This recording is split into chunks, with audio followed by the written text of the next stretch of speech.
Yes, let's start with your ITC chapter. The provision starts at section 16 and it ends at section 21. But the main provisions from where I say is asking questions are section 16, 17, 18 to some extent, not so much.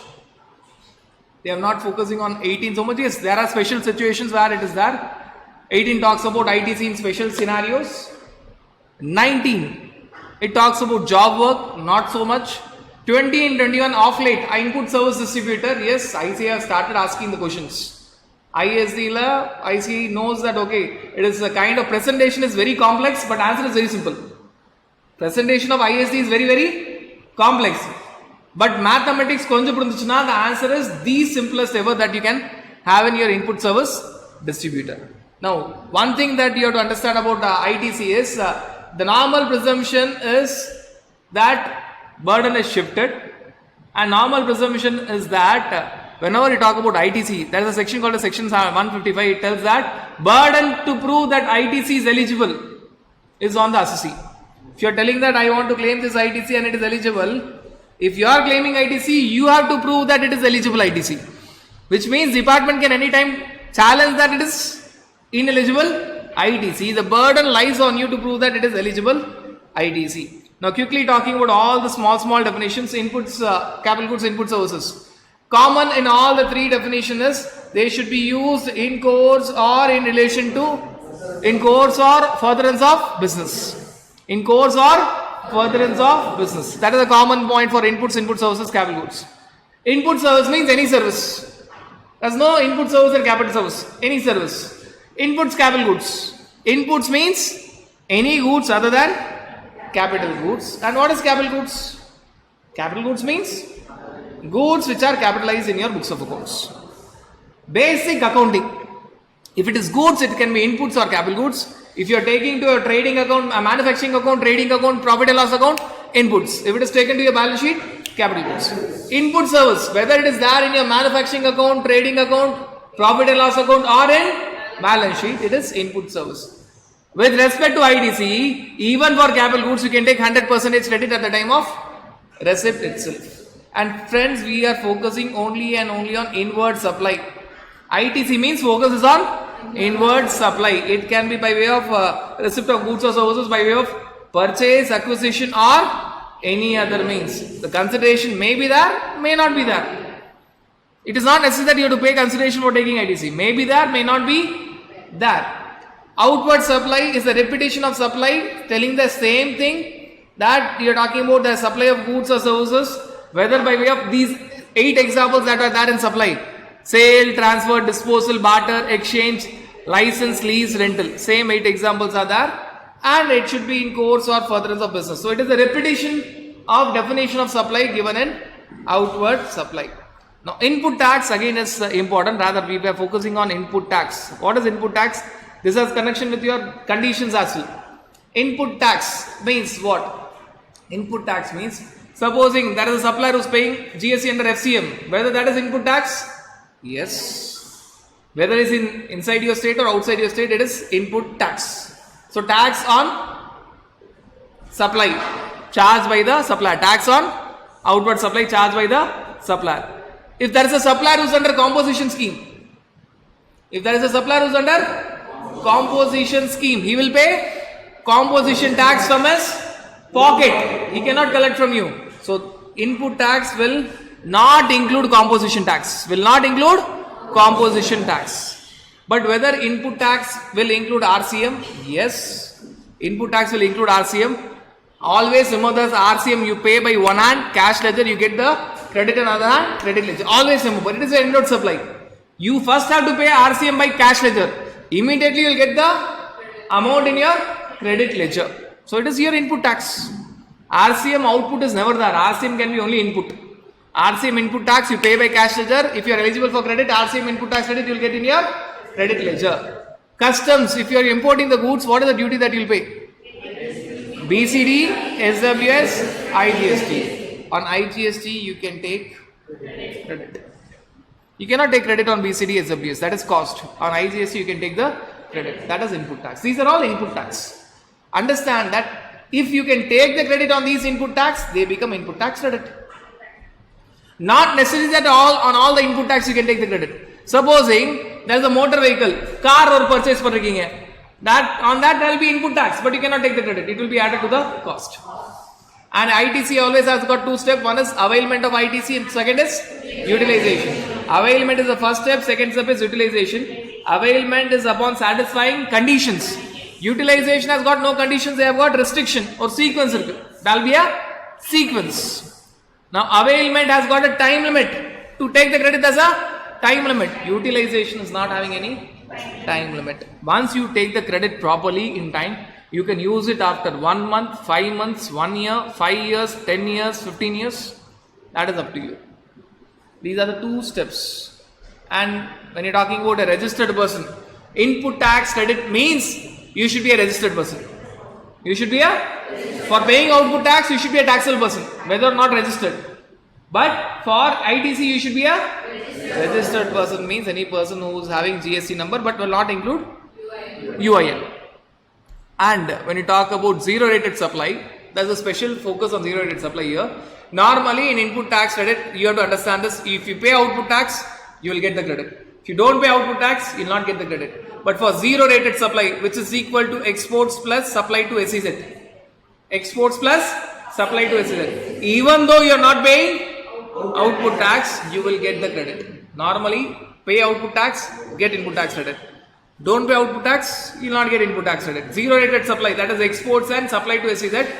No output tax, but still credit will be there. So zero rated supply is your exports and supply to special economic zone, SEZ. Now talking about the conditions, totally there are 11 conditions for you to take the credit. Totally there are 11 conditions.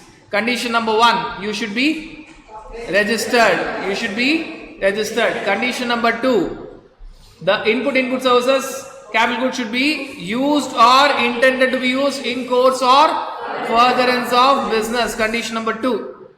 Condition number 3, you should have the tax paying document. You should have the tax paying document. What is the document that is normally there? Normally it is invoice or supplementary invoice. Invoice or debit note. Debit note, the other name is supplementary invoice. These are the normal documents that you have. Suppliers invoice or suppliers supplementary invoice, that is debit note. In exceptional cases, you will have self invoice. RCM, where the supplier is not registered. RCM, where the supplier is not, you have to create your own invoice. Take the credit. Bill of entry, when? IGST portion of customs duty. IGST portion of and ISC document. When you talk about head office giving the credit to branch offices. These are all special documents. These are all, understand that preferably you should have an original document. Photocopy generally is not advisable. Now what all content should be there on your invoice? See, supplier has to put a lot of points. But as a recipient, you should focus on all the points that are required to be there on tax document, or you can focus on limited points. I'll focus only on limit. If I want the credit, I'll not see whether supplier has put everything or not. I'll not see whether supplier has given HSN. I'll not see whether supplier has put quantity. I'll not see whether supplier has put even signature. What I'll see, whether my GST number is there and supplier's GST number is there. Whether description of goods and services is there. Whether there is value, whether there is tax, whether there is place of supply in case of interstate supply. I'll see only these points. I am not concerned with supplier putting the HSN, supplier putting the rate of tax, supplier putting the quantity, supplier putting his signature. Even signature is not required. So if you get a question where one of the point of the input tax credit, that one of the document that I am having is not containing invoice, you can take the credit even of that. I should be worried only of these 5 contents. I can take the credit. That is the third condition. Fourth condition, I should receive the goods or services. For me to take the credit, I should receive the document plus goods or services. Here you have 2 special scenarios. At times, I may allow someone else to receive the goods or services on my behalf. When the goods and services are given to a third person on my behalf, it is equal to I have received the goods or services, I can take the credit. If I ask my supplier to bill to me and ship to my customer or ship to my job worker or ship to anyone, can I take the credit? Yes. He cannot take the credit. He will not have the invoice. I can take the credit.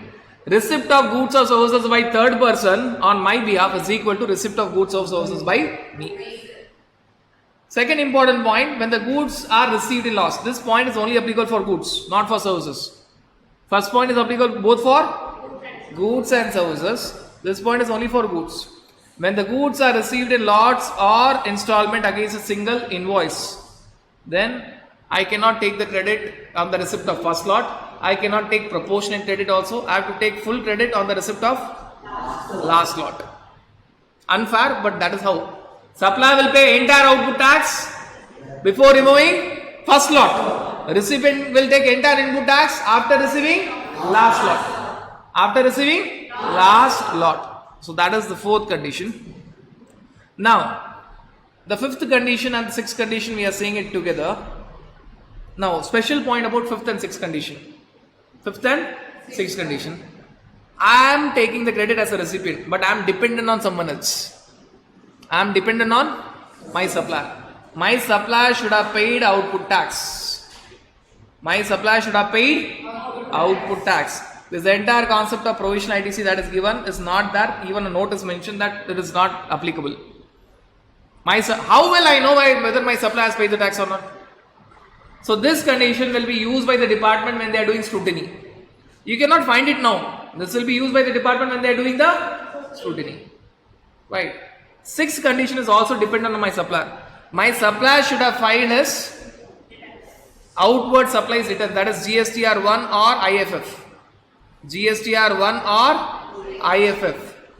When he is filing his GSTR1 or invoice furnishing facility, only then I will get the information in my GSTR2B.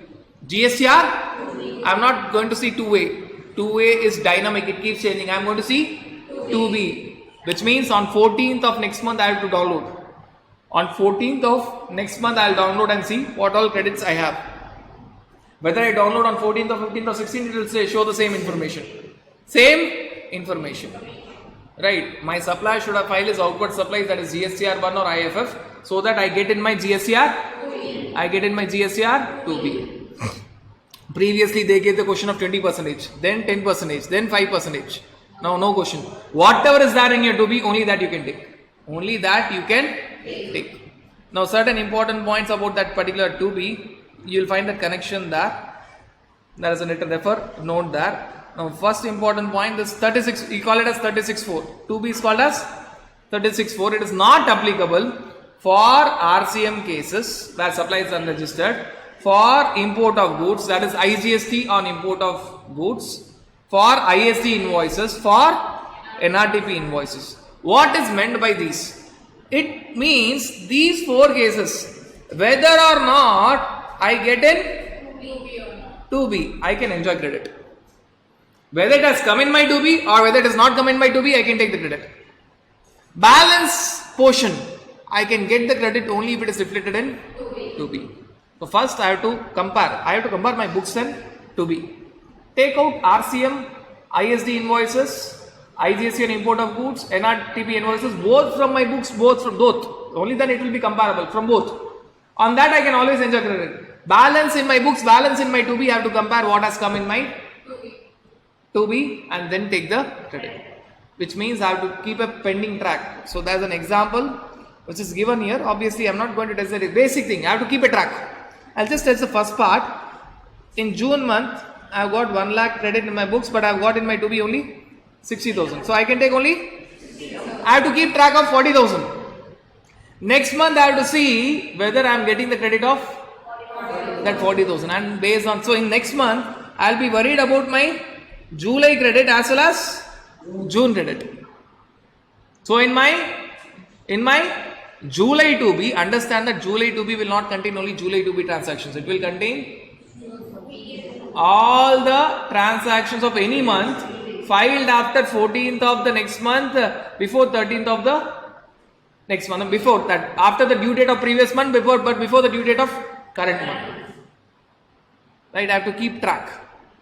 Complications will be there, I have to segregate. So my July 3B will contain July transactions, June transactions, it may even contain May, April, so that I have to filter it out. I have to segregate it out. So that way I have to work out and see, and I have to find out whether what is pending of that month. So in the first example, I need to keep track of 40,000 rupees.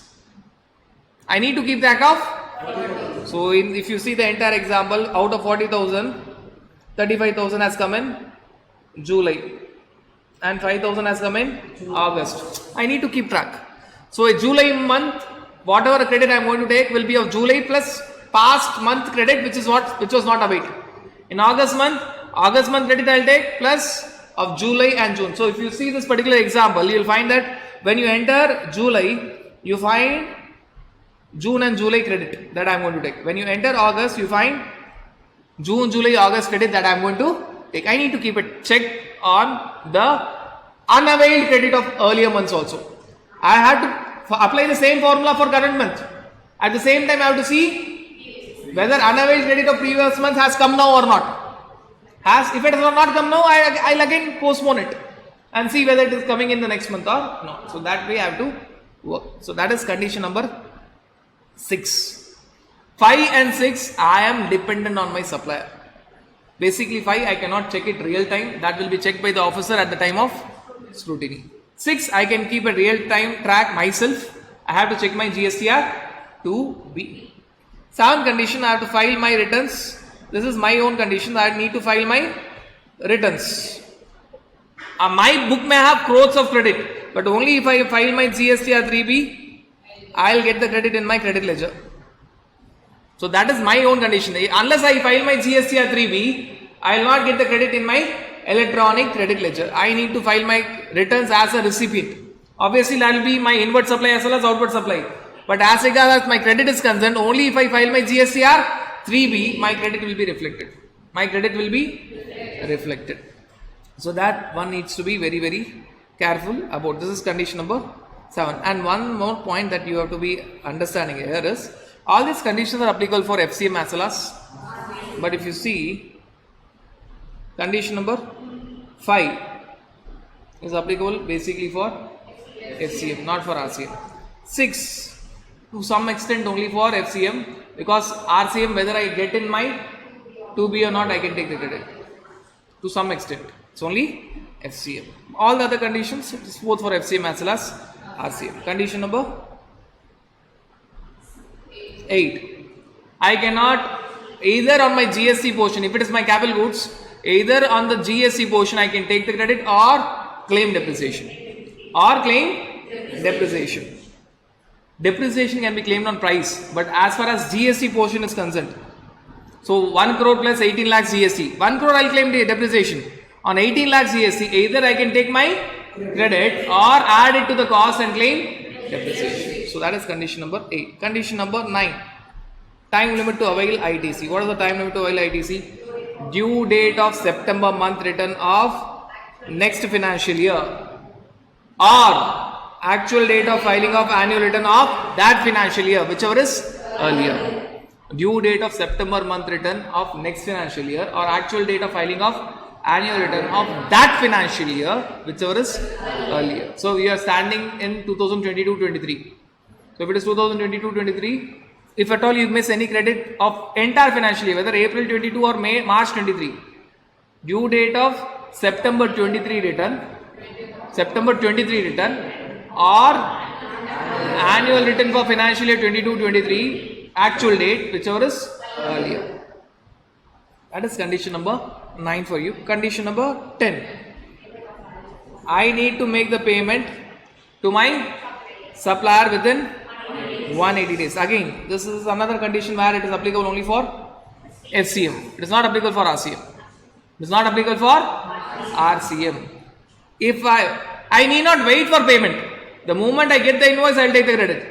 If I make the payment within 180 days, I need not do anything. If I don't make the payment within 180 days, when I tell payment it is value along with tax, then I need to reverse the credit with interest. And interest will start from the date of taking the credit till the date of reversing it. Right from beginning till the date of from the date of taking the credit in my return till the date of reversing the credit in my return. And as and when I make the payment, I can re-avail the credit. First I will avail the credit. If I make payment within 180 days, nothing. If I don't make payment within 180 days, reverse ITC with interest. As and when I make the payment, I can re-avail the credit. When I am re-availing the credit, understand that I need not see the time limit. I need not see the time limit is only for availment, not for re-availment. Another point, I can re-avail only the credit. Interest that I have paid is my cost. Whatever interest I have paid, it is my cost. That I cannot do anything. This condition of 180 days is not applicable for RCM Schedule 1 cases. Why? In Schedule 1 there is no consideration. Question of payment does not comes. Also for payment by recipient to third party on behalf of supplier. Why? Because in such cases, recipient has already paid it to third party. Though he has not paid to supplier, he has paid to third party on behalf of. It is equal to payment to supplier. It is equal to payment to. So it is not applicable for that. Right? In these three cases, forget about 180 days. For the third point, be careful. Supposing supplier, I am supplier, you are recipient. You are taking the credit. You have paid me 10 lakhs and 1 lakh to third party on my behalf. GST will be charged on 11 lakhs. Right? If 10 lakhs you are not making me the payment within 100 days, ITC should be reversed with interest. Not about that 1 lakh. Because 1 lakh was already paid. So when you have made the payment of 1 lakh to third party on my behalf, nothing will happen about GST portion on 1 lakh. But GST portion on 10 lakhs, this 180 days condition will apply. And the last condition here, that if supplier has done fraud, fraud definition is section 74, section 129, section 130, which you are going to see. 74, 129, 130. If supplier has done fraud, recipient cannot take the credit on that portion. If supplier is paying extra tax, if it is a bona fide case, he can give a document to the recipient can claim credit. But if supplier has done fraud, section 74 payment, 129 payment or 130 payment, even though he is passing on to the recipient cannot take the credit. That one needs to understand. Now, when you are talking about availment of credit, first step is availment, next step is utilization. Availment, as I said, if it is an intra-state supply, you can take the credit of CGST, SGST or CGST, UTGST. If compensation cess is there, even that credit you can take. If it is interstate supply, IGST. If compensation cess is there, you can take the credit.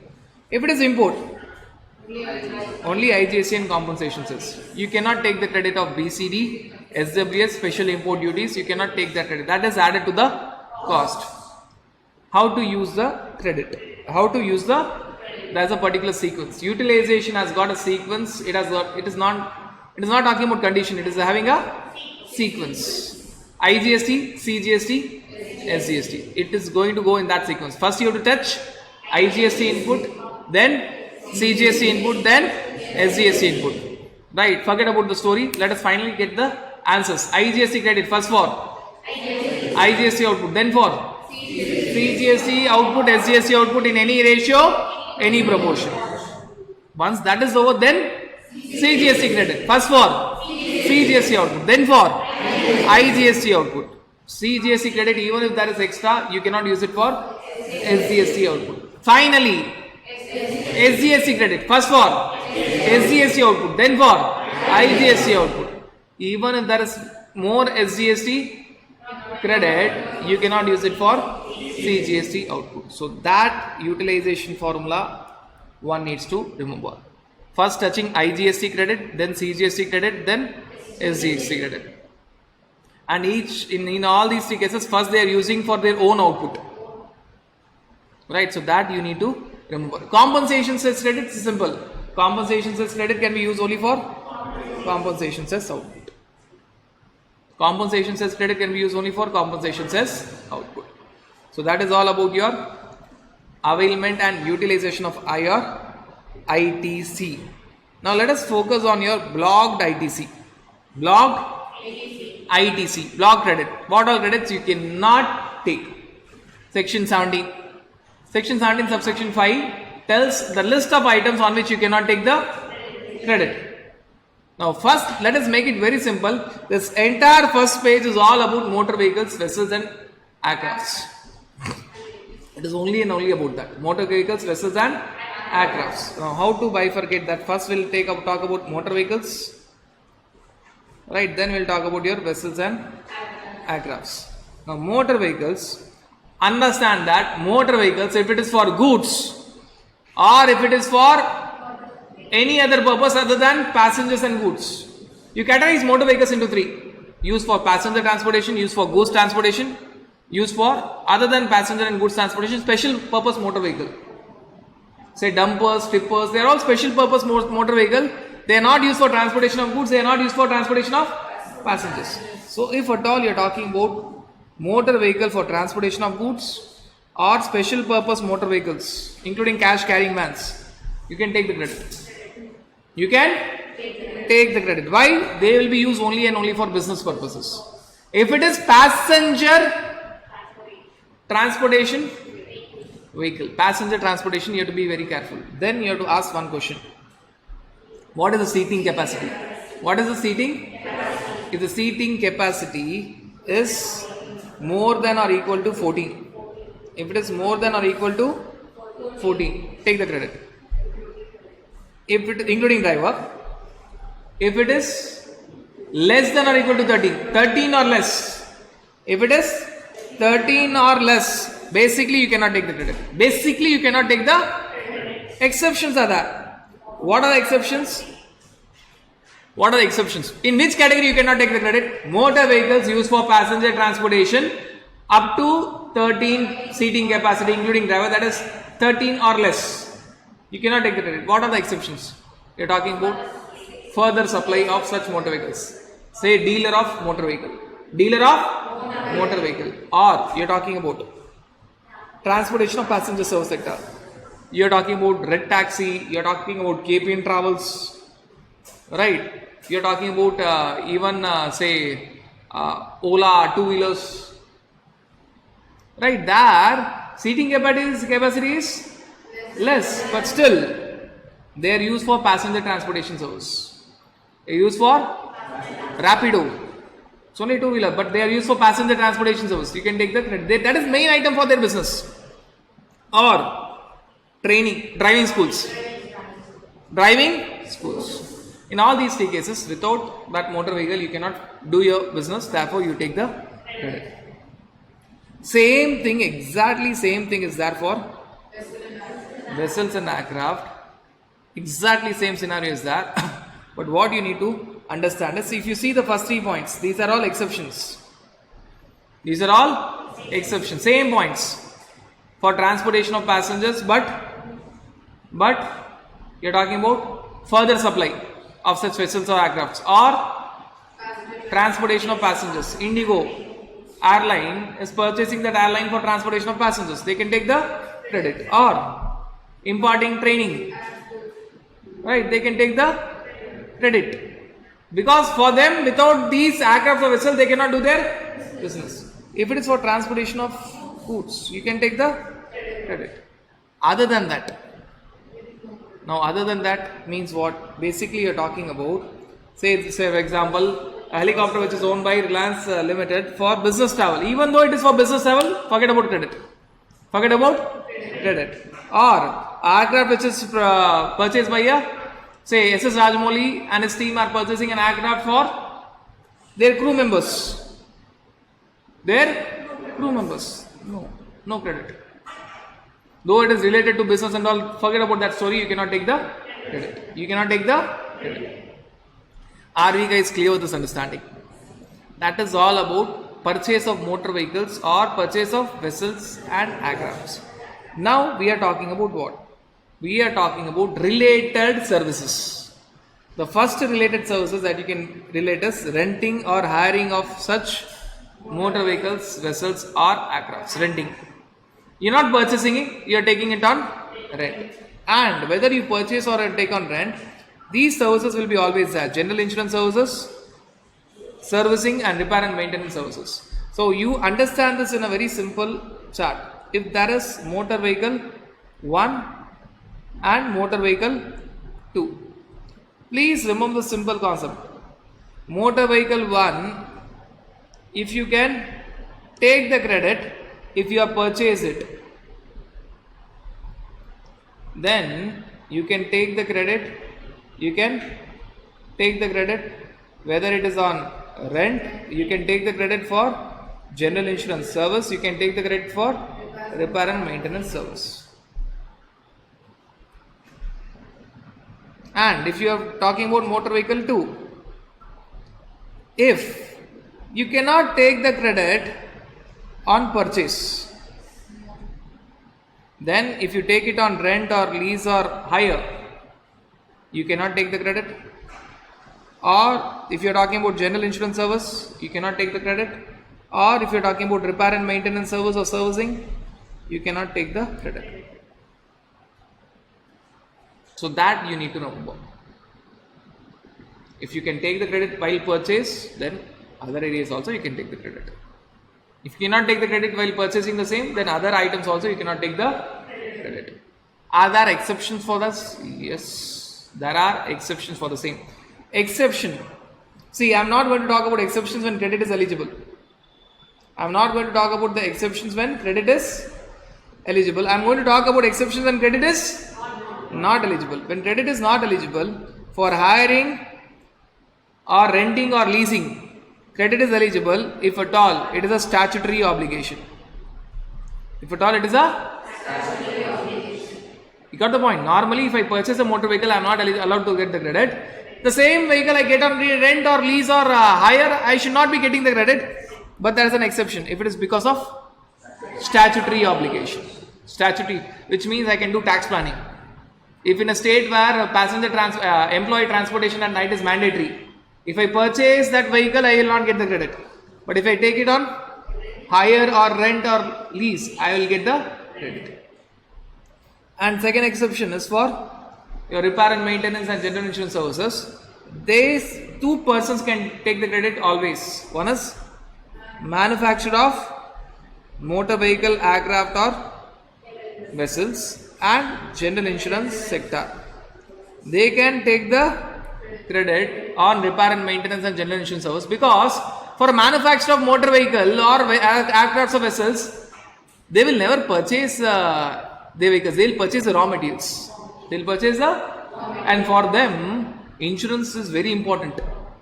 You cannot think of Tata company or Hyundai company that they are not taking insurance on their stock in trade.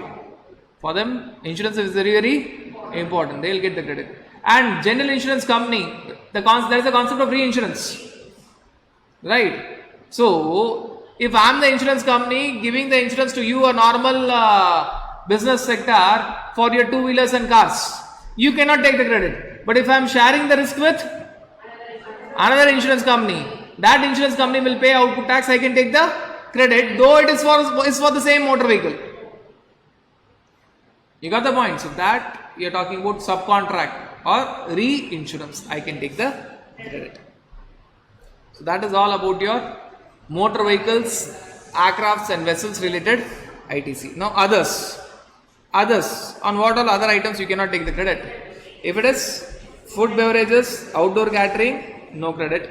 If it is beauty treatment, cosmetic and plastic surgery, no credit. Health services, life insurance, health insurance, no credit. On all these items, if you see in any question, forget about the credit. But are there exceptions for the same? Yes. Are there exceptions for the same? The exception is, you are talking about statutory obligation is one of the exception.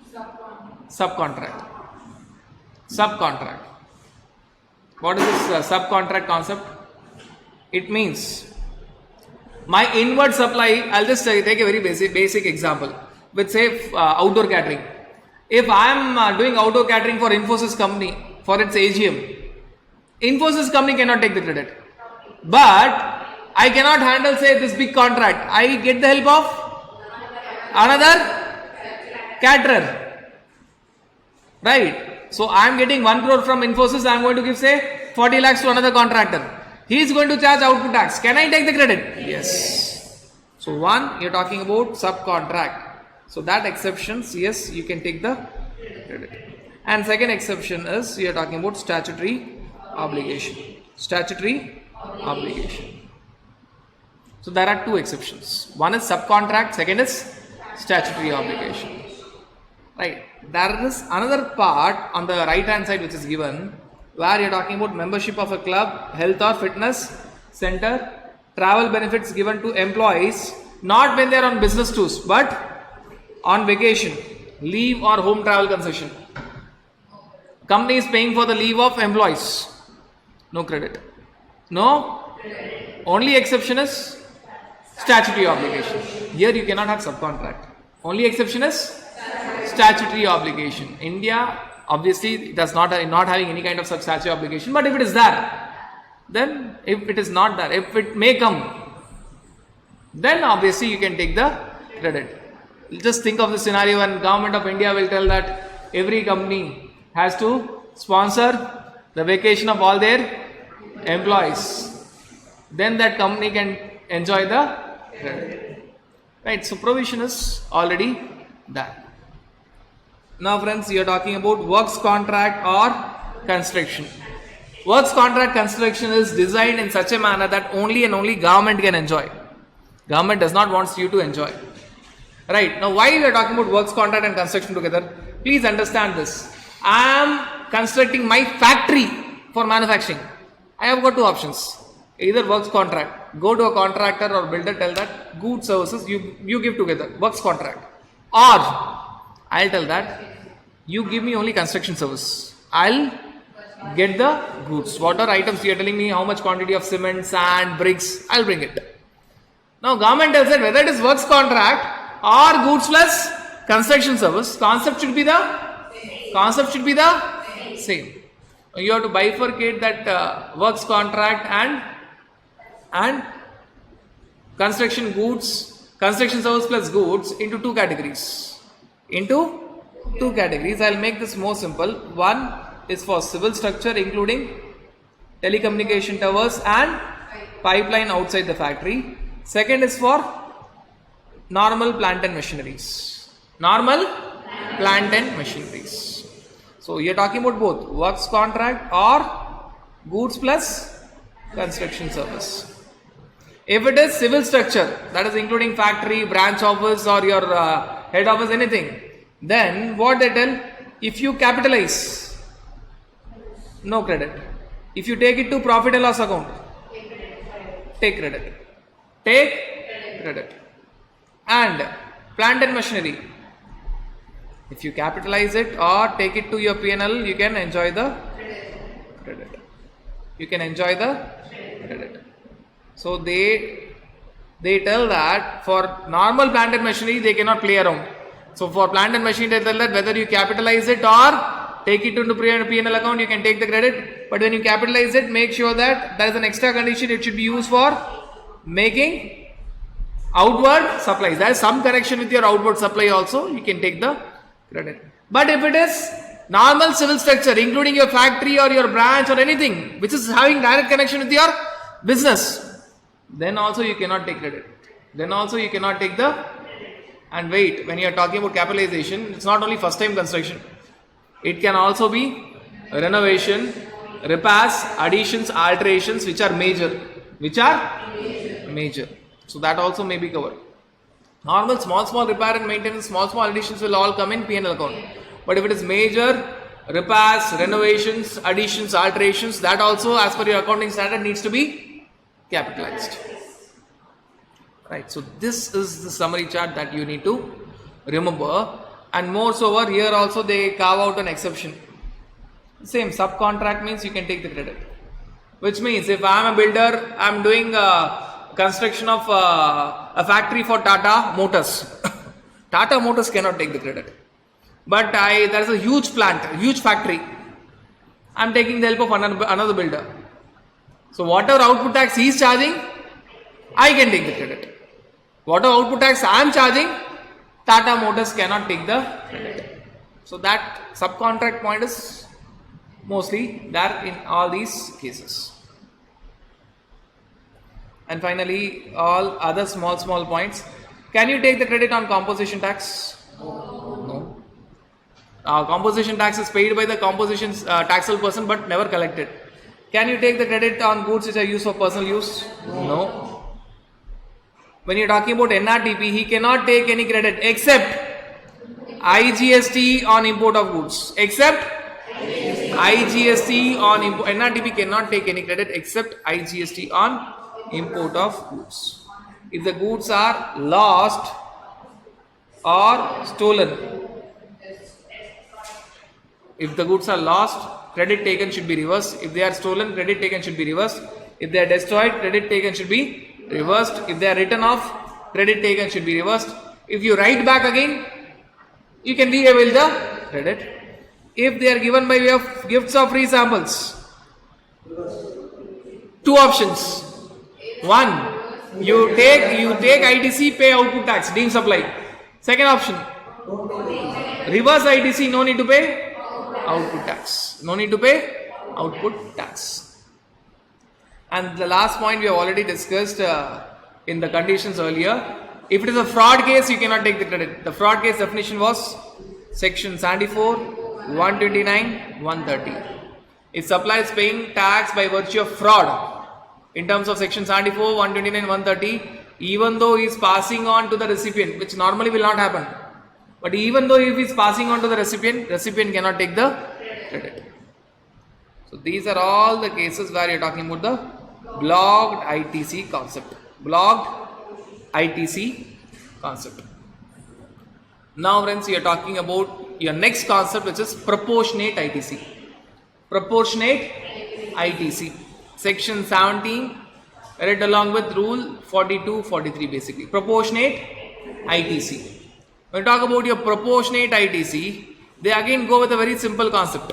Very basic concept. Right. Proportionate ITC is not impacting the entire business. There will be few inward supplies. Supposing I have two outward supplies. One is taxable, one is exempt. One category is used only for taxable. I will take full credit. Second category is used only for exempt. I will not take any credit.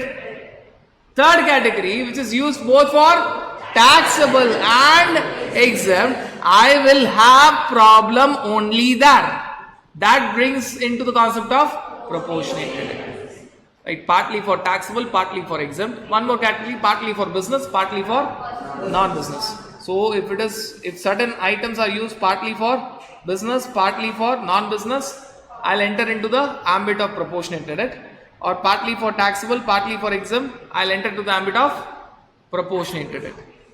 Normally, I'll not go. Don't think that I'll go for proportionate credit for all my input services capital goods. Only for those input services capital goods where it is partly for business, partly for non-business, proportionate ITC, or partly for taxable supply, which includes zero rated, or partly for exempt supply, then I'll go for proportionate ITC.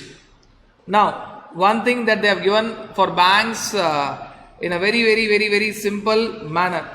This you need to understand. Normally, banks will come along with insurance, but here it is only for banking sector. Here it is only for banking sector. Right, rule 38 is only and only for banking sector. For banking sector, they tell that if you want, you do the complications as per rule 42 and 43, the complicated calculations. See, banks has got the main income, which is interest on loan, exempt.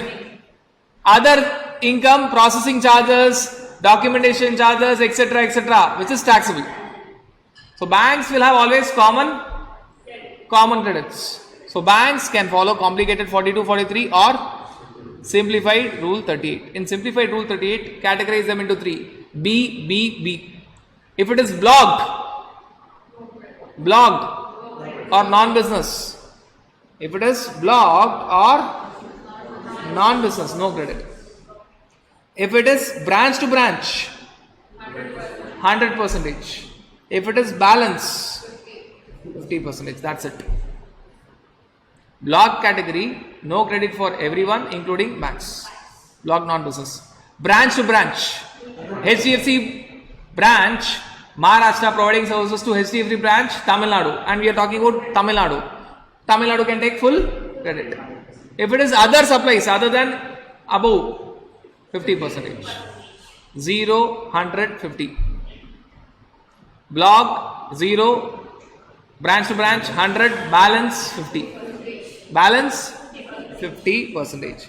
But option once exercised cannot be withdrawn for the remaining part of the financial year. So banks will have a very easy life because they can avoid 42, 43 and go for simplified rule 38. They can avoid that 42, 43. So that is all about your proportionate ITC. Now coming to your section 18. Actually basically questions from ITC comes maximum category, comes only from this sector. Whatever we have discussed, it comes only from this area. Section 18, on and off, yes. Section 18, ICA's favorite question, sale of capital goods. If nothing else is there, sale of capital goods. Simplest calculation, very simple calculation, complete it. Sale of capital goods. They will give a very basic question. Sale of capital goods, tell us what amount of reversal should come. Very basic question. Right, so in that context, section 18 with respect to sale of capital goods is quite simple. Section 18 talks about special cases. Special cases means one-time cases. They will never happen very often. On and off. They will happen once in a while. At times throughout the journey of the company, it will never happen. There might be cases throughout the journey of the company, it will never happen. Right. Now, first category here, one is about special case of availment on the left hand side and right hand side special case of reversal. Now, there are three scenarios covered here. Let me make it very simple. You are talking about first scenario where you are talking about availment, composition scheme to regular scheme. Composition scheme to regular scheme means ceases to be a person under section 10 means from composition scheme you are coming to regular scheme. Your exempt supply has become taxable supply. Your exempt supply has become taxable supply. The last category is you are liable for registration and you have applied within 30 days for registration, or you have taken voluntary registration, taking new registration. Two categories. You are liable. If you are liable, apply within 30 days, you are covered here. You are not liable, voluntary registration, you are covered here. Right. Opposite scenario. Opposite scenario will be what? If I tell the first case was regular scheme to, composition scheme to regular scheme, here it will be, you are talking about from regular you want to go for composition scheme. If on the left hand side it was exempt supply to taxable supply, here it is taxable supply has become only exempt. If on the left hand side the third scenario was taking new registration, here it is cancellation of registration. So there are three cases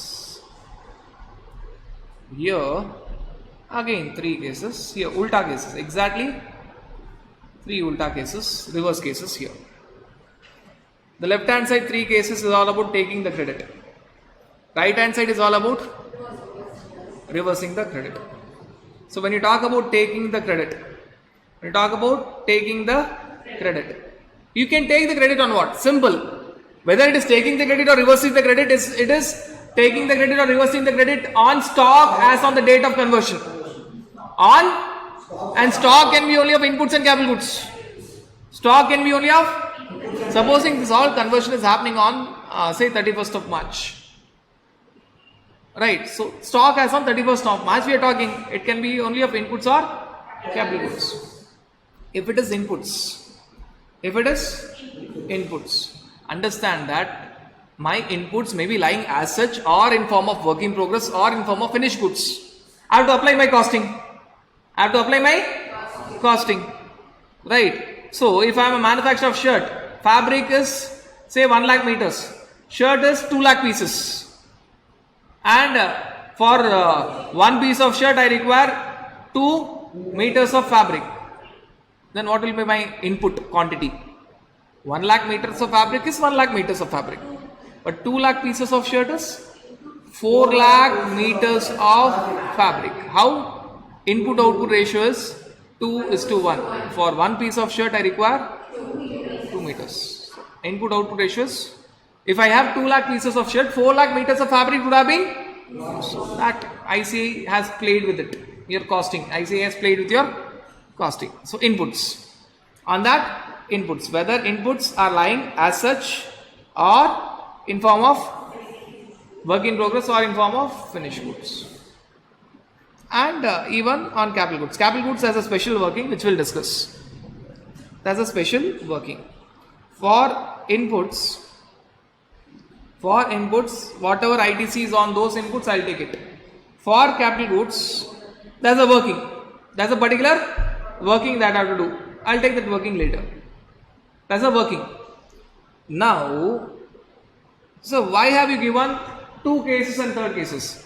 Because in the first 2 cases, I can take the credit of stock of inputs as well as capital goods. But in case of new registration, I can take the credit only of stock of inputs. I cannot take the credit of stock of capital goods. That's the difference. What is the difference that is very evidently there? If it is composition scheme to regular scheme, exempt supply to taxable supply, I can take ITC on the stock of inputs and capital goods. If it is new registration, only on inputs. But wait, if it is reversal, it's same. It is the same. I have to reverse on my stock of inputs and capital goods. Inputs and capital goods, whether it is regular scheme to composition scheme or taxable supply to exempt supply or cancellation of registration. Now, whenever it is all about reversal, government will tell that don't see the logic. You reverse even on capital goods. You reverse even on capital goods. You're getting that difference?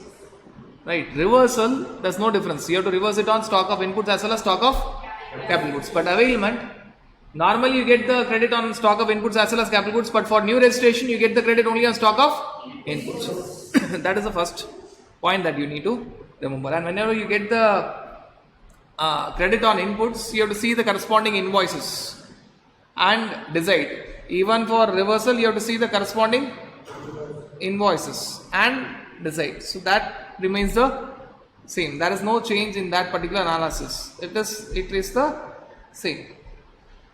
For capital goods, there is a separate working which we'll discuss later. Now, what are the other differences? First, we'll try to understand that. Other differences. When you are availing, government is very, very intelligent. Government is telling that when you are availing the credit on inputs or capital goods, the stock should not be older than 1 year.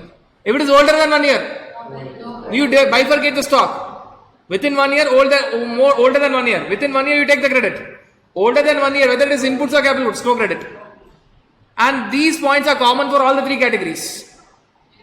Whether it is composition to regular, exempt to taxable or new registration, common for all the categories. But when it is about reversal, no such point. No such. Whether the stock is older than 1 year or within 1 year, you have to reverse it. You have to reverse it. Are you getting that analysis? Right. So availment, government is not happy, they should put set all these conditions. When you avail it, government tells that you have to file a form ITC 01 within 30 days plus extension. Otherwise you will not get the credit. Otherwise you will not get the credit. But when you reverse it, you see no such point. You have to file a form. You have to file a form. You file in time, well and good. You don't file in time, pay with interest. You reverse it with interest.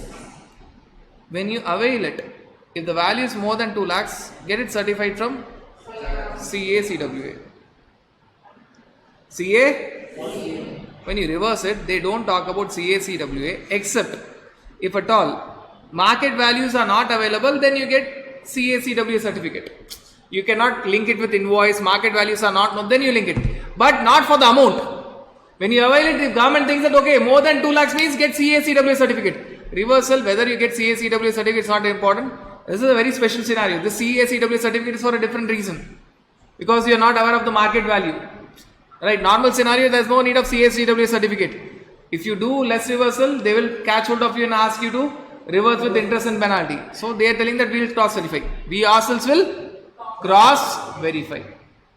Right.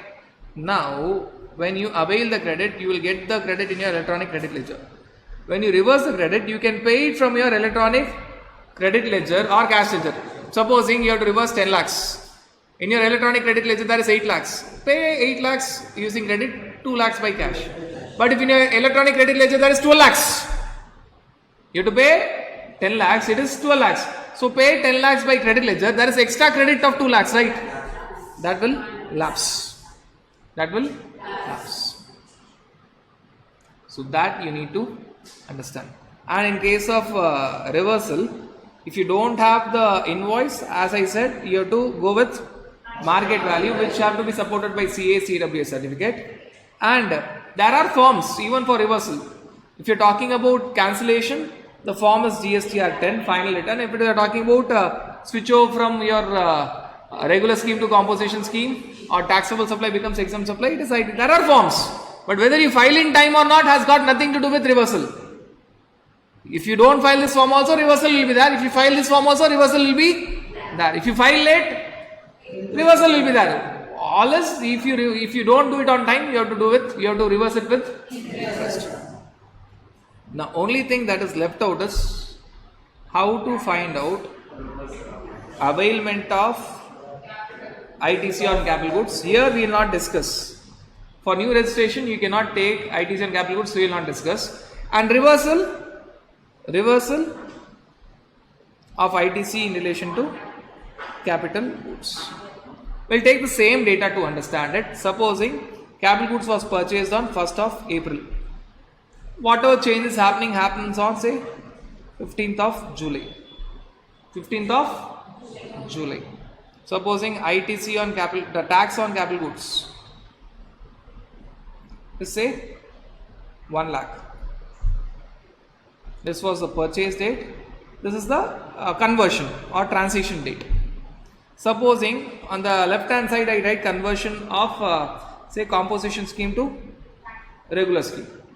On here I write exempt supply, taxable supply has become. So one is all about availment, the second is all about, I'm just taking some random examples. For availment, how much you can avail it? Availment is 1 lakh minus 5% per quarter or part thereof. 5%, how many quarters? 1 quarter and 1 part thereof. So that is 2 quarters. So how much I will avail? 90,000. I will avail 90,000. Reversal. Reversal is on multiplication method. Availment is on subtraction method. This kind of reversal is only here. This is else nowhere there in this entire ITC. It is only here. Normally you only go with 5%.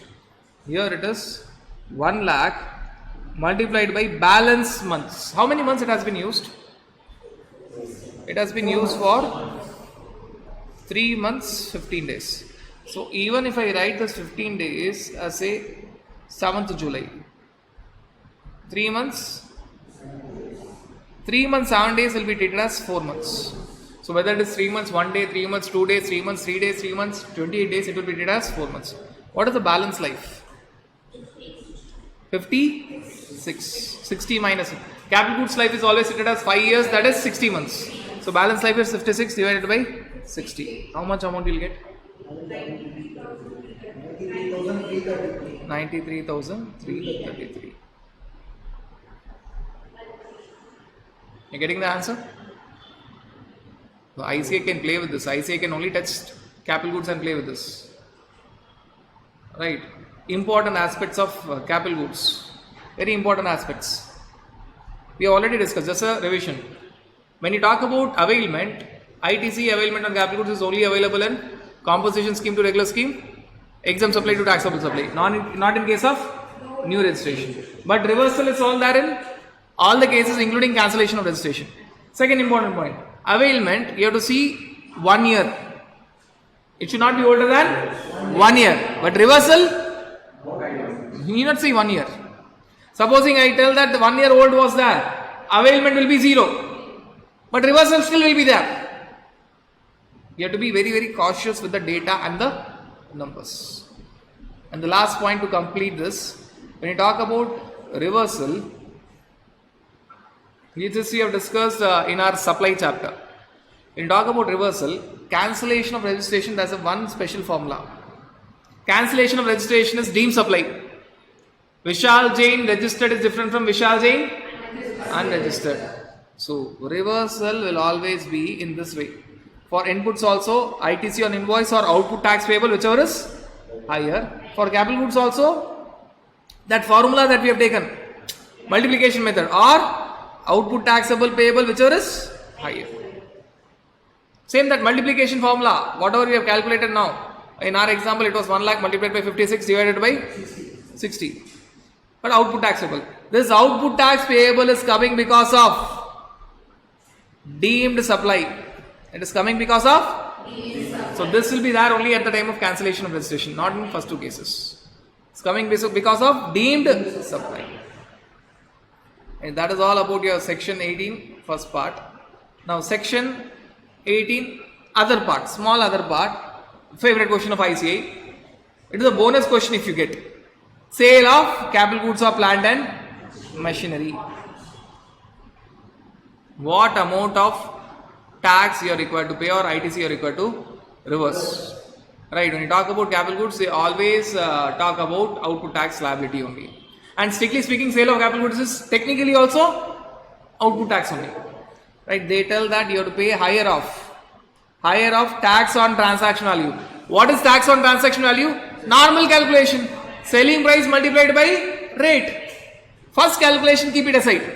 See the question, see the selling price of capital goods multiplied by the GST rate of capital goods. One answer. Compare it with ITC minus 5% per quarter or part thereof. If taken multiple times, how to subtract that? So whatever is the ITC taken on that capital goods minus 5% per quarter or part thereof. If that capital goods is used for say 22 months. 22 months. What will be the answer? 22 months. Okay, I'll tell it in this way. If this capital goods is used from June 22 to April 25.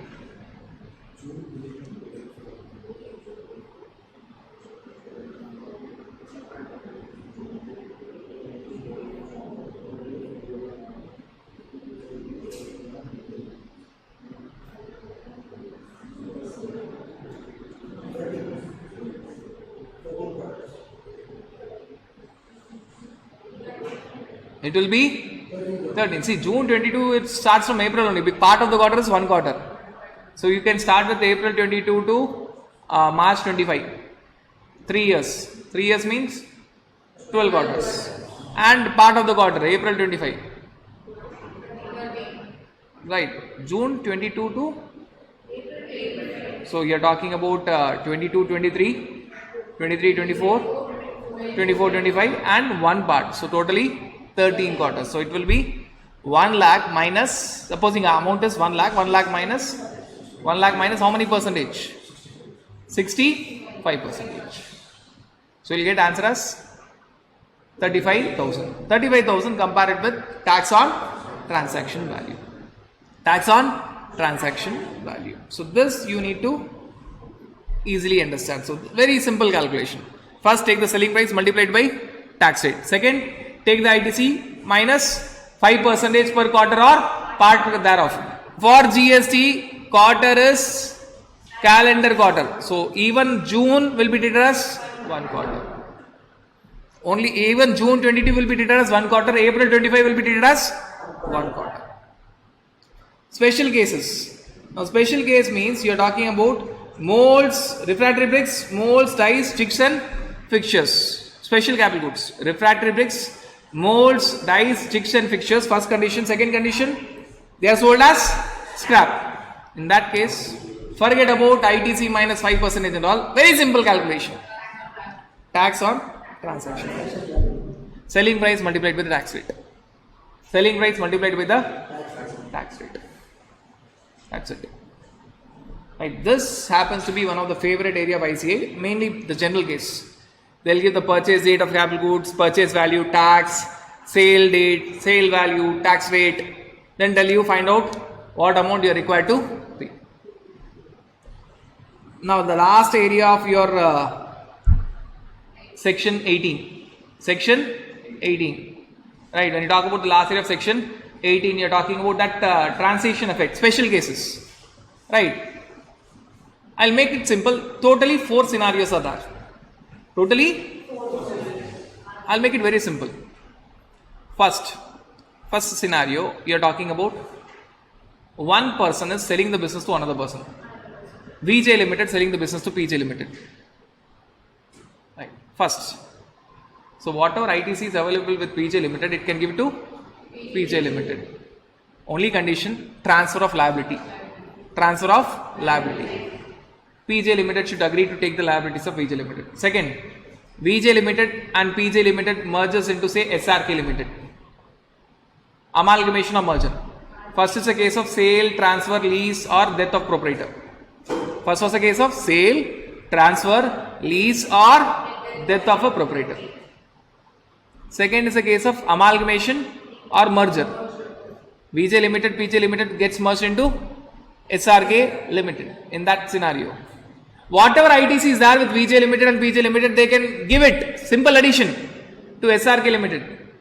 Only condition is SRK Limited should take over the liabilities of both VJ Limited and PJ Limited. That's it. We are not discussing about these two simple cases. Now third and fourth case is what makes it interesting. Third case talks about, basically we are talking about demerger. Basically our focus is on demerger. Demerger. And here multiple registration. A company, say Reliance Limited, previously having one registration in Tamil Nadu, decides to go for 10 registration in Tamil Nadu. So you are talking about splitting. One is company actually splitting, demerger. One is company is the same, but now it is going for multiple registration. Now, when there is a demerger, supposing SRK Limited demerges into VJ Limited and PJ Limited, whatever ITC balance is left out with SRK, it will give to both VJ and PJ. But in what ratio? In what ratio? It will be apportioned in the ratio of value of assets. Value of what assets?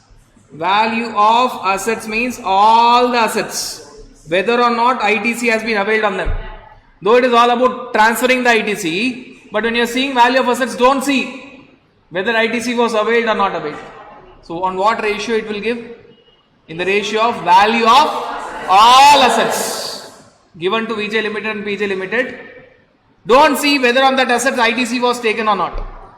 Though we are talking about transfer of ITC, but when you are taking the ratio, forget the fact that on those assets ITC was there or not, on the basis of value of assets. Value of all assets. Right, so each of the new entity will be getting the ITC. See, first understand that we are discussing this entire scenario. Whether the first scenario, sale, transfer, lease or death of proprietor, or second scenario, amalgamation, merger, simple scenarios, or third, demerger, or fourth, multiple registration. We are discussing only if there is a leftover credit in old company and it is to be given to a new company. Otherwise, we are not discussing about this particular scenario. Now, what is the difference between demerger and multiple registration? In multiple registration also, you are going to transfer the ITC available with Reliance Limited 1 registration to Reliance Limited 10 registration on the basis of value of assets. But it need not be given to all of them. It can be given only to any of them, which means it may decide to keep it itself. Out of 10 registration, 1 registration was already there. So it may decide to keep credit with itself. Or it may decide to give it only to 3. Or it may decide to give to all the 10. Whenever it decides to give it to 3 or say 4 or 10, then value of assets will be relevant. Only of those 3 entities or 4 entities or 4 registration or all the 10 registration. So that's a difference. What difference? Demerger mandatory you have to give. Here it is optional. Demerger, you have to give to all the demerged entities. Here you can give it to any of the demerged entities or all the demerged entities. So that is that in this scenario. And next particular point, whenever you are talking about this demerger, there is always a condition that there should be transfer of liabilities. But in this case, transfer of liabilities cannot be there. Why? Thank you. Reliance Limited remains Reliance Limited. So whether it is 1 registration or 10 registration, it has to pay for all the registration. So there is no question of transfer of liabilities. Whenever there is demerger, they talk about CA-CWA certificate. Here there is no such certification. Because it is after all within same Reliance Limited. 1 registration is now converted to 10 registration. Right. So here they will file a form called as ITC02 along with the CA-CWA certificate, and when the transferee accepts it, the ITC of the old company will go to the new companies. Here there is no question of any transfer of liabilities. There is no question of any CA-CWA certificate. The form that they will file is ITC02A, and if at all transfer is there, first of all, transfer is not mandatory. Reliance Limited 1 registration need not give it to balance 9. It will keep it itself, or it may give only to 3, or it may give to all the 10. So whenever that is there, opposite registration will accept it. It will reduce from this registration and go to the other registrations. Right. Now there is a circular which I believe, if at all at final level they want to ask, they can ask. Till now they have not tried. Tried it. There is a lengthy circular. In fact, the circular runs into 4 pages, and the crux is only very small. So whenever you are talking about ratios, few important points. Think and answer. Just think and you will have the answer. Now first point. This ratio that you are applying is as on the date of demerger date or when you are actually transferring, because there will be a gap. Demerger may happen in April. Actual transfer may happen in December. Actual transfer of credit you may do it on December. So this ratio is on which date? April or December? No. Ratio is on April as on the date of demerger. Because when demerger happens, all the assets will be given. You are filing ITC form later, that is different. So ratio is as on the date of demerger. ITC, as on April it was 10 crores. And in December when they are actually filing the form, it is 3 crores. So ITC actual transfer is of 10 crores or 3 crores. As on the date of demerger or as on the date of filing form? As on the date of filing. Because now it is only 3 crores, you can only give or now if it is 12 crores, you can give all the, you are getting the point. Ratio is as on the date of demerger. But ITC transfer, what amount of ITC will be transferred is as on the date of filing the form. You require both, correct? You require ITC multiplied by ratio.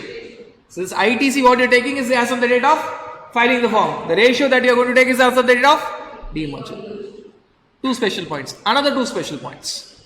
This is about calculation part. Another 2 special points again about the calculation part. This ratio is not pan-India. It is state to state.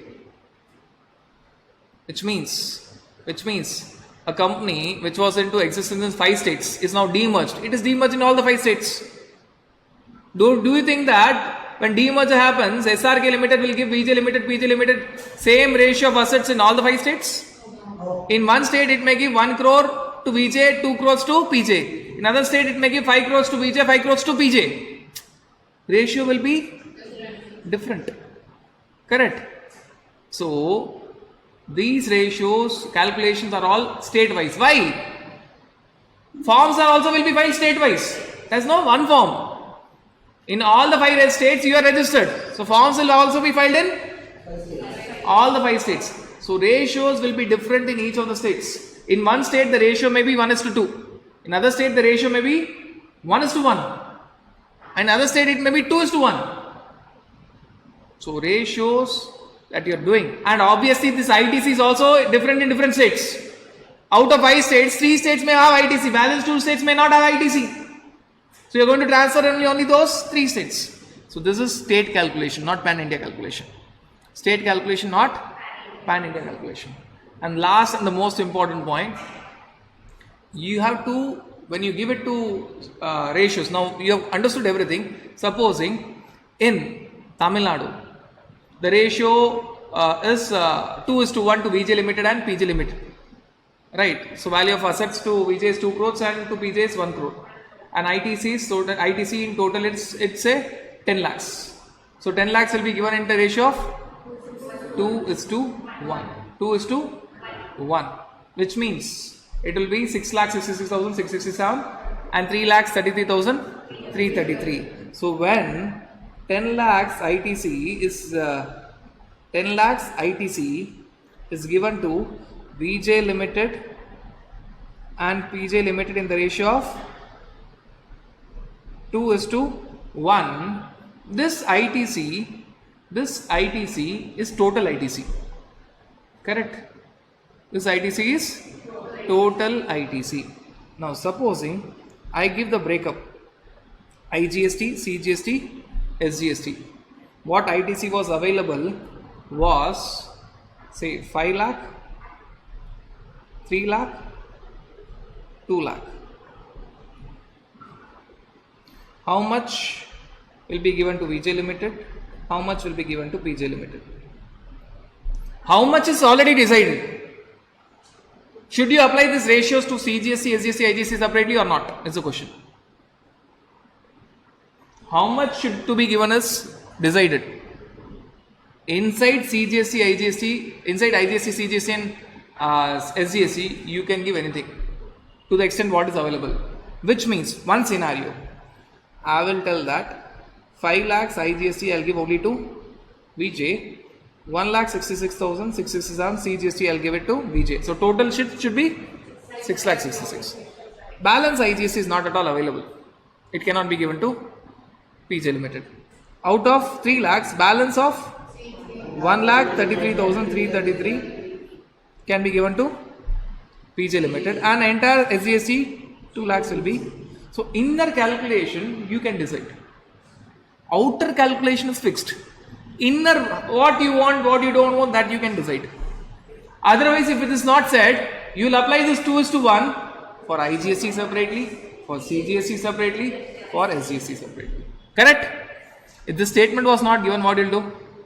You know the ratio is 2:1. So you will apply all the times. You have to apply in totality. Inner workings, you can decide on your own. You can decide, you can plan on your own. Rather than deciding, you can plan on your own. That is all about your section 18. This entire circular talks about 4 important points. First ratio date, demerger. ITC value as of the date of transfer. State-wise or pan-India? State-wise ratio. Total calculation or inner calculation ratio? Ratio is for total calculation, not for inner calculation. You can decide. You can decide on your own. That is everything about your section 18. Yes friends, now let us go through your another important topic where conceptual questions are asked generally. More importantly, when you talk about your revised tax invoice, credit note and debit note, we are seeing document chapter which is titled as tax invoice, credit note and debit note. Now coming to the chapter, as already discussed elsewhere, documents means what? Document means whether it is a written document or whether it is a printed document or it is an electronic document as per your IT Act 2000. So the document can be written or printed or combination of written and printed or an electronic document which can be sent through mail or say WhatsApp, whatever, as per your Information Technology Act 2000. Coming to documents, we are going to see different types of document in this chapter. So let us quickly go through all these different types of documents that we are going to see so that it will make your revision very quick when you are seeing all these documents. Now understand that what are the documents when you talk about basic documents when there is movement of goods. So if at all there is supply and movement of goods. Supply of goods along with movement of goods. We are going to talk about a basic document called as tax invoice or bill of supply. So when there is supply, the document is tax invoice or bill of supply. When there is no supply but movement of goods, the document is delivery challan. E-bill is a supporting document. It's not the main document. The main document is if there is supply, tax invoice or bill of supply. If there is no supply but movement of goods, there is delivery challan. So that is the base document for supply or not supply. Now coming to the next part where you are talking about advances. Understand that when you are talking about advances, the focus is only on supply of services, because when we have seen time of supply, only for supply of services advances attracts tax. So the focus is only on supply of services basically. So when you talk about advances, when you get the advance, it is receipt voucher, and when you refund advance, normally when you get the advance it is receipt voucher, and if the service is actually given, they will be giving tax invoice against that receipt voucher.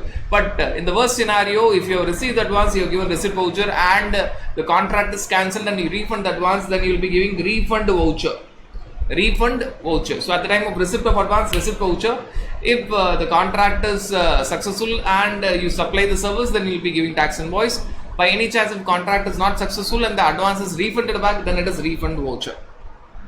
The next set of documents we are going to see for RCM.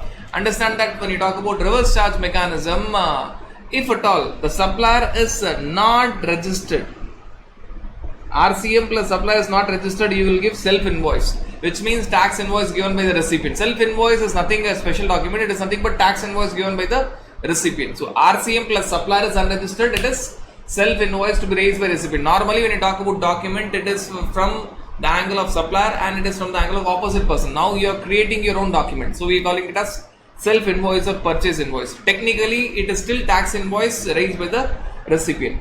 And when you talk about RCM, when the payment is made, whether the supplier is registered or unregistered, understand that if there is RCM, self invoice is not always there. If there is RCM but the supplier is registered, he will be giving tax invoice, and he will be writing that tax will be paid by the recipient.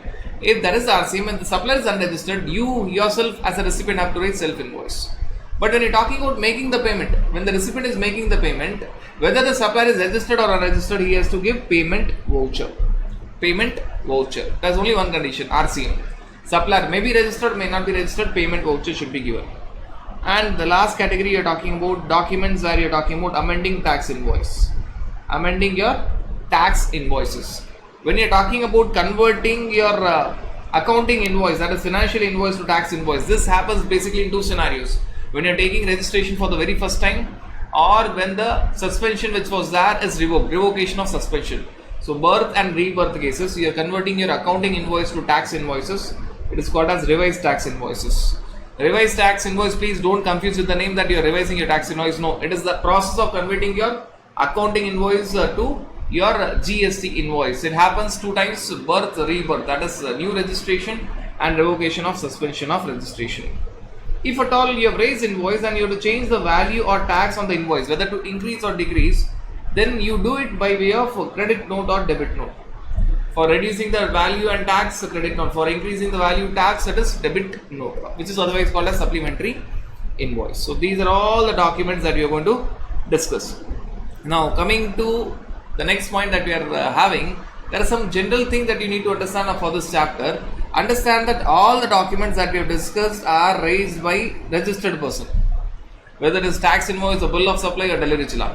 Whether it is your receipt voucher or refund voucher, self invoice or payment voucher, right? Whether it is your revised tax invoice, debit note, credit note, they are all to be raised by registered person. There is only one exception, delivery challan. Delivery challan can be raised or issued only even by unregistered person.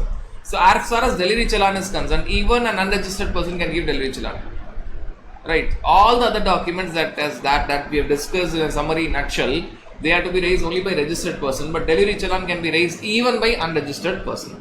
Likewise, the document chapter entirely is focuses from supplier's angle. So all the documents that are there basically are issued by supplier, including debit note, credit note. So when you are talking about debit note, credit note and GST, you are looking from the angle of supplier. You are not looking from the angle of recipient, because as a supplier, if I give credit note, recipient will give debit note. As a supplier, if I give debit note, my opposite party will give credit note. So you are looking only from the angle of supplier. So documents is to be seen from the angle of supplier in GST. Exception, your self-invoice and payment voucher are from the angle of recipient. So when you talk about RCM cases, your self-invoice and payment voucher, they are from the angle of recipient. So that you need to understand. Now, first talking about the base documents where we are talking about your tax invoice and your bill of supply. So we'll be talking about tax invoice and bill of supply. So when a tax invoice is given, when a bill of supply is given, please understand that tax invoice is given only by a registered person, not under composition scheme for taxable item. I repeat, registered person, not under composition scheme, a regular taxable person giving taxable goods or services. Giving taxable goods or services. Whereas when you talk about your bill of supply, there are two possible scenarios where bill of supply can be given. First scenario, you are talking about composition taxable person giving the goods or services. So composition taxable person cannot collect tax from the customer, but he has to pay from his pocket. So he will be giving bill of supply. Or you are talking about a regular taxable person but giving exempt goods or services. So it is possible in these scenarios. One, you are a composition taxable person. Second, you are a normal regular taxable person but you are giving exempt goods or services. Now, in an exception situation where can there be a combo document? If I am supplying taxable as well as exempt item, understand that for taxable item I have to give tax invoice, for exempt I have to give exempt supply, I have to give bill of supply. But there is an exception. If at all you are supplying to an unregistered person, if the supply of taxable item as well as exempt item, if the supplies of taxable item as well as exempt item is to unregistered person, it is to an unregistered person, then a combo document can be given. When I tell combo document, it is tax invoice come bill of supply. So this is possible only and only when you are talking about condition is the recipient, the opposite person, that is the customer, should be unregistered. If the customer is unregistered, then even if the same supplier is supplying both taxable item and exempt item together to the same customer, he can give a combo document rather than giving the two documents for taxable item, tax invoice, and for exempt item bill of supply. He can give one single document, which is your tax invoice come bill of supply.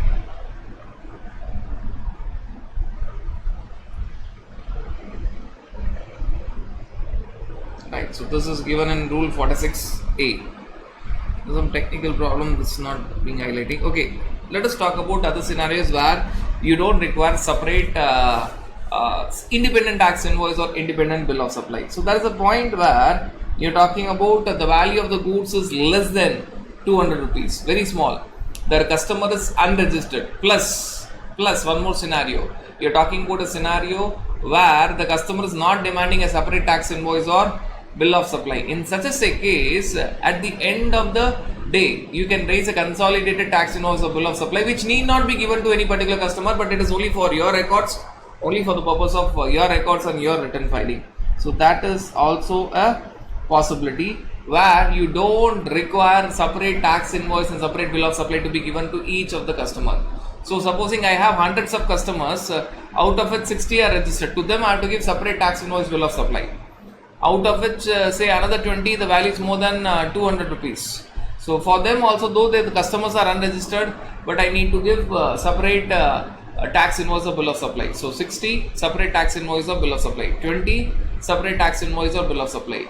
Another 10 customers are those who are unregistered, each of the value is less than 200 rupees including tax, but they are demanding separate tax invoice or bill of supply. To them I have to give separate tax invoice or bill of supply. So balance 10 for 60 separate tax invoice or bill of supply because they are registered. For 20 separate tax invoice or bill of supply because the value is more than or equal to 200. For another 10 separate tax invoice or bill of supply because these customers, though they are unregistered, though the value in each of the cases is less than 200, they are demanding separate tax invoice or bill of supply. For the balance 10, where the customers are unregistered, each of them the value is less than 200 including tax, and they are not demanding separate tax invoice or bill of supply, I can raise a consolidated tax invoice or bill of supply and keep it for my records. I will not be giving this to any of the customer. So this is given, but this provision is not applicable for your multiplex screens. So when you're talking about movies in multiplex screens, they need to give separate tax invoice or bill of supply for sure. So this provision where you're talking about having a daily basis, this consolidated tax invoice or bill of supply is to be given on daily basis. This provision is not applicable for your movies which are shown in multiplex screens. Right, so what we have seen is two important points. One, a combo document, only one condition. There's only a single condition that you need to remember. What is that single condition that you need to remember? It is the customer should be unregistered. The recipient should be unregistered. If the recipient is unregistered, even though you are giving both taxable item as well as exempt item, even though you are giving taxable item as well as exempt item, you can give a combo document which is tax invoice come bill of supply. And the second point that we have discussed here is if you're talking about daily basis consolidated tax invoice, three conditions that we have discussed. Now friends, when you're talking about your due date of issues of invoice for goods and for services, including continuous supply of goods and continuous supply of services, this entire situation we have already completed in your time of supply chapter. So this we are not going to take again. So whether you talk about due date of invoice for goods, three situations, due date of invoice for services, four situations, due date for invoice for continuous supply of goods, due date of invoice for continuous supply of services, all of them we have already discussed in your time of supply chapter. Right. Now coming to your tax invoice and bill of supply in special cases. Now whatever we are discussing is for both. Rather, in all the cases, rather than the beginning, whatever we have discussed was for both tax invoice and bill of supply. The provision that we are going to discuss is not only applicable for tax invoice or bill of supply, but they are applicable for all the types of other documents like receipt, voucher, debit note, credit note, etc. Now, when you talk about banking sector and insurance sector, so when you talk about banks and insurance, they have two special provisions. One, they can give consolidated monthly tax invoice or bill of supply to each of their customer. This is without any condition. Two, their invoice may not be serially numbered and may not contain recipient's address. Name should be there, but address may not be there. And signature is also not required if it is an electronic document sent as soft copy as per Information Technology Act. So there are two relaxations to banking sector and insurance sector. One is, we call it as monthly consolidated tax invoice bill of supply. Second point is very clear, that in the contents of the invoice, you may not have the invoice number, fine. Recipient's name should be there, but address is not required. And lastly, you're talking about even signature is not required if it is an electronic document as per the Information Technology Act. Now you need to differentiate this consolidated tax invoice monthly basis with consolidated tax invoice daily basis. Please understand that when you talk about consolidated tax invoice or bill of supply, so when you're talking about normal consolidated tax invoice or bill of supply versus consolidated tax invoice bill of supply by banking sector. So this you're talking about general, and this you're talking about banking sector and insurance sector. Normal consolidated tax invoice or bill of supply is on daily basis, whereas this is on monthly basis. And when you talk about normal consolidated tax invoice or bill of supply has got conditions, which is you're talking about value is less than 200, the customer is unregistered, value is less than 200, and not demanding each of that customer is not demanding a separate tax invoice or bill of supply. So not demanding separate tax invoice or bill of supply. It has got all these conditions. Whereas when you talk about your consolidated tax invoice or bill of supply monthly, there are no such conditions, which means the value may be up to less than 200 or more than 200. The customer may be registered or unregistered. Whether he is demanding or not is out of context. It's not at all relevant. And also you need to understand that when you talk about your normal consolidated tax invoice or bill of supply, it is not given to any customer.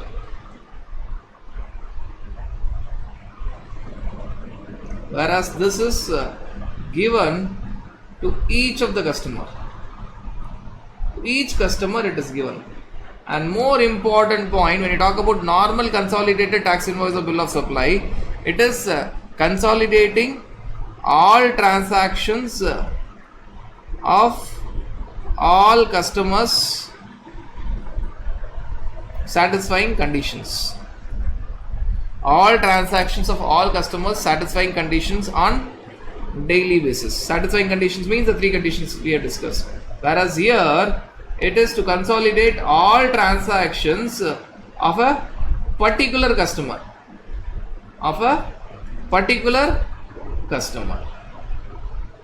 On monthly basis. Which means a particular customer, there are multiple NEFT charges, RTG charges, check issuance charges, check bouncing charges. To a particular customer, a lot of charges will be there on month.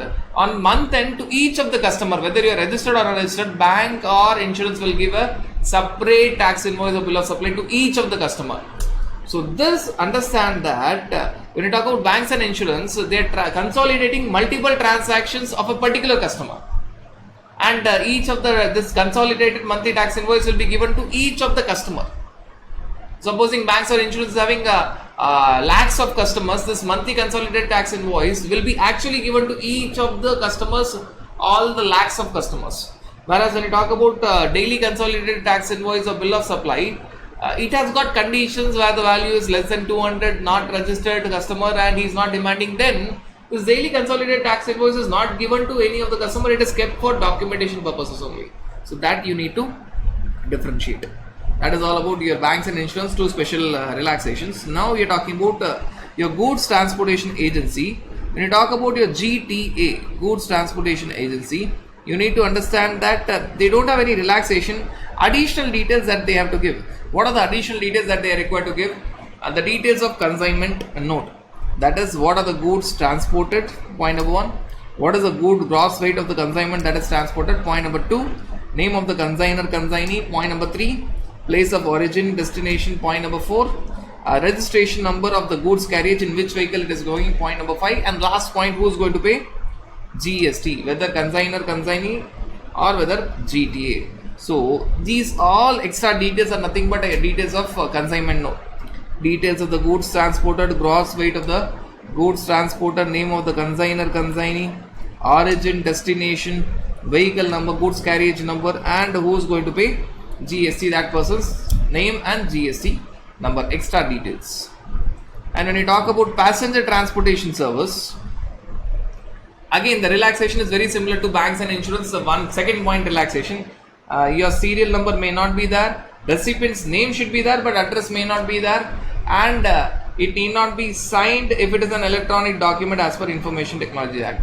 So any passenger transportation service sector, again there may not be serial number, just like banks and insurance. No need of recipient's address, name should be there, just like bank and insurance. And if at all it is e-document, even signature is not required. So let it be your air ticket or rail ticket or bus ticket, you will find that all these things may not be there. You will not find. In your rail ticket you will find your name but you will not find your address. So it is only from this particular provision. And finally, when you are talking about cinematographic films, movies, what if it is a multiplex screen? What is the answer? What if it is a single screen? What is the answer? For a multiplex screen, mandatorily they have to give e-ticket. Mandatorily they have to give only e-ticket, and that may not contain recipient's name as well as address. Now, name and address may not be there. Mandatorily they have to give electronic ticket. So e-ticket is mandatory. Whereas when you talk about single screen, understand that they have an option to give e-ticket. They can give normal ticket or e-ticket. So when you go to a multiplex screen, you will get an e-ticket where electronic ticket will not have your details, both name and address. This time your name and address may not be there, but mandatory e-ticket to each one of you. To each one of you, mandatory e-ticket. Whereas for single screens, e-ticket is optional. They may give to each one of you e-ticket, or they may give normal tickets. And this single screen has also an option to give separate invoice to each of the customer, or a consolidated tax invoice or bill of supply at the end of the day if the customers are unregistered, value less than 200, and they are not demanding separate invoice or bill of supply. So here e-ticket is mandatory to each of the recipient. Here e-ticket is optional, plus they have an option to give separate ticket to each of the recipient, whether e-ticket or normal ticket, or for multiple recipients who are satisfying the conditions, they can go for daily consolidated tax invoice or bill of supply. So that is tax invoice in special cases. For banks, insurance, we have discussed for GTA, we have discussed for passenger transportation service, and we have discussed for cinematographic films. Now, contents and all, you need not go through everything, not so important, but we are trying to give all the contents in form of a pictorial presentation for all the documents. We will not be seeing the contents. Now let us talk about another very important area where you are talking about your e-invoice dynamic QR code, and you are talking about e-payment dynamic QR code. So we will be talking about your e-invoicing on one side compared with your e-payment on the other side. When you talk about the logic of e-invoice, the logic of e-invoice is mainly to make sure that there is no bill trading, there is no evasion of tax. So it is only to make sure that there is no evasion of tax, and the concept is you are required to first report then supply. First report the transaction on government portal, then make supply. So all the invoices are registered on a portal called as invoice registration portal before they are given to the recipient. So first, before giving the invoice to the recipient, first they are reported on the government portal, that is the invoice portal. And the purpose of e-payment is to make sure that digital payment is promoted, so that the recipient has an option to make a digital payment. Also, tax evasion at the last limb of the transaction is also checked. Now, when you talk about advantages, what are the advantages when you talk about your e-invoicing? Basically, advantages only from the angle of government to reduce tax evasion, to make sure that bill trading is not there. But yes, advantages are there even for the registered person. Whenever you are generating e-invoice on your e-invoice portal, automatically the details will go to e-way portal as well as your GSTR1. So automation process is there. Compliance cost will be reduced, because whenever e-way bill is automatic, your return filing is automatic, your compliance cost may reduce. And most important point, from the recipient's angle, the opposite party will be assured of its input tax credit, because it can see on its GST 2A 2B that the opposite party has already reported the invoice, because e-invoice comes with the concept of first report then supply. So as a recipient, you are sure that the opposite party has generated e-invoice, and it is highly possible that it will be reported in GSTR1. So you get the details in GSTR 2A 2B, but it will show that it is only uploaded, not filed. Still you are satisfied that high chances are that e-invoice will be finally reported in GSTR1, and you will finally freeze your ITC in terms of GSTR 2A 2B. So that is the advantage for the registered persons. For department, the main advantage, that is the purpose of introducing e-invoices only for department, to reduce tax evasion, to make sure that bill trading is reduced, and automatic matching of ITC claim. If supplier has reported the same in invoicing portal, it is highly possible that the same will be reported in GSTR1, and the opposite person can claim the input tax credit. So auto matching is there. Better use of resource of department. So these are all the other advantages. When the invoices are automatically checked, department can focus on something else, and economic activities will be finally drastically increased. If the main thing, evasion, is stopped, all the other 3 points are only added on advantages. Whereas when you talk about the advantages of e-payment, that is e-payment dynamic QR code, for the registered persons there seems to be no direct advantages for the registered persons.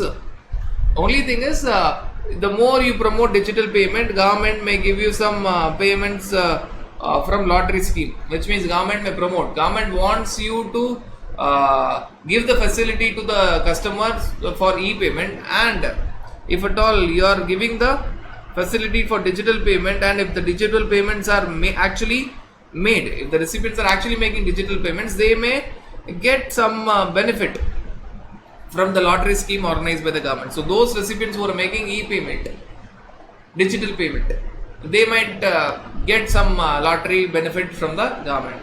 So government is trying to promote it. Rather, the only advantage for the government is they are trying to promote digital payment so that tax evasion is checked even at the last limb of the transaction, which is B2C. Because e-payment dynamic QR code is only for B2C. Now coming to your e-invoicing, first let us understand the entire process flow, what happens right from supplier to recipient. Now e-invoicing, what actually happens, e-invoicing startingly, the seller is required to first report the invoice, then issue the invoice. So seller should have a system, automation software or an offline utility to prepare a JSON file for your e-invoicing. So seller will report that invoice in a predefined format e-invoice schema called as INV1. So what is this e-invoice schema? This e-invoice schema is a standard format, whether you use a software or not, or whether you use any kind of software, standard format for all the businesses across India, which is called as e-invoice schema. So there are certain contents which are mandatory and they shall be reported on your invoice registration portal. So whether you want it or not, there is a particular details which is required to be filled for e-invoice schema, whether you use software or directly, or any software rather, whether you use software 1 or software 2 or software 3 or software 10 or directly, these details are mandated, which means it is a standard details that will go inside. So standard details will always be fetched inside this e-invoice schema. This e-invoice schema is nothing but GST INV1. So whether you're directly feeding in on your invoice registration portal, or whether you're using software X or software Y or software Z, all these details will be automatic, will be mandatorily fed into, and final report will be the same. Right, so that will happen first. Then what will happen is you will be uploading this e-invoice JSON file to invoice registration portal as per your schema. Now understand that when you're talking about invoice registration portal, there are 10 invoice registration portal, right, starting from www.einvoice1.gov.gst.gov.in till www.einvoice10.gst.gov.in.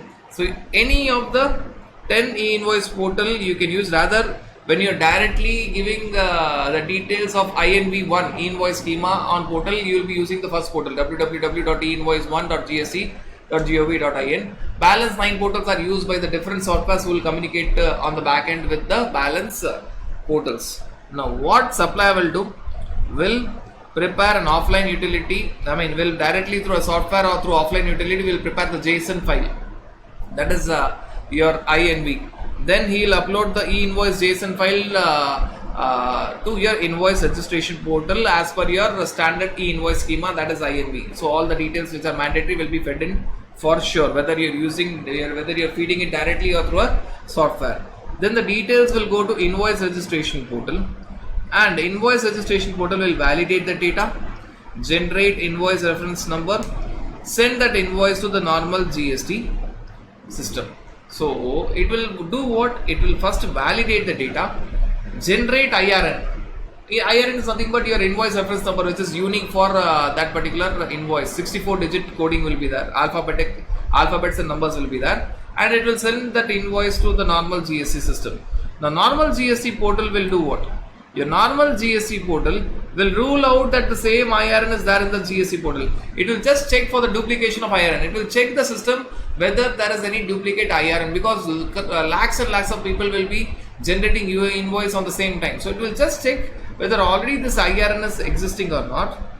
Then it will send the invoice details to the GST system. That is, it will, for the supplier, it will go and automatically sit in GSTR1, and then for the recipient it will go automatically to GSTR2A, auto population.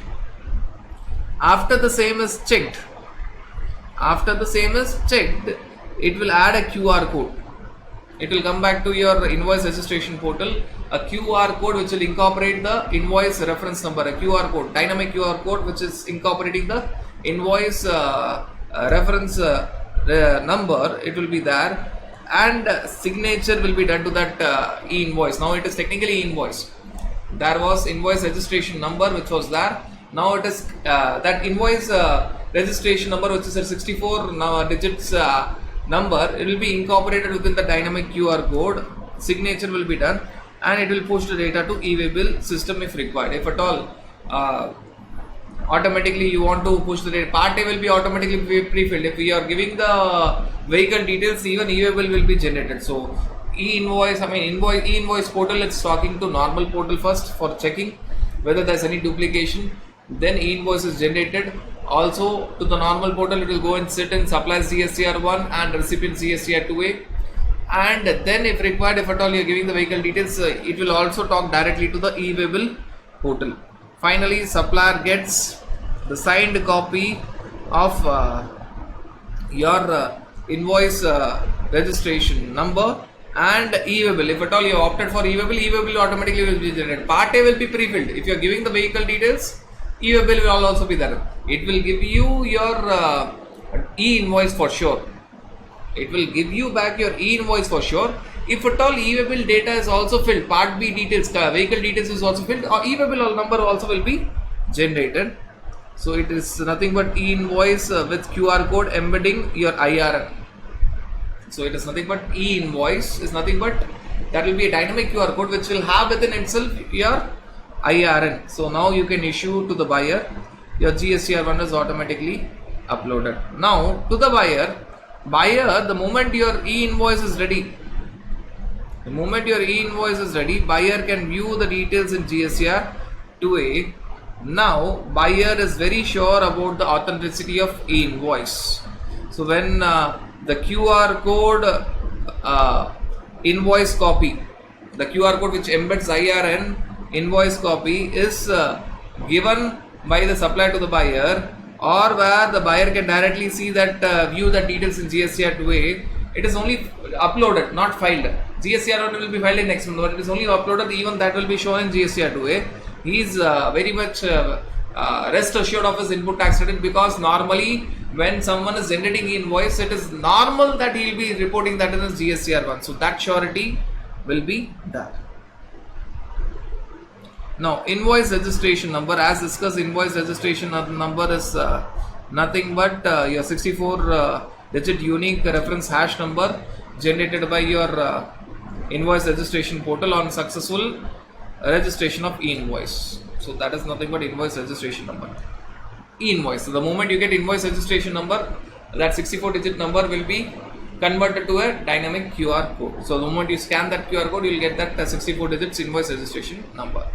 Now, talking about the difference between your e-invoice QR code, which is also dynamic, and e-payment dynamic QR code. Now, understand that when you talk about your e-invoice will have a QR code which is having your invoice registration number embedded in it. Whereas when you talk about your e-payment dynamic QR code, notified registered persons have to give an option to the recipient for making e-payment. So there you are talking about invoice itself is having a QR code which is having IRN embedded in it, e-invoicing. E-payment dynamic QR code is for notified persons, they are required to give an option to the recipient for making e-payment. Whether the recipient is making e-payment or not is not important. They are just giving an option to the recipient so that they can make the digital payment, for which there will be QR, dynamic QR code. Now when you talk about this e-invoice and e-payment, let us see the difference, all the differences that are there. First, understand that what are the supplies that are covered. Supplies that are being covered. E-invoice is mandatory for B2B supplies and exports, whereas e-payment dynamic QR code is for B2C supplies but other than exports. So your e-invoice dynamic QR code is for B2B plus exports. E-payment dynamic QR code is for B2C other than exports. Next, when you talk about the document coverage, your e-invoice dynamic QR code is mandatory on tax invoice, credit note and debit note. Whereas when you talk about your e-payment dynamic QR code, it is only for tax invoice and bill of supply. Document coverage. Now, Other difference that is there is when you talk about your e-invoice dynamic QR code, it is for a registered person whose aggregate turnover is more than 20 crores in any of the preceding financial year, right, starting from 17-18. Whether it is financial year 17-18 or 18-19 or 19-20 or 20-21 or 21-22. So if you're starting in financial year 22-23, you have to see all these 5 financial years, right, starting from 17-18 or 18-19 or 19-20 or 20-21 or 21-22. If in any of that preceding financial year, your pan-India aggregate turnover, not state turnover, pan-India aggregate turnover is more than 20 crores, it is applicable for you. Whereas when you talk about e-payment dynamic QR code, if same point, the difference is the turnover is 500 crores. If your pan-India aggregate turnover is more than 500 crores in any of the preceding financial year from 17-18, in any of the preceding financial year. So if it is in 17-18 or 18-19 or 19-20 or 20-21 or 21-22, in any of those financial year, if your pan-India aggregate turnover was more than 500 crores, e-payment dynamic QR code is applicable. So here it is 20 crores and the other side is it's 500 crores. Now understand that for certain persons, this both e-invoice QR code and the e-payment dynamic QR code is not applicable. What are the common categories which are not there? So when you talk about insurance sector, banking sector, goods transportation agency sector, passenger transportation service sector, and when you're talking about multiplex screens, these are the 6 cases where it is common: insurance, banks, passenger transport, GTA, passenger transportation service, and multiplex screens. In all these 6 cases, you don't have dynamic QR code, you don't have dynamic, you don't have e-invoicing dynamic QR code, you don't have e-payment dynamic QR code. Both are not applicable, and both are actually dynamic QR code. So that you need to understand. Apart from that, there are some special points. When you're talking about government department or local authority, they don't have e-invoice QR code, but they may be required to go for e-payment dynamic QR code. SEZ unit, they are not covered by e-invoice QR code, they may be covered by e-payment dynamic QR code. SEZ developer is not exempted anywhere, so they may be required to follow both. And on the right hand side, you have OIDRS from non-taxable territory to non-taxable online recipient. It is always B2C. So talking about e-invoice does not make sense. You are talking about e-payment dynamic QR code is not applicable. To put in a very simple terms, for certain sectors like banks, insurance, GTA, passenger transportation service, and your multiplex screens, e-invoicing is not applicable, as well as your e-payment dynamic QR code is not applicable. But when you talk about your government department or local authority, you talk about your SEZ unit, e-invoicing is not applicable, but e-payment dynamic QR code is applicable. When you talk about your SEZ developer, special economic zone developer, both are applicable. There is no relaxation for them. And friends, when you talk about OIDARS, Online Information Database and Access and Retrieval Services, from non-taxable territory to non-taxable online recipient, understand that it is always B2C. It is always B2C. Always you have this B2C. So therefore, it is only and only about e-payment dynamic QR code, which is not applicable. Obviously, e-invoicing, obviously it is ruled out because it is only for B2B transactions. So that you need to remember. Now, understand what is meant by dynamic QR code, because in both the places there is dynamic QR code. When you go to a shop and you scan and make the payment, generally it is a static QR code, because that QR code connects to the opposite person's only bank account. You have to enter the value. So when you go somewhere to a shop and you are scanning the QR code, which is already printed on somewhere, it is static QR code. So it will only link you to the bank account of the opposite party, but amount and details you have to enter. Whereas dynamic QR code means for each of the transaction, there will be a separate QR code. So when I go to a shop and the shop owner showing me a system with a dynamic QR code and I scan it, not only it will be connected to the opposite person's bank account, but also it is connected to the invoice or bill of supply. Value will also be pre-printed. I need not even type the value. Value is also that. Whatever is my invoice value, if my invoice value is 5,555, automatically value also will be there. It is already connected to the opposite person's bank account. I need to just confirm it. So that is dynamic QR code. Now understand that when you talk about your e-invoice QR code, it is nothing but QR code with IRN embedded in it. And when you talk about e-payment dynamic QR code, it is a QR code which is linked for making payment to the opposite party. It is an option given by the registered supplier for making digital payment by the recipient. Recipient may make digital payment, may not make. That is his option, but supplier has to give that option. Also understand that this dynamic, e-invoice QR code has to be generated only on e-invoice portal that we have discussed. 10 portals are there. Whereas this e-payment dynamic QR code is to be generated on own software or own application. There's no portal. It is to be generated on own software or own application. Now please understand the other aspects. If at all you are not complying with your e-invoice QR code, then the invoice itself will be treated as invalid invoice. If at all e-invoice is not given, you are covered but you are not given, the invoice itself is invalid. The recipient may not be able to take your input tax credit because it is invalid invoice. So problem to the recipient. For the supplier, there may be a penalty under section 122, which is supply without invoice.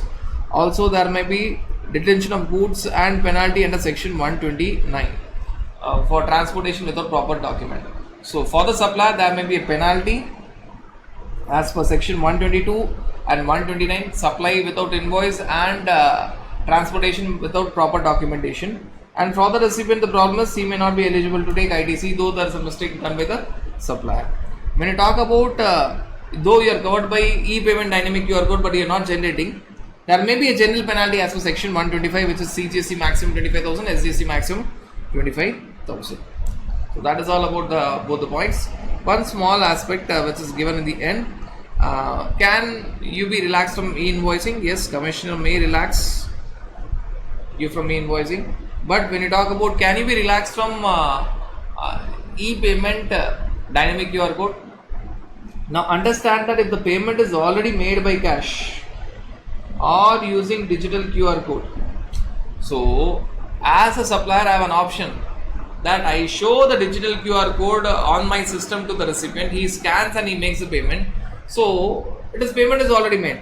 Then rather than giving him a printout of invoice with a dynamic QR code does not make sense because he has already made the payment. Then I can give the payment reference number on the tax invoice or bill of supply rather than that dynamic QR code. See, there are two options. One option, the recipient has already made advance payment. So showing him dynamic QR code on the system or on the printout of invoice does not make sense because already payment is made. Just write payment reference number on the invoice. Or he is yet to make the payment. I have shown him dynamic QR code on the system itself. He scans and makes the payment. Then when I am taking the printout, again that QR code may not be there, I can write the payment reference number. Or the last option where he has not made any advance payment, he has also not made payment when I have showed him the dynamic QR code on the system, or I never showed him dynamic QR code on the system. Then on my invoice there should be dynamic QR code. Right, understand that if at all there is already an advance payment, no need of dynamic QR code of the invoice, just write the payment reference number. If no advance payment but I am showing the dynamic QR code on my system itself and payment is made, then when I am taking the printout of the invoice or bill of supply, I can write the payment reference number and take the printout rather than having that dynamic QR code. So friends, that was all about your e-invoice QR code and e-payment dynamic QR. Now we can discuss about the other documents where you're first going to focus on your receipt voucher and refund voucher. Friends, as already discussed, this receipt voucher, refund voucher is basically for your supply of services only for supply of services advances are taxed.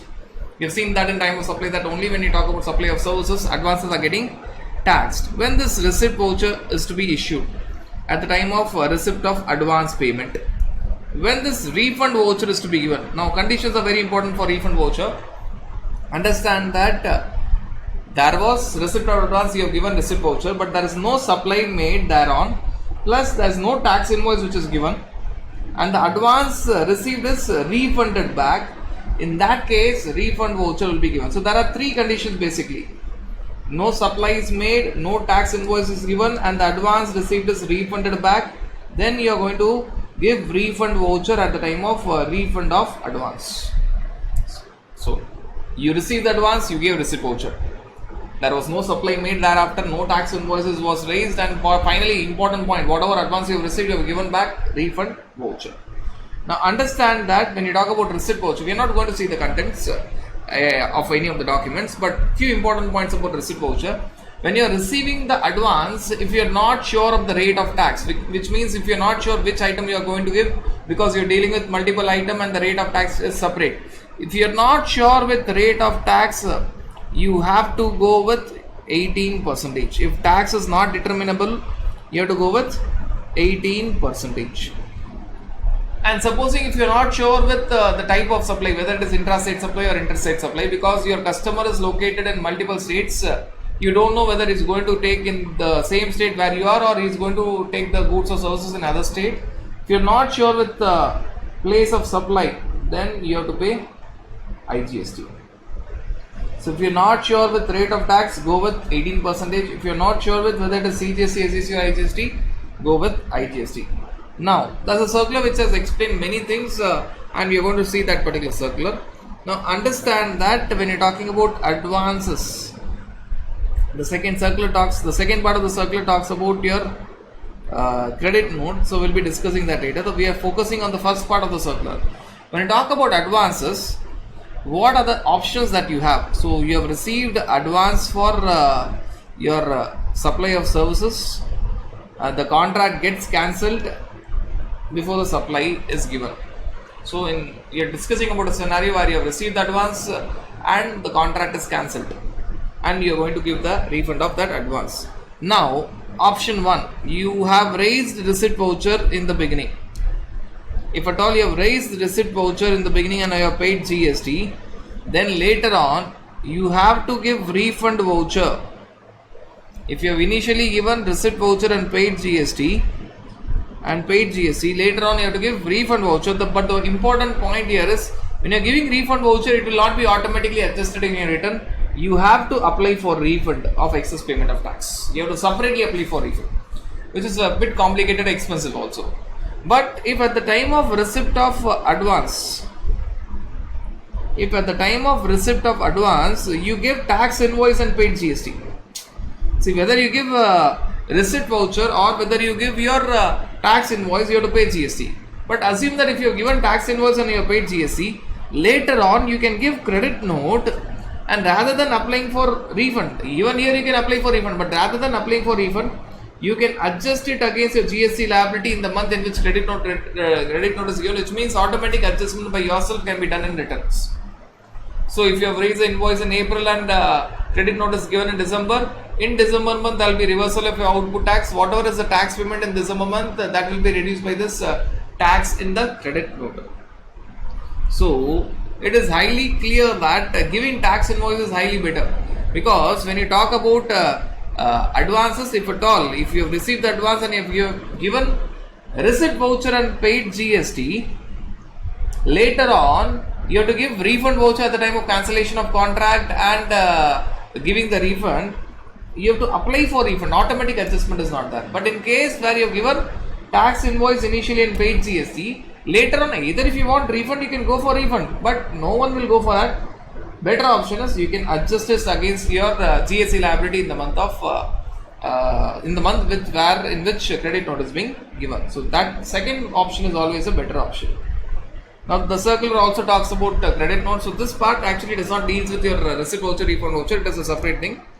If at all the goods are returned back, if at all I am talking about a scenario where the goods are returned back, so there is only one option. Initially you have to give your tax invoice and pay GST. Later on you have to give There's no two option. Later on, initially, if at all the goods are supplied, you have given tax invoice, paid GST. Later on, the goods are returned back. You have to give credit note, and in credit note, as discussed, there will be two scenarios.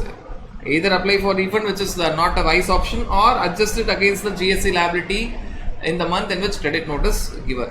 So, if at all the goods are supplied, you will be raising tax invoice and paying GST. When the goods are returned back, raise credit note and adjust it against the GST liability for the month in which credit note is being raised. Now, talking about the other documents which you have already completed when we have already discussed your initial introduction, self-invoice and payment voucher. So, when you talk about self-invoice and payment voucher, it was very clear that self-invoice and payment voucher are very special because they are raised by the recipient. Normally, all the documents are raised by the supplier, but these are the documents which are raised by the recipient. Self-invoice is nothing but tax invoice given by the recipient. Right. So, when you talk about self-invoice, there are two conditions. That it should be an RCM case, that should be RCM applicable. Second, you are talking about a scenario where the supplier is unregistered. So it should be an RCM case and supplier should be unregistered. If supplier himself is registered, he will be giving tax invoice. Though he will not be collecting and paying GST, he will be giving tax invoice mentioning the fact that recipient has to pay this tax under RCM. So in self-invoice, there are two conditions. Recipient will raise self-invoice. Condition number 1, RCM. Condition number 2, supplier is unregistered. For payment voucher, there is only one condition, and that condition is it is an RCM case. It should be an RCM case. So only one condition is there where you are talking about your payment voucher, that it is an RCM case.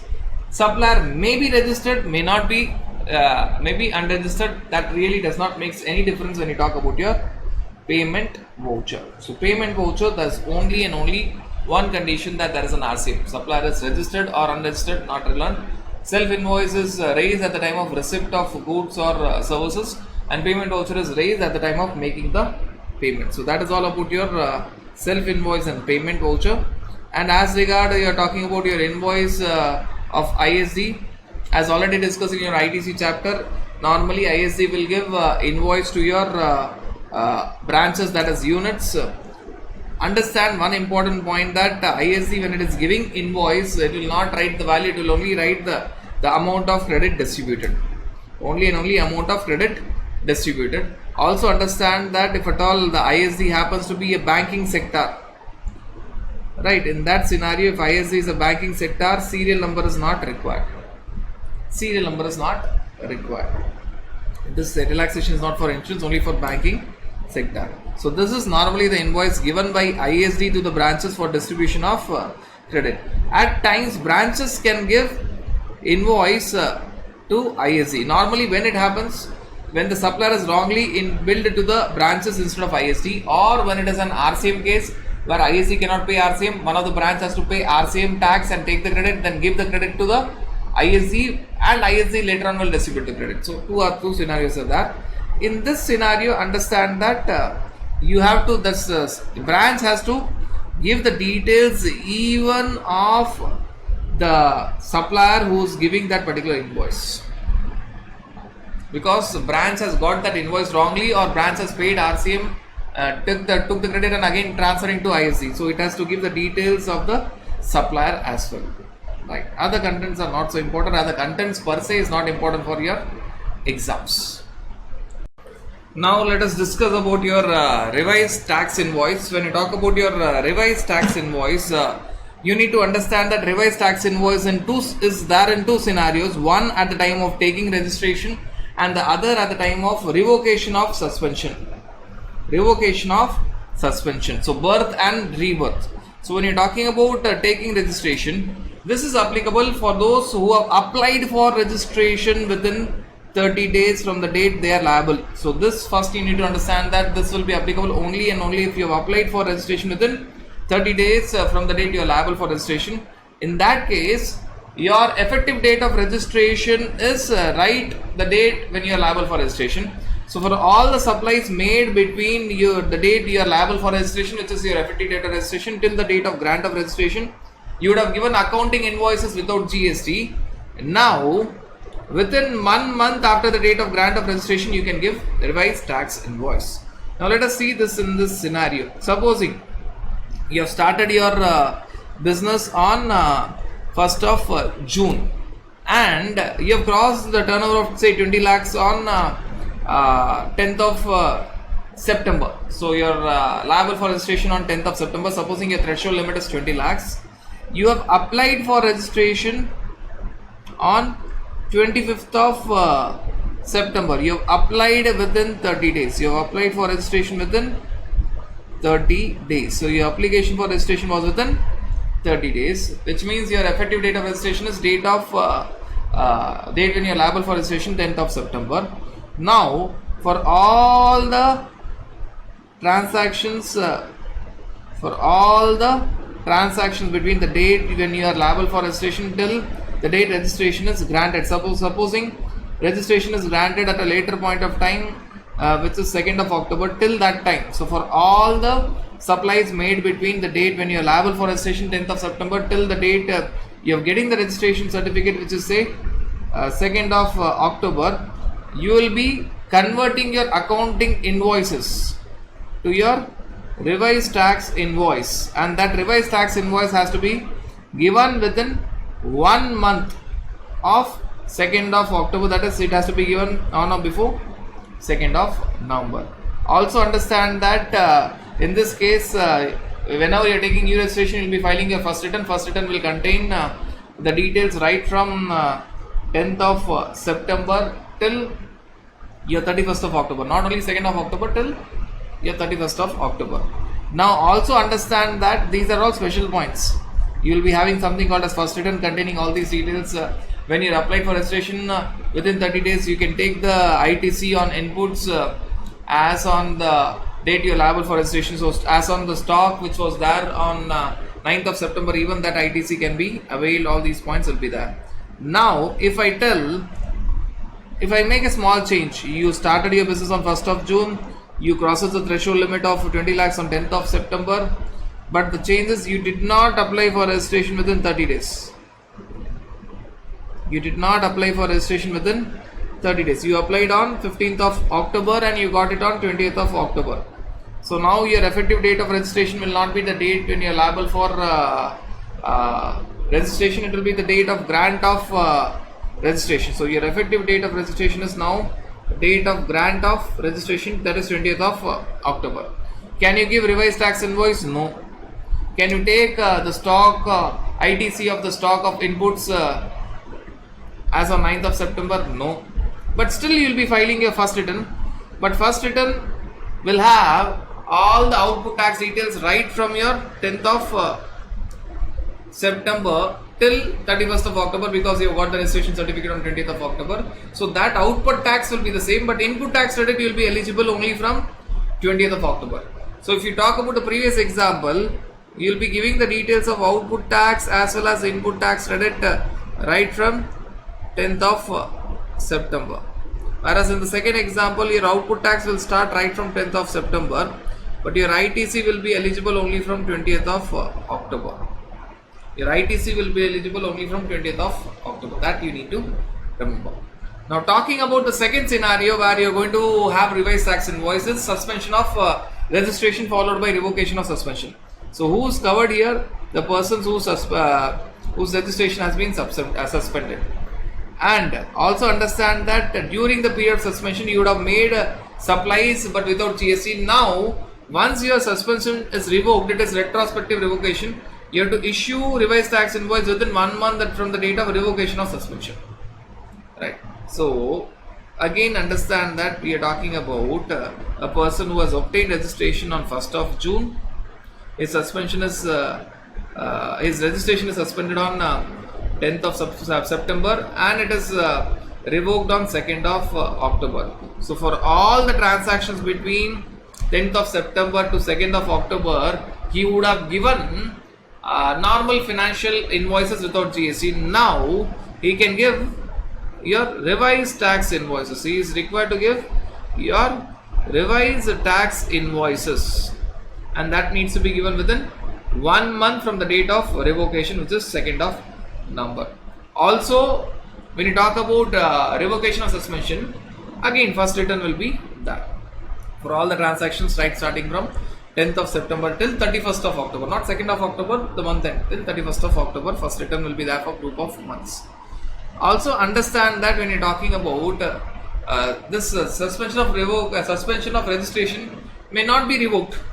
So you obtained registration on 1st of June, your suspension was there on 10th of September, and finally there was never any revocation of suspension. Your registration itself is cancelled on 2nd of October, which means once your registration is cancelled, there's no need of converting accounting invoice to revised tax invoice. There's no concept of first return. So that is again given here. Right. Now, other small aspects of your revised tax invoices, between the time of your date of liable for registration till the date of grant of registration in the first case registration, and during the period of suspension in the second case where you're talking about suspension followed by revocation of suspension, you would have given accounting invoices. Now you're converting that into GST invoices, which is nothing but revised tax invoice. Now, should you give separate invoices? Again, you have to understand that if at all it was B2B supplies, the supply is to registered person, whether it is interstate or whether it is intrastate, you have to give separate revised tax invoice to each of the customer for the tax invoice already raised. For each of the transaction, you have to give separate revised tax invoice. So if it is B2B, whether interstate or intrastate, each of the accounting invoice has to be converted to separate single revised tax invoice. But if it is B2C, then you have to ask a question whether it is intrastate or interstate. If it is intrastate, irrespective of whether the value is up to 2.5 lakhs or more than 2.5 lakhs, you can give a consolidated revised tax invoice.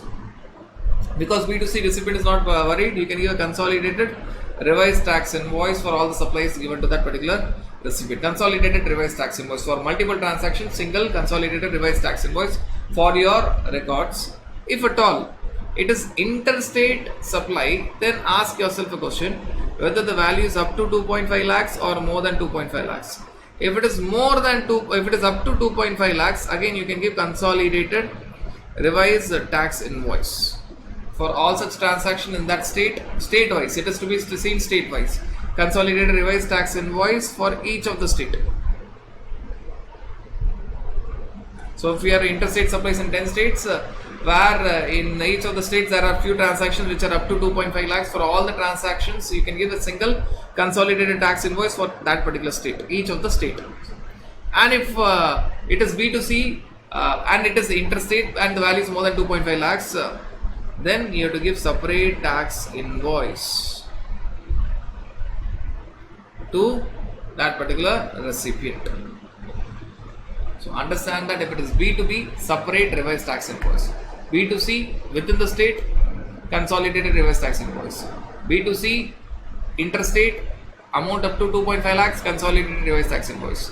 B2C, interstate, amount is more than 2.5 lakhs, then you are talking about revised tax invoice to each of that particular recipient. So that is all about your revised tax invoice. Now finally you are talking about your debit note and credit note. So when you are talking about your debit note and credit note, understand that there are few points that we have already discussed in other places, but nevertheless we will again come back here again and see. Understand that credit note and debit note is from the angle of supply, don't forget that. So when you talk about credit note, what are the scenarios where you are talking about credit note? There is decrease in value, there is decrease in tax payable, the goods are returned, or the supply is found to be deficient. 4 scenarios: either there is decrease in value, or there is decrease in tax, or the goods are returned back, or the goods or services are found to be deficient in quantity or quality. Whereas debit note, there are only 2 scenarios, that is increase in value and there is increase in tax payable. Only 2 scenarios. You have to look from the angle of supplier, not from the angle of recipient. Now understand that when you talk about credit note, it is a decrease in value followed by decrease in tax. Credit note is optional because it will reverse you are going to reverse the output tax and government is going to get a lesser revenue. Whereas debit note, which is otherwise called as supplementary invoice, is mandatory because it is going to increase the government's revenue. Now the other points, when you talk about your credit note, there are conditions. What are the conditions? That first is time limit. You have to give your credit note within September month of next financial year or date of filing of annual return of that financial year, which was earlier. So last date for credit note is September month of next financial year or actual date of filing of annual return of that financial year, whichever is earlier. One more condition is you can reduce your output tax liability only if the recipient has reversed proportionate ITC. So there are conditions. There are conditions. Whereas when you talk about your debit note, there are no such conditions. There is no time limit. There is no time limit. Obviously, there is no such condition that if you are paying extra output tax, ask your recipient to take extra ITC. He can take it, but there is no such condition. The other name of debit note is supplementary invoice. So there are no conditions. Zero conditions. Right? For credit note, when you are reversing output tax, give within time, September month of next financial year or actual date of filing of annual return of that financial year, which was earlier. If supplier you are reversing output tax, make sure that the burden is not shifted to the recipient and recipient is reversing proportionate ITC. Whereas debit note has got no such conditions. Can a supplier give consolidated debit note and credit note for all the supplies for made during that year? Yes, supplier can give consolidated credit note for all the supplies made in a financial year. Supposing for multiple invoices a discount is given together, so supplier need not give discount against each of the invoice. He can give one consolidated credit note for all the invoices in that financial year against which discount is given. Also, supplier can give one consolidated debit note for all the supplies against which the price is increased. So normally debit note and credit note are linked to invoice. But for multiple invoices, if you are giving credit note, multiple invoices, if you are giving debit note, is it possible that you can single credit note, single debit note? Yes. But those invoices against which credit note or debit note is given, which is consolidated, single means consolidated, that should be, the invoices should be of the same financial year. So that you need to remember. So these are all the points about your debit note and your credit note. Friends, finally we are talking about the last set of document, which is all about your delivery challan. So when you talk about your delivery challan, one thing we have made it very clear in the beginning itself is delivery challan is a document which is given when there is no supply. So delivery challan is given at the time of removal of goods for transportation. In what all cases? One, you are talking about supply of liquid gas where the quantity at the time of removal from the place of business is not known. There is supplying the quantity, but you are not sure of the quantity, how much quantity. Where you are supplying a liquid item or a gaseous item where the quantity at the time when the same goods are removed from the place of business of the supplier is not known. You are not sure of the quantity. Second, the goods are sent for job work. Again, when the goods are sent for job work, it is not supply. Third, the goods are sent for reason other than supply. Fourth, any other notified case by CBSE. If you see all these four cases, you will find that there is no clear-cut supply. So first is a case where there is a liquid item, gaseous item, where you are not sure of the quantity, how much is the supply at the time of removal. So delivery challan. Principal to job worker, there is no supply, delivery challan. Transportation of goods other than by way of supply, delivery challan. Notified case. One of the notified case is a very special scenario which is given here. Supposing the goods are given in semi-knockdown format or completely knockdown format, or in batch or lotches against a single invoice. So they are given sent in installments, but against a single invoice. Before the dispatch of first lot, what you have to do, because it is a single transaction, you have to raise a tax invoice before even the first lot is dispatched. So supplier has to pay the entire output tax right in the beginning. Supposing it is going to go in 9 installments, right from April to December. So before the first lot is removed, supplier has to pay the entire output tax because he has to raise the invoice before the dispatch of first lot. But when actually each of the lot is going, supposing each of the truck is going, 9 trucks are going, right? Each worth say 1 crore. But the problem is the invoice is worth 9 crores, but each of the truck will have 1 crore value. So what to do? For the first 8 trucks, first truck and the next 7 trucks, for the first 8 transactions, consignments, what you have to do? You have to give a delivery challan for 1 crore rupees along with along with the certified copy of tax invoice, not the original invoice. Delivery challan giving reference to tax invoice along with certified copy of tax invoice. If at all that is EO bill, that EO bill will be corresponding to delivery challan, not tax invoice. So tax invoice is say for 9 crores, but this delivery challan will be for 1 crore, EO bill will be for 1 crore. Right, and you have to, along with that, you will be giving a certified copy of tax invoice. Understand that there is supply, but the truck which is going is supply is for 9 crore, but the truck is containing goods only for 1 crore. So you will be giving a certified copy of invoice of 9 crores, but the truck contains only 1 crore goods. So you will be giving delivery challan for 1 crore along with EV bill for 1 crore. And that delivery challan will give the reference of tax invoice that it is supply, but this truck is not full supply, it is only part of the supply. Therefore, you are going with delivery challan and EV bill. Same is true with the last truck also, last lot also.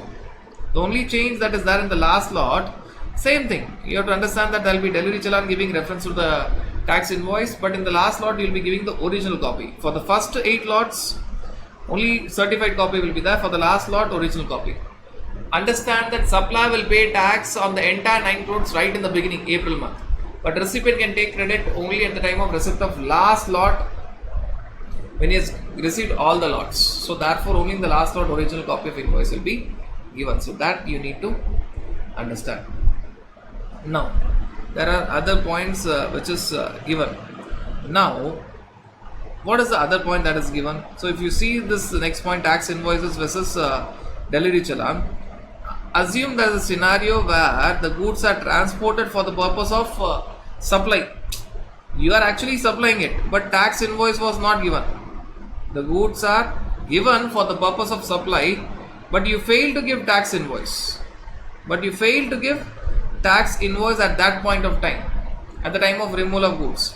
So the supplier at that time of supply, he has not given tax invoice, he has given delivery challan.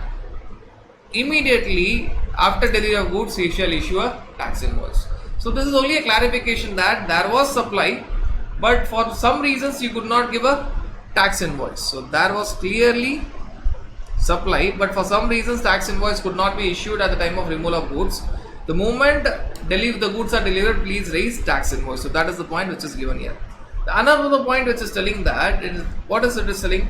When the goods are being transported on delivery challan in lieu of invoice, the same shall be declared in EO bill. So when you are transporting the goods on delivery challan in lieu of invoice, the example that we have discussed, which means you are talking about there is a supply, but supply was for 9 crore, but you are giving only 1 crore item. So you are giving delivery challan in lieu of invoice. You have to give invoice. Invoice is already given. Certified copy of invoice is for 9 crore, but what is transported is only 1 crore. So now you are giving delivery challan in lieu of invoice. So delivery challan will have the reference number of invoice. That should be clearly mentioned on e-way bill as well. So that is also given here.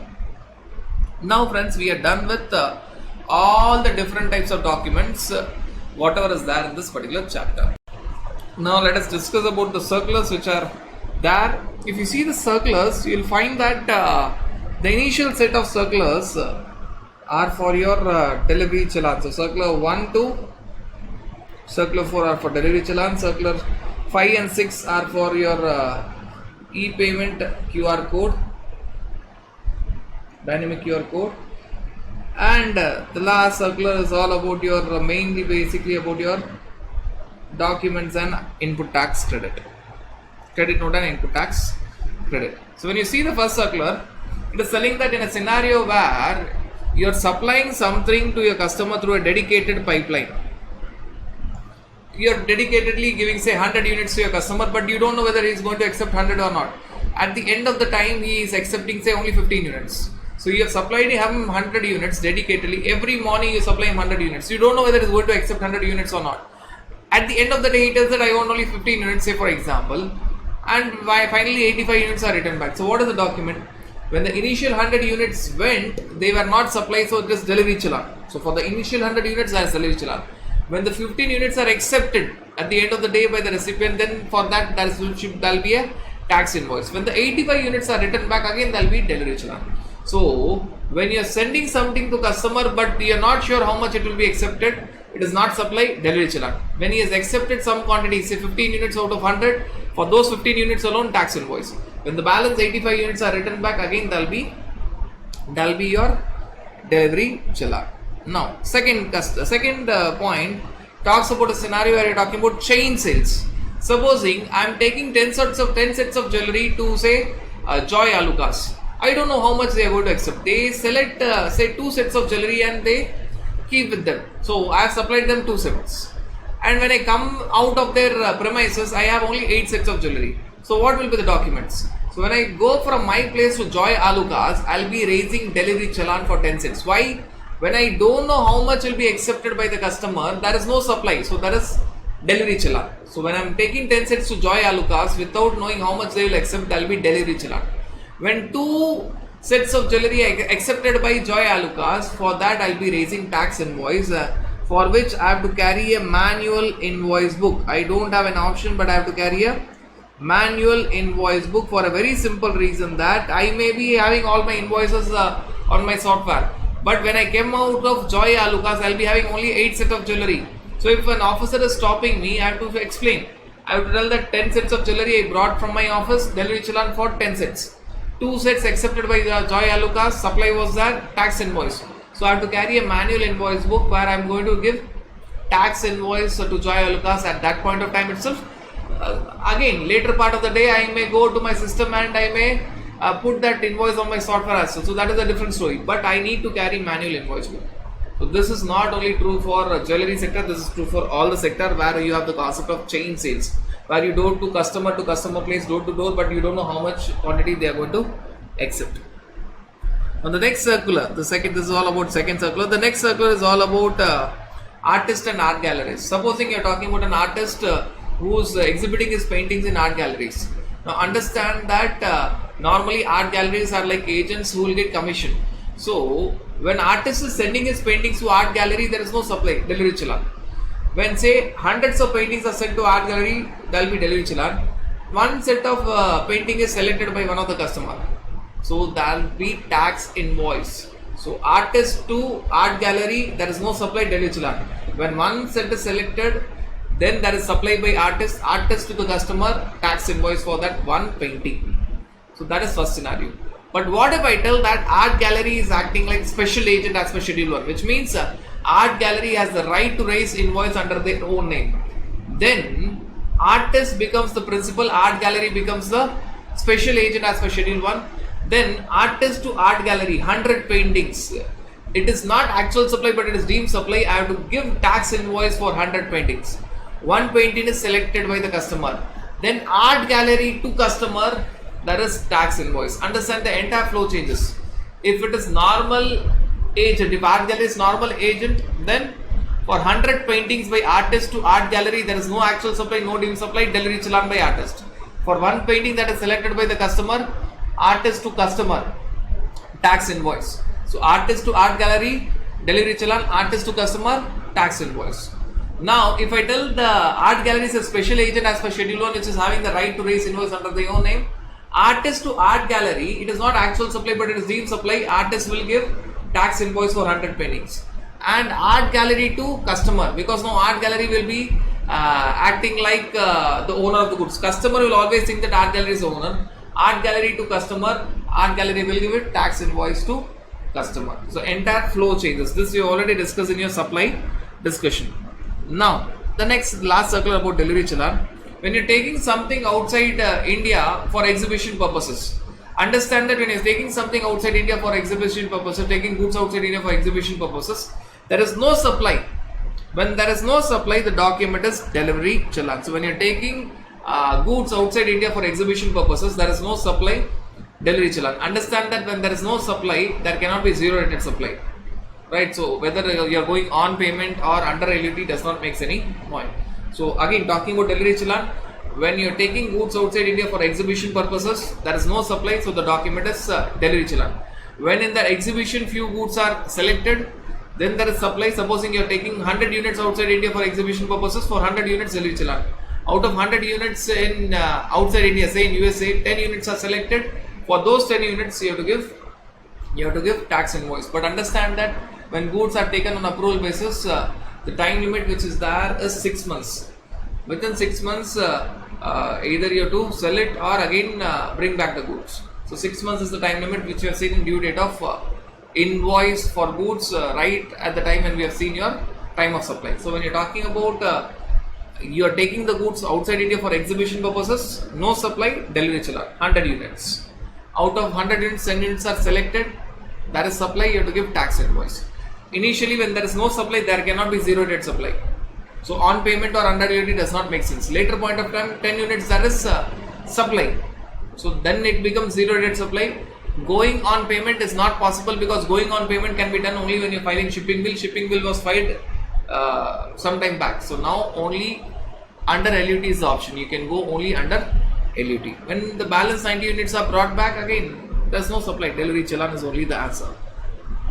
These are all the 4 circulars which are dealing with your delivery challan. Now the 5th circular and the 6th circular are dealing with your e-payment dynamic QR code. As already discussed, if the payment is already made in advance, whether by cash or UPI payment or any other means, before raising the invoice, then on the invoice dynamic QR code need not be there. Payment reference number is sufficient. For prepaid invoice, there need not be dynamic QR code because payment is already made. Payment reference number is sufficient. That we have already discussed earlier. Also, next point is about when you are supplying through ECO, and ECO is already complied with your e-invoice dynamic QR code. Whether supplier is also required to give this e-payment dynamic QR code? Yes. Supposing I am supplying through Amazon, and both of us are covered by e-payment dynamic QR code. Understand that this clarification tells that both your electronic commerce operator as well as the supplier, both on their invoice have to give dynamic QR code. So technically it does not make sense because when you are supplying through ECO, payment will be made to ECO, then ECO can give dynamic QR code. At times payment will be made to supplier, then supplier can give dynamic QR code. They want to avoid confusion. They don't know who is going to get the payment. So they are telling that if for both of them the provisions are applicable, both the supplier whose goods are being supplied through ECO as well as the ECO through which the platform the goods are being supplied, both of them need to give dynamic QR code, e-payment dynamic QR code. Now, there are certain circulars about basically documents as well as ITC. First is all about free samples and gifts. Free samples and gifts, as already discussed, you have 2 options. Either reverse ITC, no need to pay output tax. Reverse ITC not only on that item but also on related input services, or have ITC and let it be deemed supply as per schedule 1 para 1 and pay output tax. If you take ITC, pay output tax, deemed supply schedule 1. If you are reversing ITC, then no need to pay output tax because it is not deemed supply. So that is about your free samples and gifts.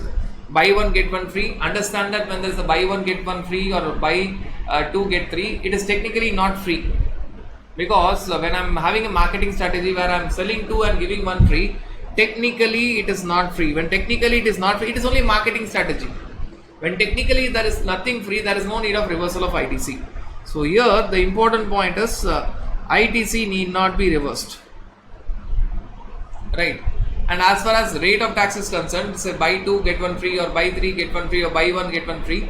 Understand that it is not free. It is not like free gifts or samples. There is no need of reversal of ITC. You are going to pay output tax, no need to reverse ITC. And when you are going to pay output tax, see whether it is a composite supply or mixed supply. Accordingly apply the rate of tax. So that is clarified. Now next is about buy more, save more, volume discount and security discount. So it is all about discounts. So it is all about credit note.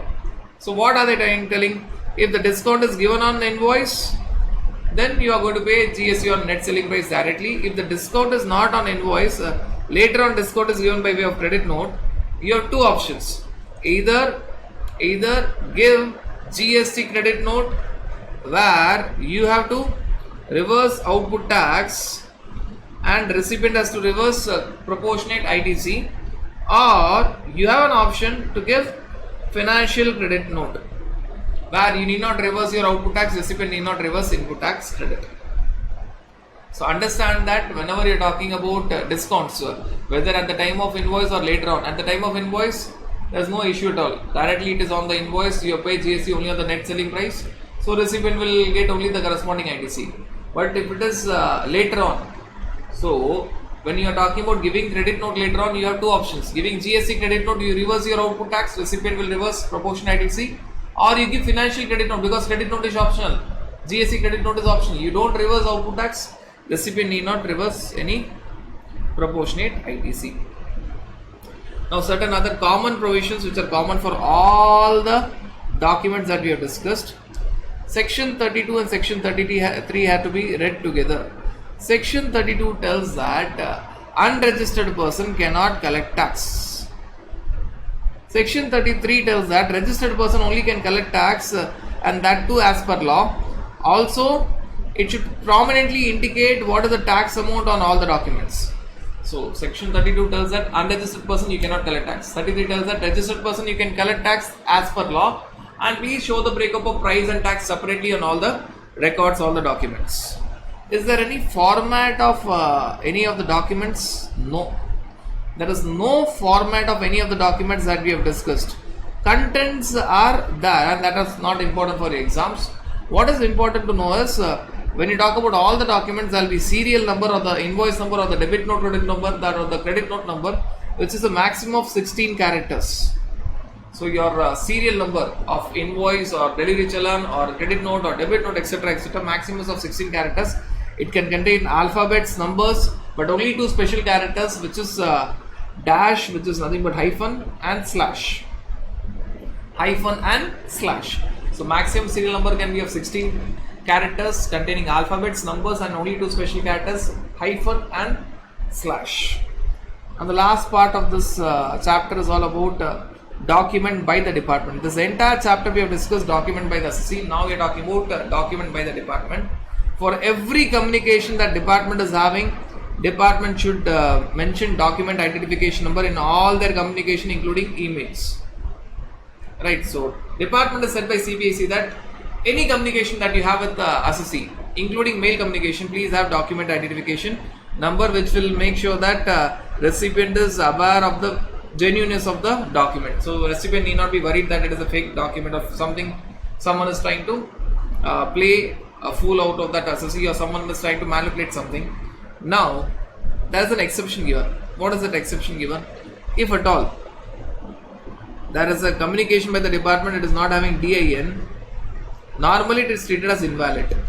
But there is an exception. So normally if there is a communication by the department without DIN, it is invalid. That is an exception. What is the exception? There is technical difficulty in raising document identification. First exception is that's some technical problem. Second exception is the communication is to be given at short notice on an urgent situation, and the officer who has to raise DIN is outside office for his official duties.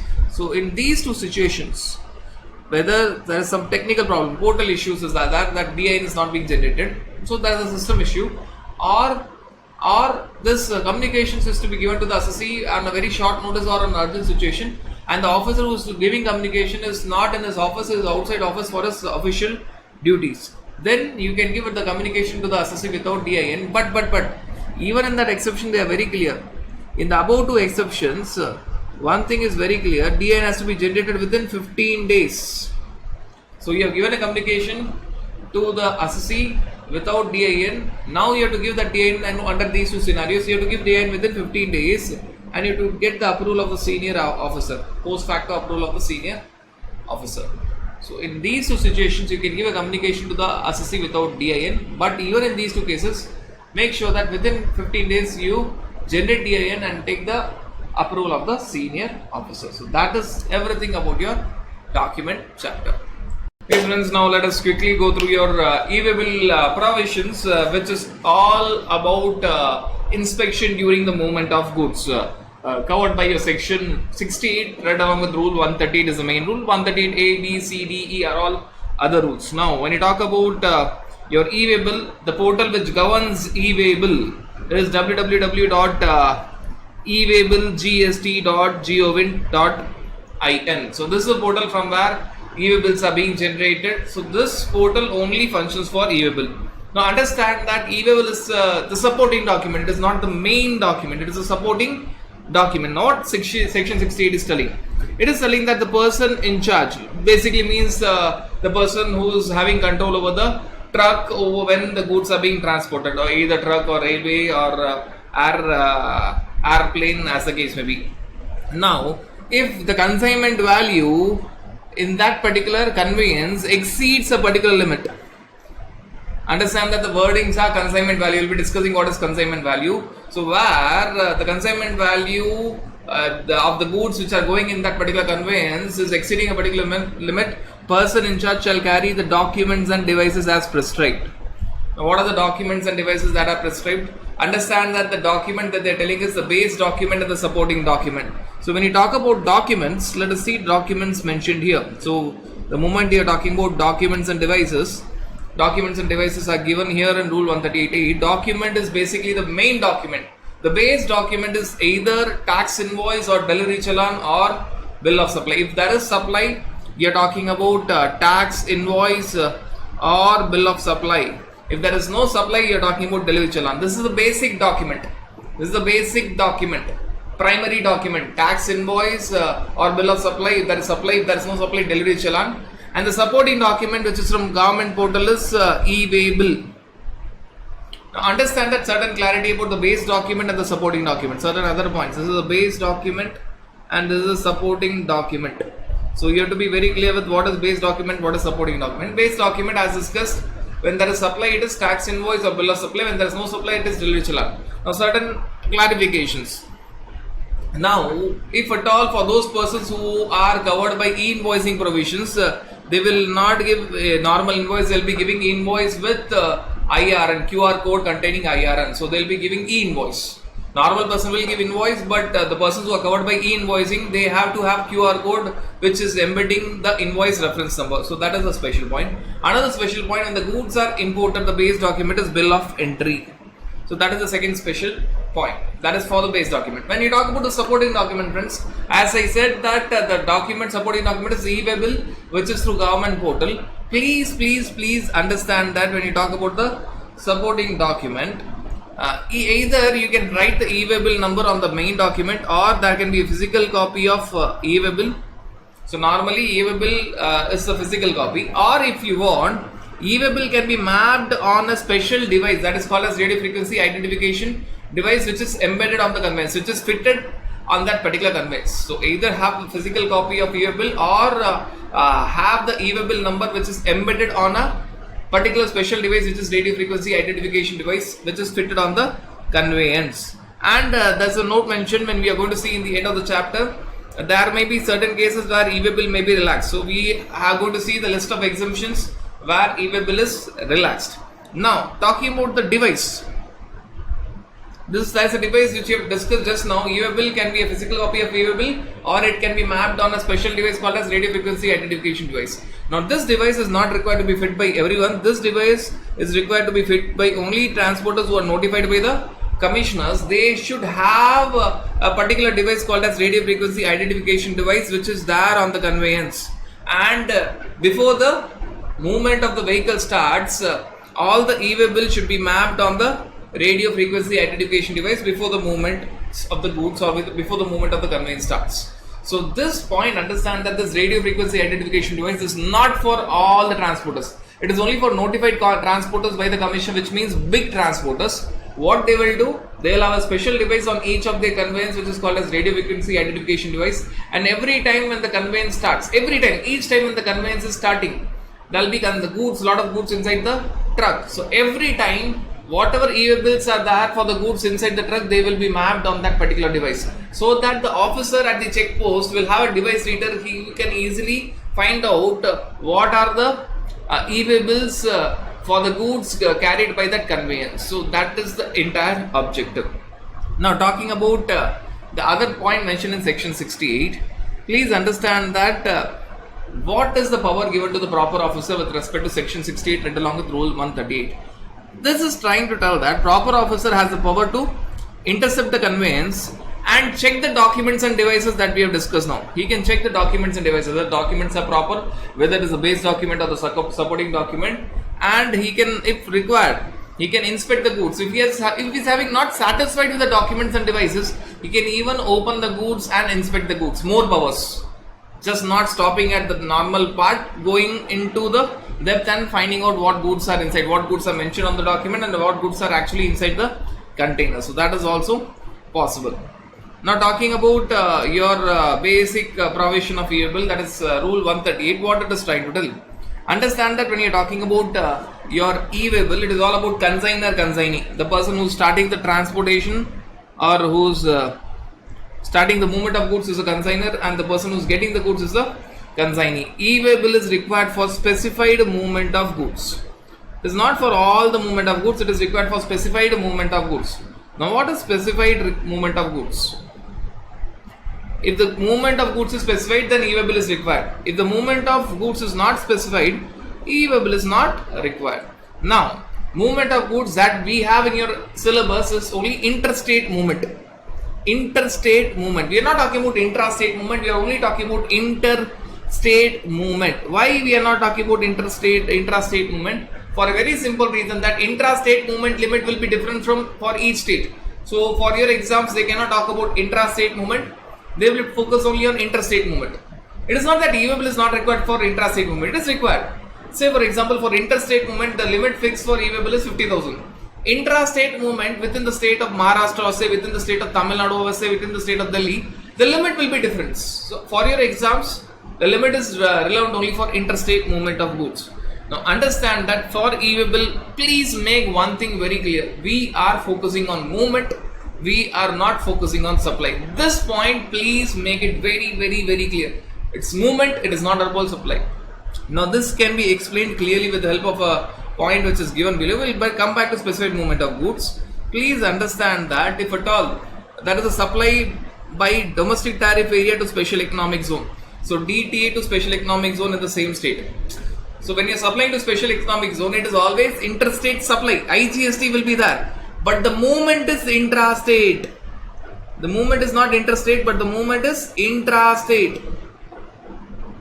So we are talking about, supposing I am there in domestic tariff area, I am supplying to special economic zone. It is an interstate supply. IGST will be taxed, but the movement is intrastate. It is intrastate. So you have to say the intrastate limit. Likewise, supposing from a particular state, so Maharashtra, I am going via Gujarat and coming back to Maharashtra. So I am starting from Mumbai, I go to Ahmedabad and come to Pune.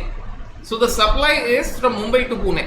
Supply is from Mumbai to Pune, which is intrastate supply.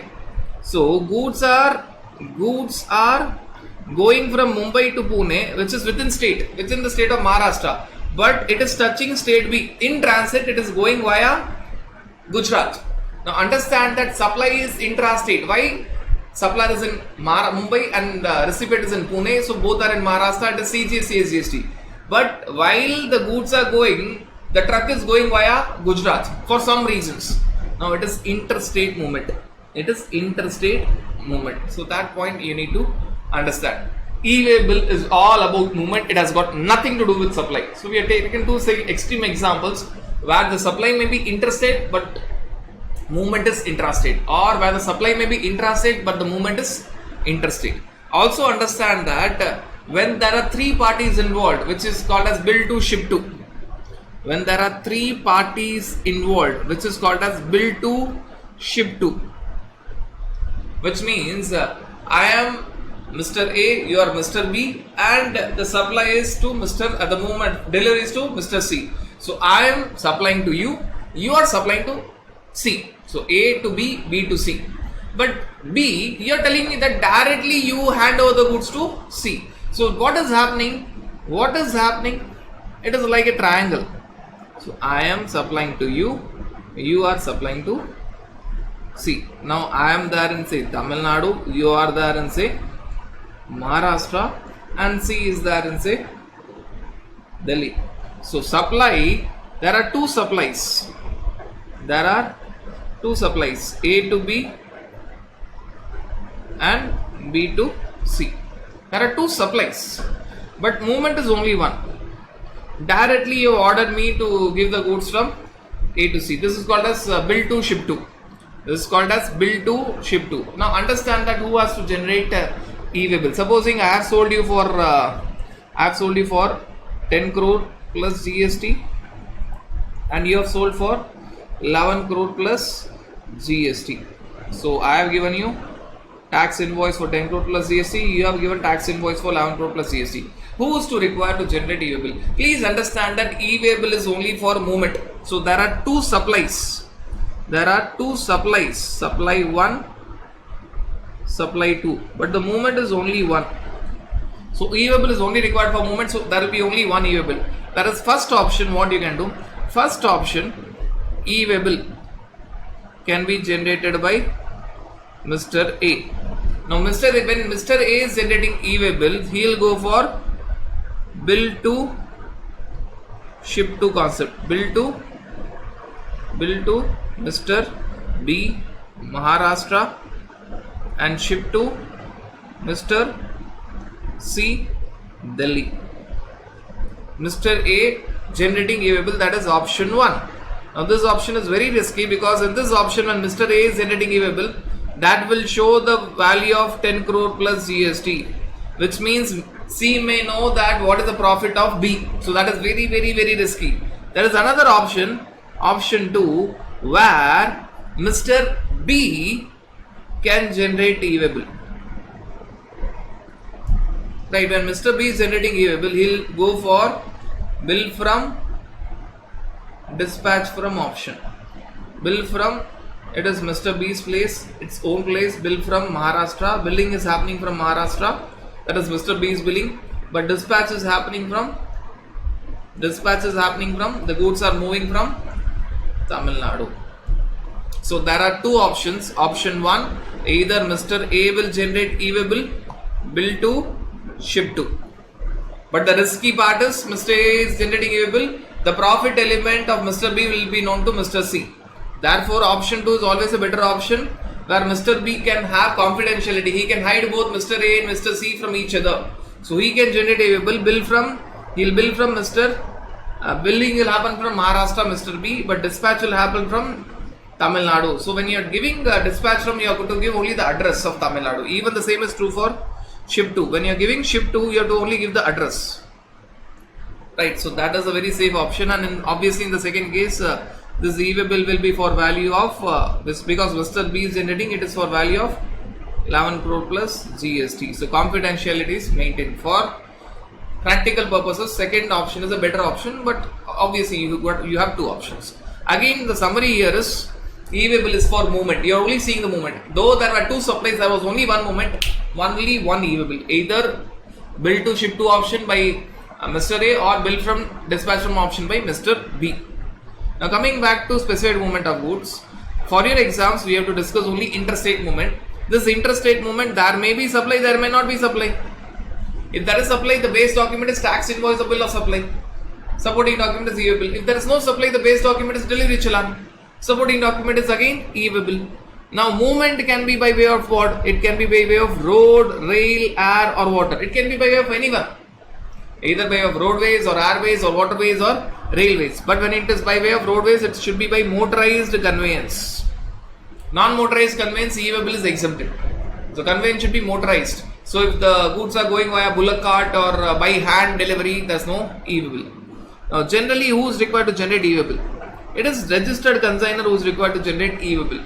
So e-way bill normally is to be raised by the registered consignor, but if at all the consignor is unregistered and the consignee is registered and the consignee is known before the commencement of movement, then consignee will generate. There are three conditions: consignor unregistered, consignee registered, and consignee is known before the commencement of movement of goods start. Which means it is very clear that the goods are going to go to that particular consignee. In that scenario, registered consignee will generate e-way bill. Right, so that is the important point. Now for what value? Now understand that we are only discussing interstate movement. So interstate movement, the consignment value which should be there should be more than 50,000. Now what is consignment value? Consignment value is nothing but your transaction value as per section 15 plus GST. You are going to add GST. So when you are seeing consignment value, you have to see including GST. But consignment value will not include value of exempt goods. It will not include value of exempt goods.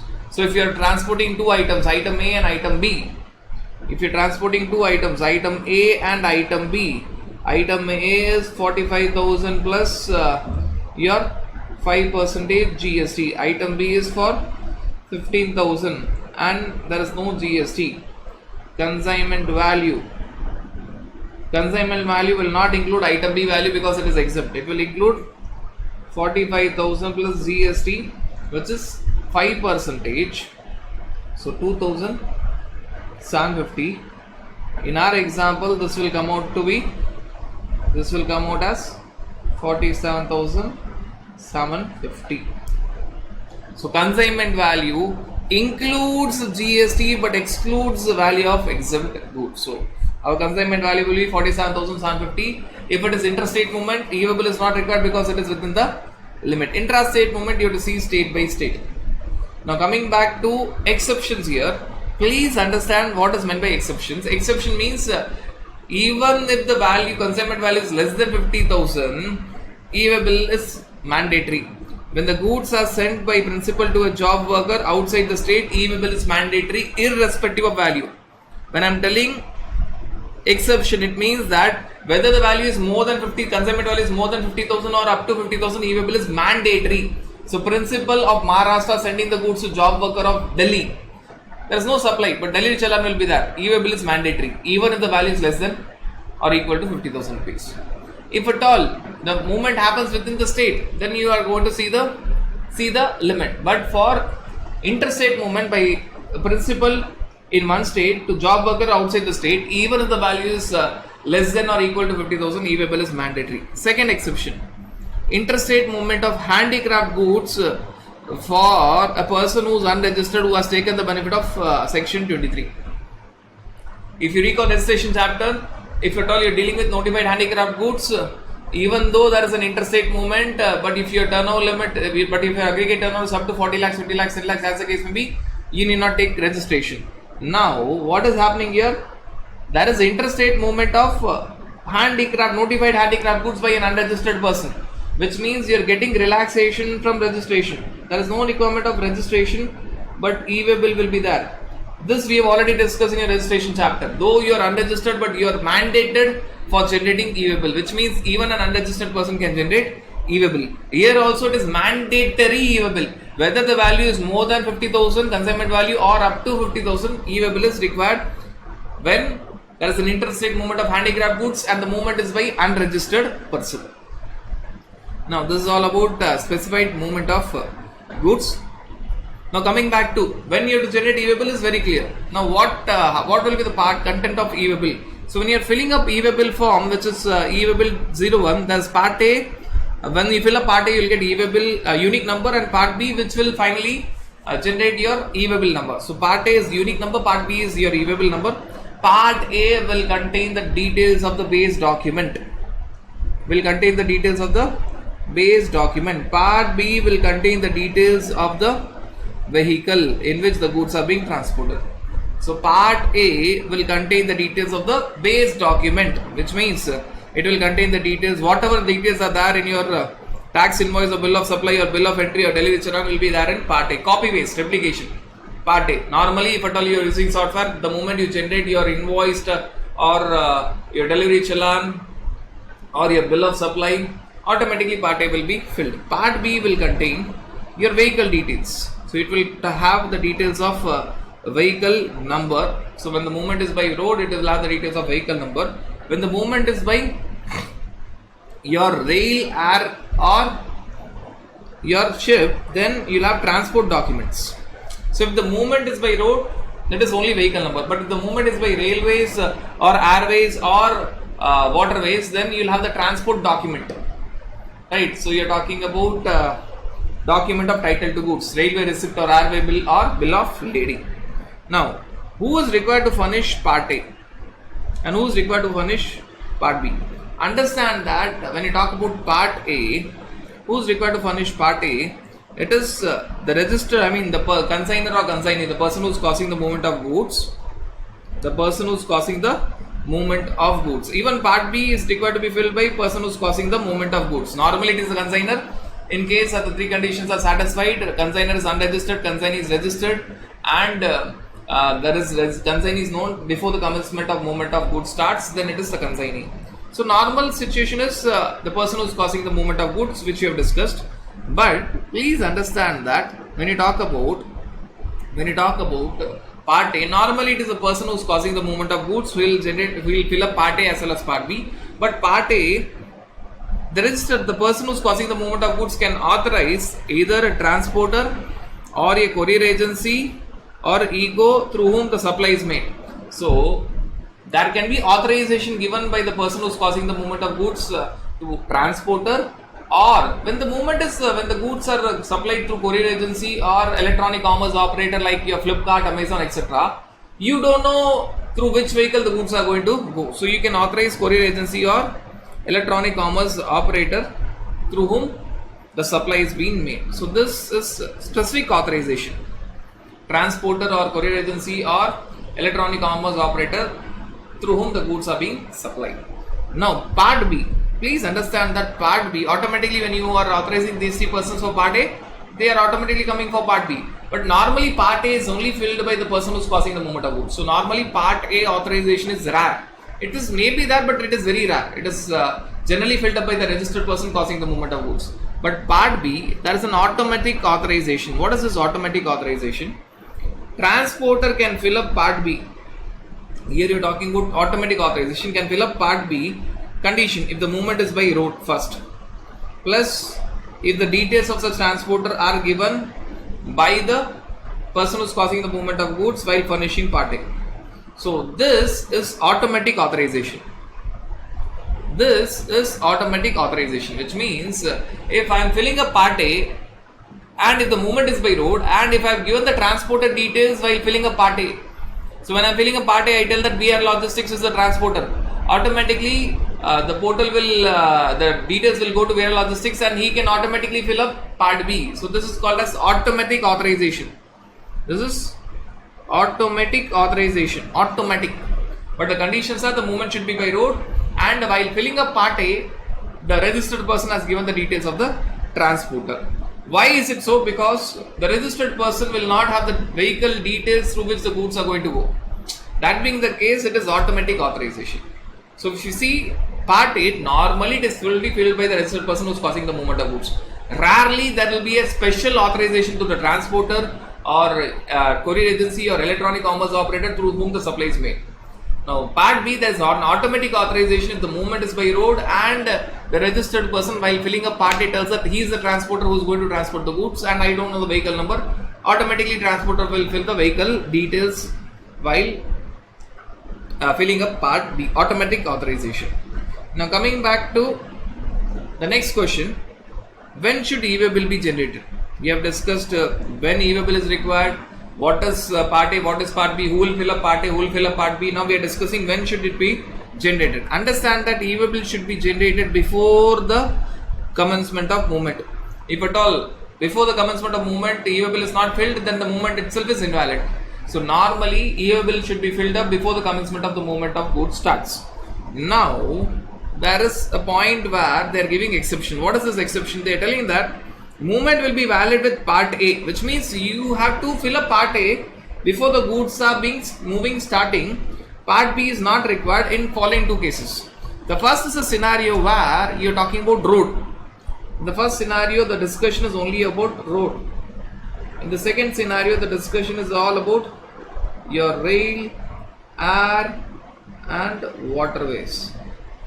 In the first scenario, they are telling that if at all the movement is by way of road,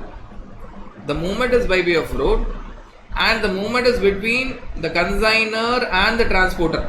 So from consignor to transporter in the same state and the distance is up to 50 kilometers. So the movement is by road between consignor and transporter within the same state and up to 50 kilometers.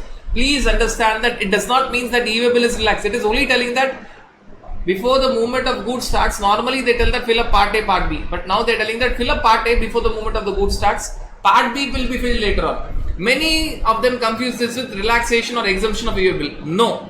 This 50 kilometers not no relaxation for e-way bill, no exemption for e-way bill. Rather, this 50 kilometers is a point which is talking about very specifically about certain conditions.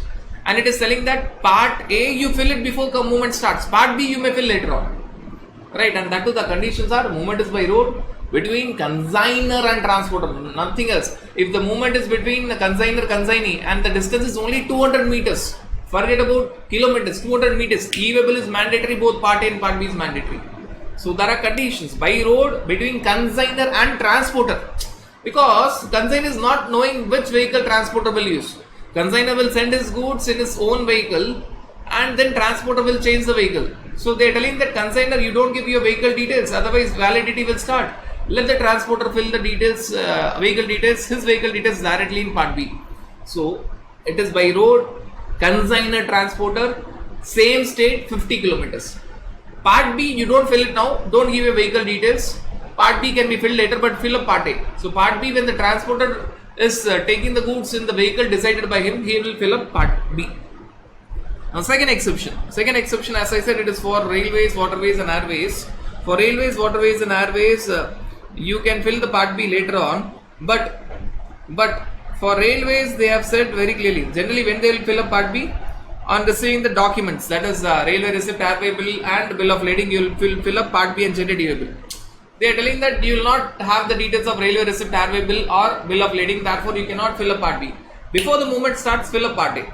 Later on you can fill up part B when you get the railway receipt, airway bill and or bill of lading, as the case may be. And they are putting a caution for railways that railways will not deliver the goods without e-bill. So when the movement starts, it is only part A, but when delivery will happen, specifically railway department, they will give delivery, making sure that e-bill is finally generated. So before the consignee takes the delivery of goods, you should have entered the railway receipt details and e-bill should have been generated. Please understand that for railways, airways, waterways, one point is common. Before the movement starts, fill up part A. Part B can be filled later when you get the railway receipt, airway bill or bill of lading. Now the second point is only for railways. Railways, there is a special point telling that railway department will hand over the goods to you, but e-bill should have been generated. So when you are filling up part B later, they are giving you a deadline. Before the consignee is asking for delivery, part B should have been filled up, e-bill should have been generated. So that is the point which is mentioned here. Now coming back to one very important area, what is the validity of e-bill? Now understand that validity of e-bill is split into two parts. One part you are talking about over-dimensional cargo, which means the cargo cannot be, this particular over-dimensional cargo cannot travel on the roads of the city. They will be generally on highways, multi-dimensional cargo. It will be like a railway, a big truck in form of railways. So big truck cannot be traveling in your city limits. So over-dimensional cargo or multimodal shipment, which means the goods are transported by multiple modes. At least one mode is shipped. The common point is this over-dimensional cargo or multimodal shipment where at least one mode. Supposing multimodal shipment will also cover road and rail. It is not covered here. Road, vessel is there, which means it is covered here. At least one mode is by way of ship, then you get extra validity. The validity is more because the movement will be slow. And not other cases means you are talking about either it is only and only by road, it is not an over-dimensional cargo, plus there may be multimodal shipment, but it is road plus rail or road plus air. So that is all covered in normal scenario. So two scenarios, validity is more. Over-dimensional cargo, the cargo is such that it is having multiple dimensions, not a normal truck, a lengthy truck which you see on highways, and multimodal shipment where at least one mode is vessel. In that scenario, they are telling that for every 20 kilometers, 1 day, every 20 kilometers of part thereof, 1 day. And if at all it is a normal case, for every 200 kilometers or part thereof, 1 day. Every 200 kilometers or part thereof, 1 day. So if at all I tell that you are talking about 320 kilometers and 390 kilometers, 310 kilometers, 390 kilometers. If it is over dimensional cargo or multimodal shipment where at least one leg is by vessel and other cases. So if I talk about Over-dimensional cargo or multimodal shipment where at least one leg is by vessel, 310 kilometers.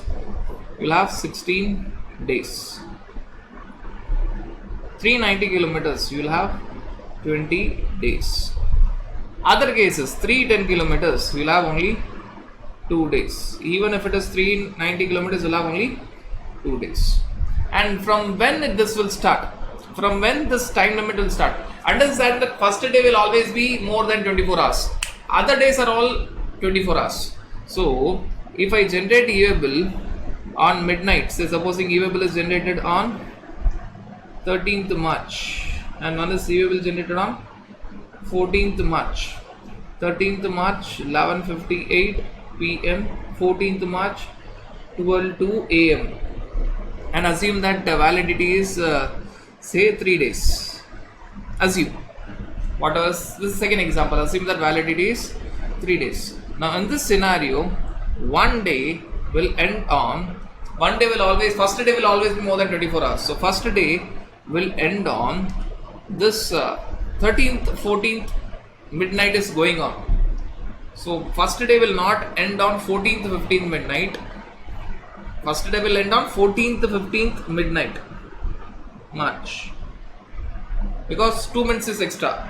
Second day will end on 15th, 16th March midnight, 12 midnight. Third day 16th, 17th midnight.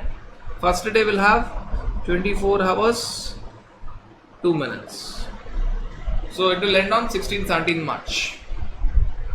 But here first day will end on 15th, 16th March. First day will be more than 24 hours. Second day 16th, 17th March, and third day 17th, 18th March.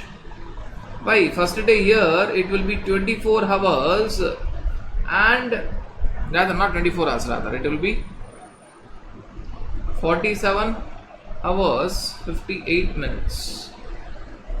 First day now will not end on 14th, 15th March because it has started. 14th early morning only it started. So first day will end on 15th, 16th midnight. So first day will be more than 24 hours. Second and third day will always be second, third, fourth, fifth, sixth and all 24 hours. So you here always will understand that first day will always be more than 24 hours.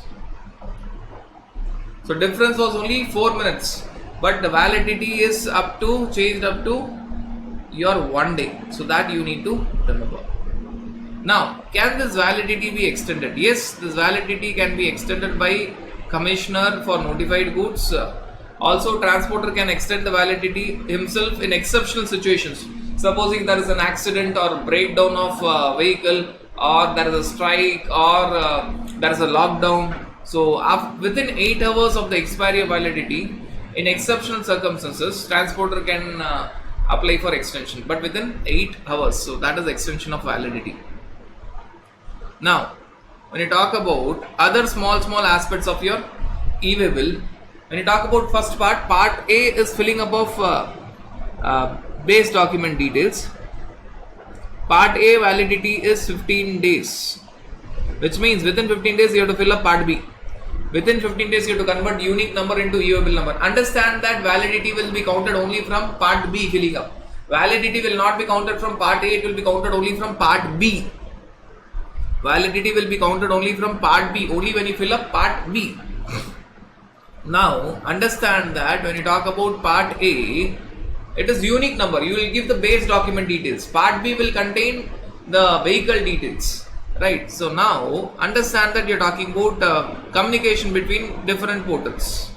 Communication between different portals. If e-invoicing is applicable, when I tell rule 48.4, e-invoicing is applicable, e-invoice portal will communicate to your e-way bill portal, and that will automatically go to your normal portal as well, which means whatever you have given in e-invoice portal, that is INV01, will go and sit in your part A of e-way bill 01, also go and sit in your GSTR1. So your e-invoice portal is communicating to e-way bill portal as well as your normal portal.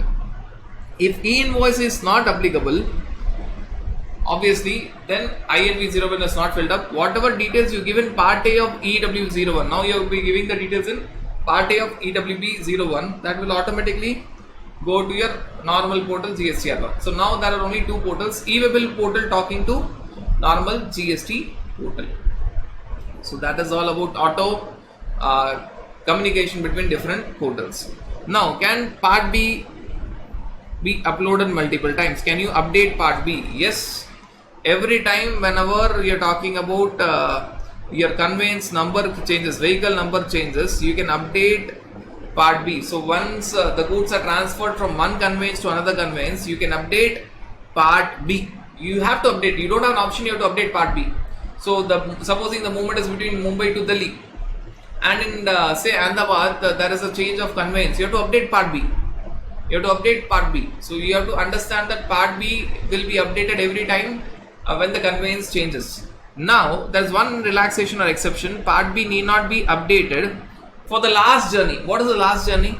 The same type of conditions that we have seen. If the movement is by road, now ulta, it is from transporter to consignee for the last delivery. Transporter to consignee, same state and 50 kilometers. So here it is ulta. You need not update, which means when the goods have reached the destination Delhi, now the consignee will go to the transporter's place and take the vehicles in his goods. Then the last leg of the journey, where it is from transporter to consignee within the same state and it is up to 50 kilometers, EO bill is already generated. Now you need not update part B.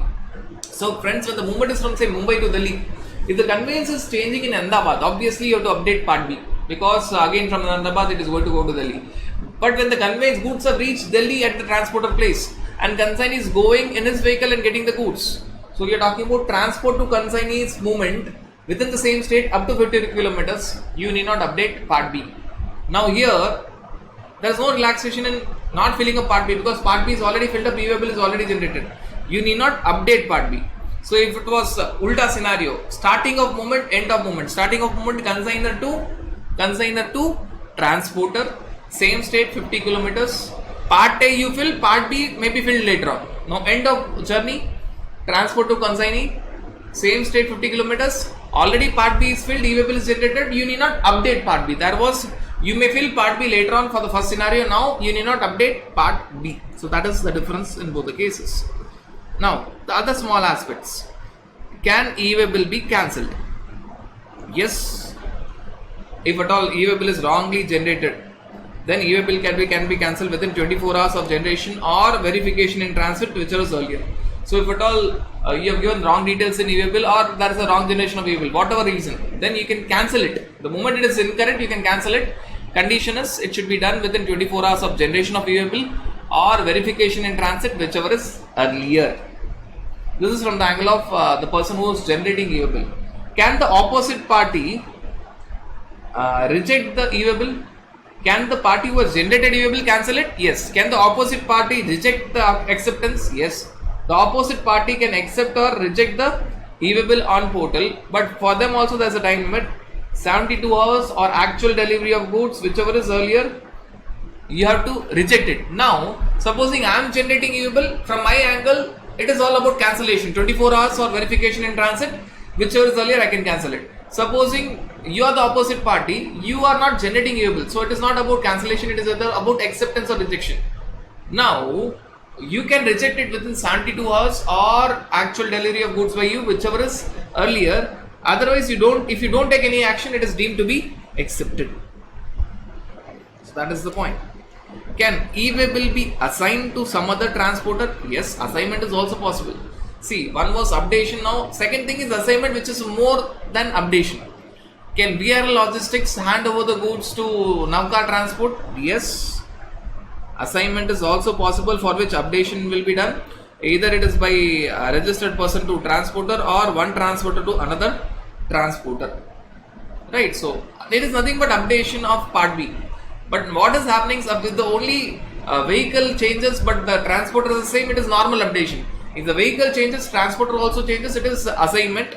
Once you assign it, it cannot be further assigned to any other transporter. So that is important point that you have to note. Now, the last scenario we are talking about, consolidated EO bill, which is optional. This is only for a transporter. Please keep in mind this consolidated EO bill is optional and it is only from the angle of transporter. So, once all the goods are uploaded in a conveyance and e-way-bills are generated in that single conveyance. If the transporter wants, supposing there are 10 consignments in a particular truck and there are 10 e-way-bills for each of the 10 consignments. If transporter wants, he can consolidate all the e-way-bills for all the consignments before the commencement of movement starts, and he can do it. Normally, no transporter will do it. It is an headache. Already there are 10 consignments in the truck for which already e-way-bills are there. If he wants, he can consolidate all 10 e-way-bills into one e-way-bill. That can be done only by transporter. Why transporter will go for it? First of all, it is optional. Why transporter will go for it? To make sure that if at all there is an updation in part B, supposing the vehicle changes in between, it will be easy for him. Rather than changing the vehicle number in all the 10 e-way-bills, it will be easy for him to update in one consolidated e-way-bill. So this facility is optional. This consolidated e-way-bill, which is EWB02, is only for transporter and it is optional. All the e-way-bills inside the truck can be made into one e-way-bill, which will help the transporter while updating part B. So normally no one would actually go for it, but there is a facility given for the transporter. Now friends, we are talking about the list of cases where e-way-bill is being exempted. E-way-bill is exempted. You don't require e-way-bill. The list of cases where you don't require e-way-bill. So we are talking about LPG gas cylinders. If you see the first scenario, you are talking about household LPG cylinder and non-domestic exempted category. Either household LPG or non-domestic, but it is exempted category. So normally if it is non-domestic, non-exempted category, you require e-way-bill. So LPG, household, no need of e-way-bill. Non-domestic, exempted category, no need of e-way-bill. Non-domestic, other category, you require e-way-bill. Second, you are talking about empty cylinders for packing LPG.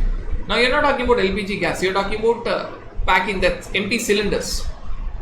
Right, let me make it one thing very clear. So if a particular person is bringing LPG gas along with the cylinder to you, for that gas cylinder and the gas inside it, e-way-bill is not required because it is household.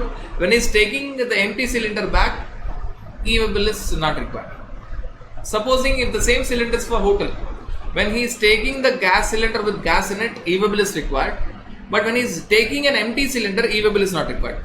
So one gas cylinder is coming to your house, one it is going to your hotel. So when it is coming to your house, when the gas and the cylinder comes, no e-way-bill. When the empty cylinder goes, no e-way-bill. When it is going to hotel, gas and the cylinder, e-way-bill is required. But when empty cylinder is taken, no e-way-bill.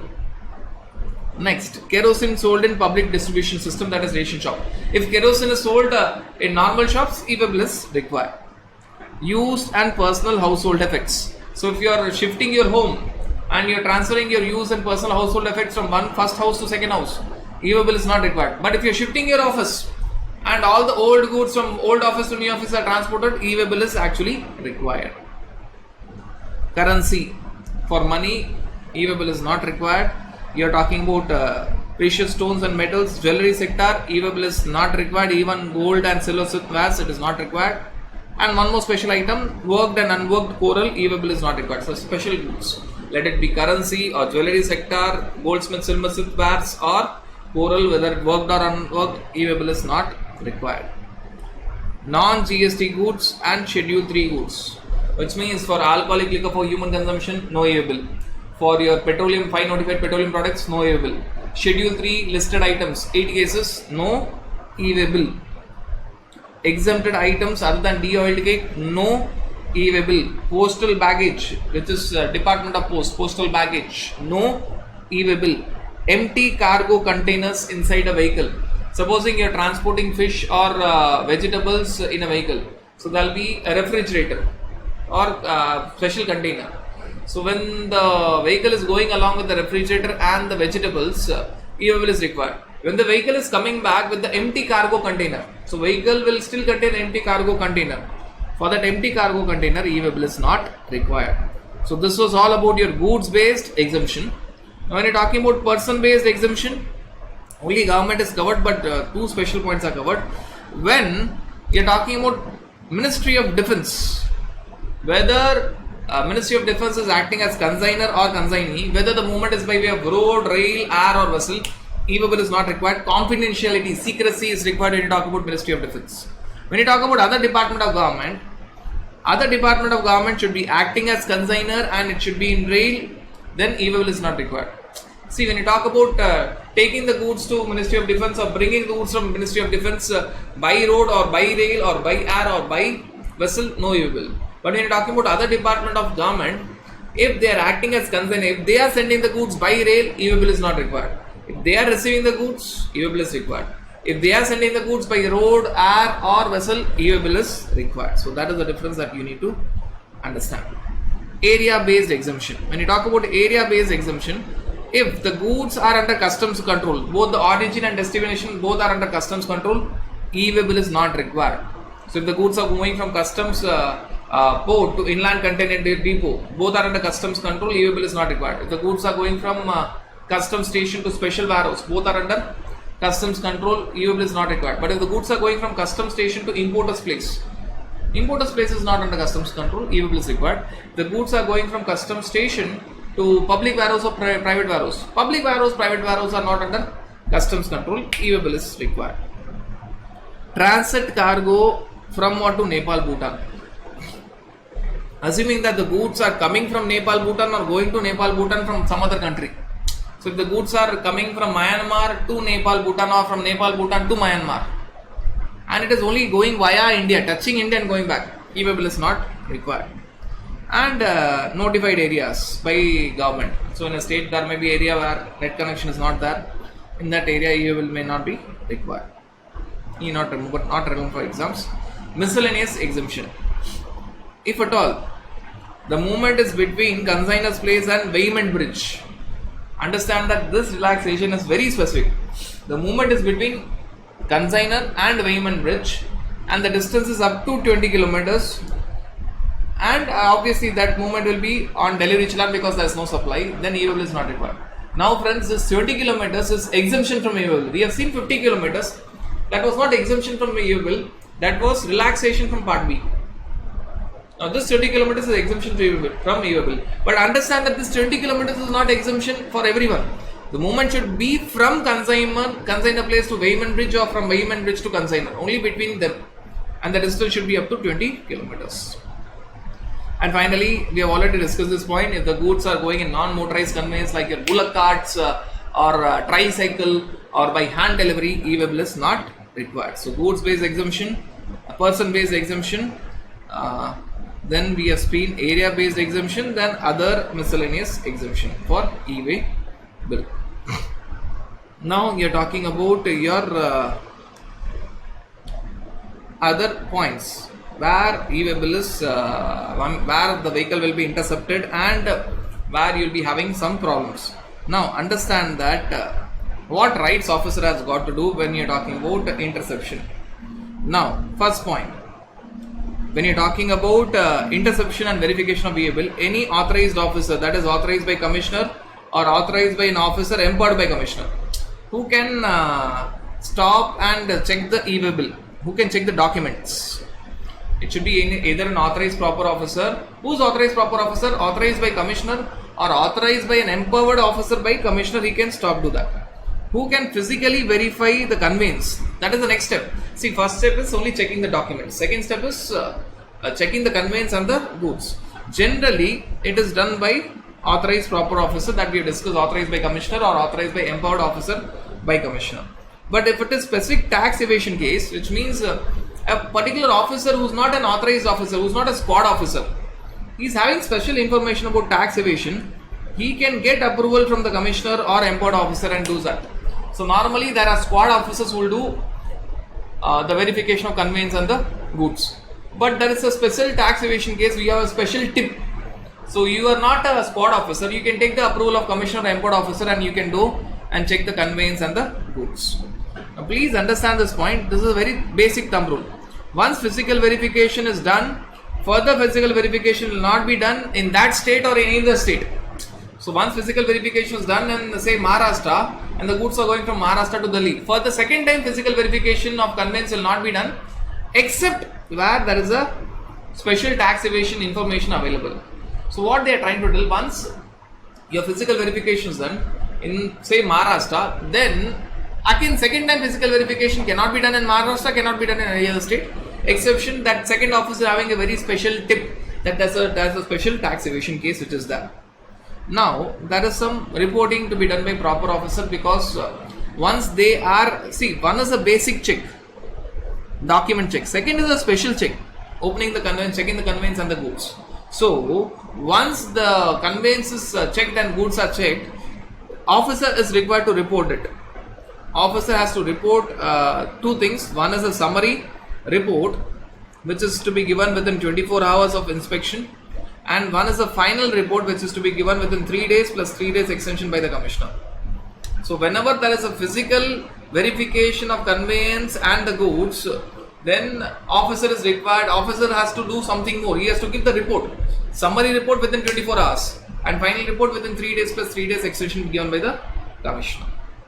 And officer may misuse his powers when this e-bill provisions are seen into. So they have said that person in charge, if your vehicle is stopped or detained for more than 30 minutes without giving any proper reasons, you can report it on portal in EWB 04. Obviously this is not generally used, but yes, the person in charge, the transporter has a power. If his conveyance is detained for more than 30 minutes, reason is also not mentioned, it is harassment, then what he can do, it is detained for more than 30 minutes without any proper reasons, he can report it on portal in EWB 04. So that is given in your rule 138B, which is all about your inspection of document and conveyance goods. 138C, reporting by proper officer. 138D, reporting by person in charge. Now the last part of this e-bill where you're talking about rule 138E, where they're telling that your e-bill will be blocked, you cannot touch your part A, right? No person, whether you're talking about consignor, consignee, transporter or e-commerce operator or courier agency, is allowed to furnish part A. When you cannot fill part A of e-bill, you cannot obviously fill part B, right, for the outward movement of the goods. Now what are they trying to tell? If at all you are a composition taxable person, and if you have not filed your CMP 08, quarterly CMP 08 for 2 consecutive quarters, if at all you are other than composition taxable person and you have not furnished your GSTR 1 for 2 consecutive months or quarters. GSTR 1 can be on monthly basis or quarterly basis, either 2 consecutive months or 2 consecutive quarters. If you are other than composition taxable person, if you have not furnished your normal returns for 2 consecutive periods, supposing you just can classify this into 2. If you are a composition taxable person, if you are a regular taxable person, or you are a casual taxable person, if you are NRTP, or if you are talking about your other categories. Generally these will be the categories which are required to file their returns. OIDRS is also a category, but that is only dealing with services, so we will not cover this. If you are a composition taxable person, you are not filing your CMP 08 for 2 quarters. If you are a regular taxable person, if you are NRTP, you are not filing your GSTR 5 for 2 months. If you are a regular taxable person, you are not either filing your GSTR 1 or you are not filing your GSTR 3B, either or, for 2 months or quarters as the case may be. Right. So if you are a composition taxable person, you have not filed your CMP 08 for 2 quarters. NRTP not filed GSTR 5 for 2 months. RTP or CTP not filed GSTR 1 for 2 months or 2 quarters, or see, it is either or not filed GSTR 3B for 2 months or 2 quarters. Then you cannot generate your e-bill. This is the first category. Second category, you are talking about your registration is suspended. Suspension of registration. Suspension of registration. If your registration is suspended, you cannot generate your e-bill. Now what is happening? What is this point trying to tell? This point is focusing only on the outward movement, which means if the consignor is A and consignee is B, if defaulter is A and person who has to generate e-bill is A, if defaulter and the person who has generated e-bill is A, then you cannot generate e-way bill. E-way bill cannot be generated. A cannot generate e-way bill. If consignor is A and consignee is B, the person whose defaulter is A and person who wants to generate e-way bill is B. Now for B it is inward movement. For B it is inward movement. So can he generate e-way bill? Yes, he can generate. B can generate e-way bill. So e-way bill generation now it's possible. This e-way bill generation will be by B. Now if the consignor is A, consignee is B, defaulter is B. Defaulter is B and A is required to generate e-way bill. Can A generate? Understand that if there is a mismatch between the defaulter and person who's required to generate e-way bill, then for surely you can generate e-way bill. Now in this case Mr. A can generate e-way bill.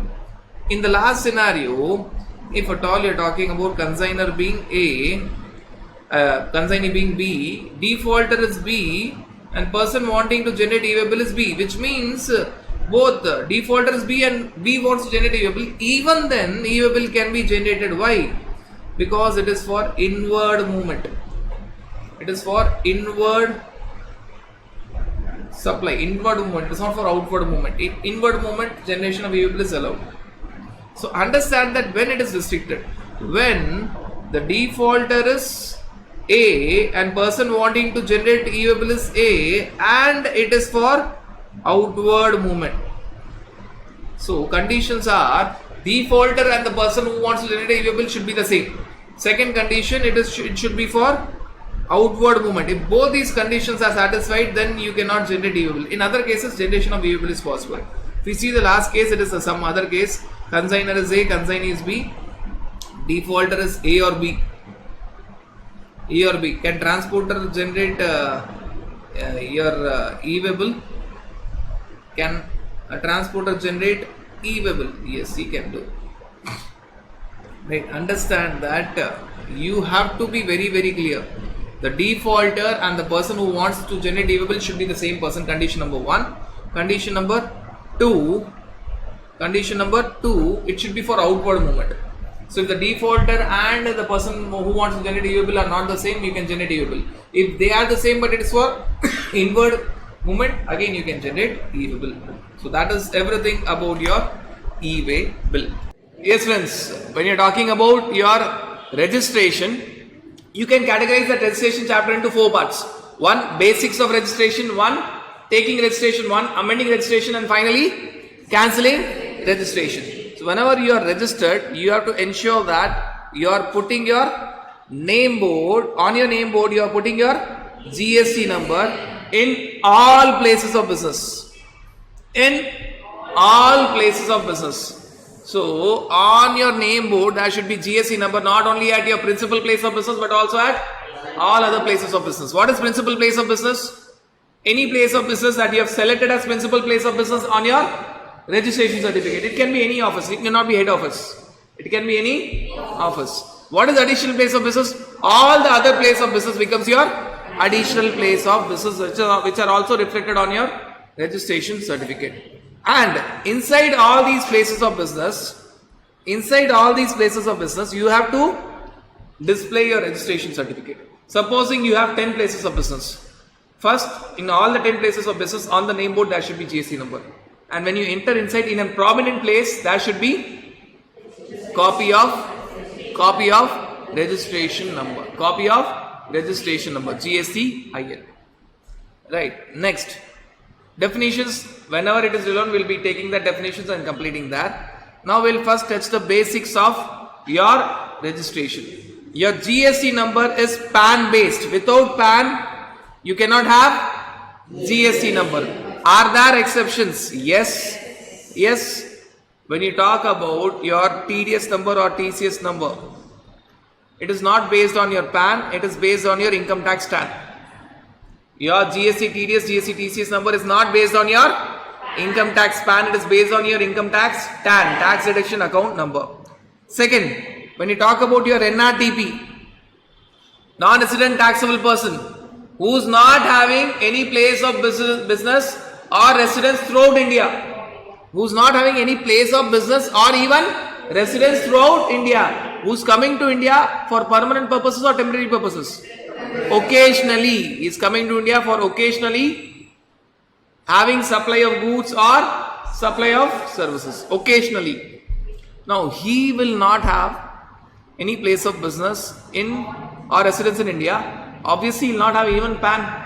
So, his registration number is not based on his PAN, it is based on PAN of authorized signatory. Another person, PAN of authorized signatory who should be an Indian resident and a valid PAN card holder. Who should be an Indian resident and a valid PAN card holder. So, NRTB registration is not based on his PAN, it is based on PAN of another person, authorized signatory. UIN, unique identification number. For certain UINs, that is international bodies, you can get UIN without even PAN. And finally, you are talking about OIDR services from outside India, non-taxable territory, providing services to non-taxable online recipient. They will not have their GST number based on PAN. They don't have PAN. So, they will get the GST number without PAN. Without PAN. These are the 4 cases where GST number is strictly not based on PAN. Next concept is when you talk about your GST number, it should be based or it should be linked with Aadhaar. But understand that it is not so strict like PAN. It should be linked with Aadhaar. There are certain notified persons. Where linking with Aadhaar is not at all mandatory. Linking with Aadhaar is not at all mandatory. So when you talk about that notified persons, basically they are government and UIN. Government is exempting itself and UIN. So when you see, if you want to see the list of notified persons, you will find that you are talking about non-citizens. If you are not a citizen of India, obviously you cannot have Aadhaar, so linking with Aadhaar is not there. Or if you are talking about department or establishment of central government, state government or local authority or a statutory body or a public sector undertaking. So this area, government is relaxing itself. Department or establishment of central government, state government or a local authority or a statutory body or a public sector undertaking, the government is relaxing itself. No need of Aadhaar authentication, no need of Aadhaar linking. And obviously when you talk about your unique identification number, again Aadhaar authentication or linking is not required. See, if you see the first and the last category, first category is non-citizens. Again you can have an example here, OIDRS, outside taxable territory. So when you talk about OIDRS, outside taxable territory, they will not have any Aadhaar. So Aadhaar linking for them is not required. Again you find OIDRS outside taxable territory and UIN. For them Aadhaar authentication is not required. Plus government related bodies. Aadhaar authentication is not required.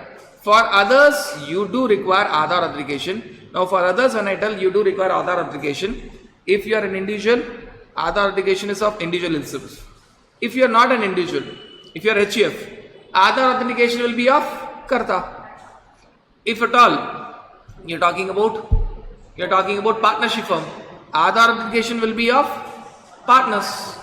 If you are talking about a company, Aadhaar authentication will be of managing director or whole-time directors. If you are talking about a association of persons or trust, Aadhaar authentication will be of members of managing committee of association of persons or board of trustees for a trust. Are you clear on this understanding? Plus. In addition to all of them, whether you are an individual or HUF etc., for what all Aadhaar authentication is required, we have discussed. In addition to it, if some other person is authorized signatory, if some other person, see, if individual himself is authorized signatory, it is already Aadhaar authenticated. If one of the partners is already authorized signatory, then it is not required. If some other person is authorized signatory, authorized representative or authorized signatory, for him, you should do Aadhaar authentication. Supposing for a company, general manager is authorized signatory. So managing director, whole-time director should do Aadhaar authentication plus that general manager should go for Aadhaar authentication. You're getting that point? You're getting that point. But if you tell that no, the managing director himself is authorized representative or authorized signatory, then that is automatically done. So you need to understand that. But I was telling that Aadhaar authentication is not so strict. Why? Now you know that there are certain categories of persons for whom Aadhaar authentication is not at all required, and others for whom Aadhaar authentication is required, we have discussed. But for others, if you don't go for Aadhaar authentication also, need not worry, you will get the GST number, but after physical verification of premises. After mandatory physical verification of premises. My physical verification of premises is optional. But if you are not linking your Aadhaar, then before grant of registration, mandatory department will do physical verification of premises. This is different. Without PAN, you cannot have GST number. But without Aadhaar linking, you can still have GST number. What you have to do is physical verification of premises. Physical verification of premises. Now, as we are talking about physical verification of premises, we'll try to cover even the concept of physical verification of premises. When you talk about physical verification of premises, if you don't go for Aadhaar application or if you are not opting, both are different. If you are not opting, right from the beginning you are very clear that I don't want Aadhaar linking. Or if you are trying but it is not successful, in both the cases, physical verification is mandatory before grant of registration. In other cases, physical verification may be there. First it is optional and it is generally after grant of registration. It is optional and generally it is done after grant of registration. And whenever physical verification is done, officer should make sure that he is giving the report along with photographs within 15 days. After physical verification, that report with photographs is uploaded on portal. So you have to be very clear with this concept of physical verification. Now there's another small concept of Aadhaar authentication that you have to be very clear of. Aadhaar authentication. That's one concept which is given for Aadhaar authentication, that if at all you are not doing Aadhaar authentication, then that is fine, but they will ask for Aadhaar authentication later on. I'll just complete it. It is given elsewhere. Normally, if I am not doing Aadhaar authentication, that is fine. I'll be getting GST number after physical verification of premises. But even after I get GST number, for 3 cases, without Aadhaar authentication, it will not happen. I cannot go for refund, normal refund or special refund for export cases, or I cannot go for revocation of cancellation. So if I want to go for normal refund or special refund, that is refund of IGST on export of goods, or I want to apply for revocation of cancellation. This I can do only after Aadhaar authentication, which means I can enter inside GST without Aadhaar linking after physical verification is done. But if I want to apply for refund, whether it is normal refund or special refund, RR, and third R, revocation of cancellation. So RRR, normal refund, special refund and revocation, that I need to do it only after Aadhaar authentication. So even after I get GST number, there are certain things which can be done only after Aadhaar authentication.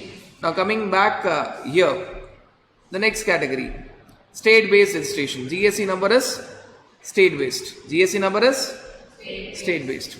Again, the same 2 exceptions. These 2 points keeps on coming. What are the same 2 points? OIDRS, non-taxable territory, UIN. In both these cases, they go for Pan India, one registration. Pan India, one registration. So when you're talking about OIDRS category in non-taxable, from non-taxable territory to non-taxable online recipient, Pan India, they'll have one registration. Certain UINs means international representatives. They'll have Pan India, one registration. Pan India, one registration. Again, these two exception comes. Now, one more special category is, see, this we have discussed about Pan India, one registration. Now, within the state, can you go for multiple registration? Yes, within the state, you can go for multiple registration. First is a category where if you are having special economic zone, you have to mandatorily take multiple registration. Mandatorily take multiple registration. And if you are not having special economic zone for other places of business, if you want, you can take multiple registration, optional multiple registration. Say for example, you are working in Maharashtra and Delhi. You have 4 places of business in domestic tariff area and 2 special economic zone in Maharashtra. You have 5 places of business in domestic tariff area means other than special economic zone. 5 places of business, normal places of business in Delhi and 2 special economic zone in Delhi. Now how many registration will take? First you need to understand that it's state based. If I did not tell anything, if I just said you are working in Maharashtra and Delhi, answer would have been 2. I have to take 2 registration. Now how many registration you have to take? Minimum. What is the minimum registration that you have to take in Maharashtra? Minimum is 2. Why? 1 for all the 4 places in DTA and 1 for 2 special economic zone. And how many minimum registration in Delhi? 2. 1 for all the 5 places of business in Delhi and 1 for both the special economic zone. What can be the maximum number of registrations? What are the number of places in Maharashtra? Maximum, totally 4 in domestic tariff area, 2 special economic zone. So maximum is 6. 4 for all the 4 DTA place of business and 2 for both the special economic zone. And maximum registration in Delhi 7. 5 for each of the DTA place of business and 2 for each of the special economic zone unit. Right. Here we are covering, in this example we are covering mandatory multiple registration in the state as well as optional multiple registration inside a state. Right. So that you need to understand. And this we have already discussed in your return filing chapter, that whenever you are registering in 3 capacity. Either as a taxpayer when you are talking about a regular taxable person or a casual taxable person, or a NRTP or OIDRS from outside taxable territory or composition taxable person, or as a tax distributor ISD, or as a tax deductor collector TDS TCS. Right. Now what is the structure of GST number that you have? It is a 15-digit number. First two is the state code. Next 10 is the PAN number. 13th is entity number inside a state. It is not always 2. Supposing you are there in Maharashtra and Delhi. In Maharashtra, 13th number will be 1. In Delhi also, 13th number will be 1. Entity number inside a state. This will be sec 2, 3 only if you are having multiple registration inside a state. 14th is alphabet Z as of now default. And 15th is a random checksum digit. It can be alphabet or a number. Can be an alphabet or a number. Random checksum digit. Now whether GST number is tax based? No. You do not need register separately in Tamil Nadu or in Maharashtra, separately for CGST, separately for SGST, separately for IGST, separately for compensation cess, isn't it? When you are registering in say Tamil Nadu, you are registering for CGST, Tamil Nadu SGST, IGST compensation cess. When you are registering in Maharashtra, you are registering for CGST, Maharashtra SGST, IGST and compensation cess. So that concept you need to understand. That is all about your basics of GST registration. Now you are talking about taking registration. Taking questions comes from this area for sure. Right. Questions normally comes from section 22, 23, 24 because it is all about whether to take registration or whether not to take registration.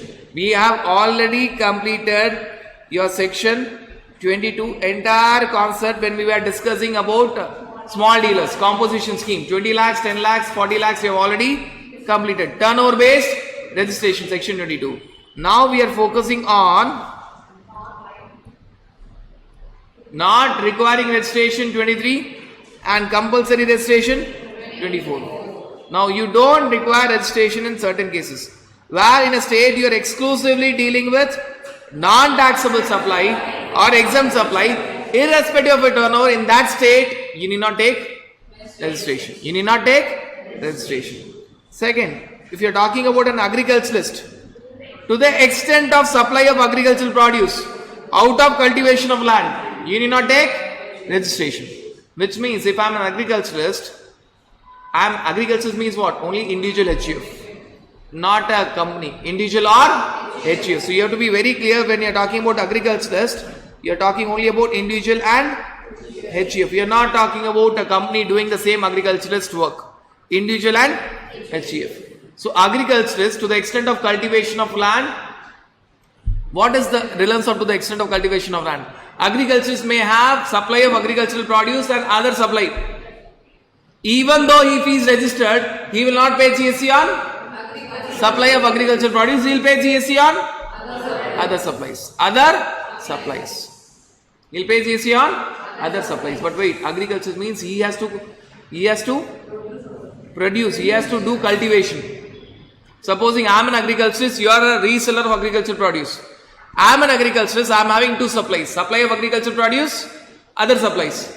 Even though I am registered, I will not pay GST on supply of agricultural produce, I will pay GST on other supplies. Now you are also having two supplies. Supply of agricultural produce and other supplies. Now you will pay GST on both supply of agricultural produce and other supplies, because you are not an agriculturist, you are a reseller. You are a reseller. So that you need to understand. Next, notified categories. There are certain notified categories. Notified. So when you are talking about notified categories, you cannot understand them in isolation. You have to read it along with section. You have to read it along with section 24. You have to read it along with section 24.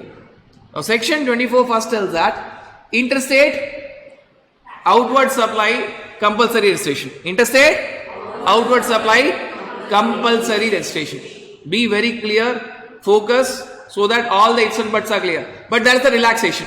That is a relaxation. Basically there are three relaxations. 2 for services, 1 for goods. 2 for services, 1 for goods. Now let us understand three relaxation in a very simple way. Focus. If you have interstate outward supply of goods, first you are focusing on goods. Normally compulsory registration. Normally compulsory registration. Special case, notified handicraft goods. Notified handicraft goods. You are not required to take compulsory registration. You go with turnover based registration.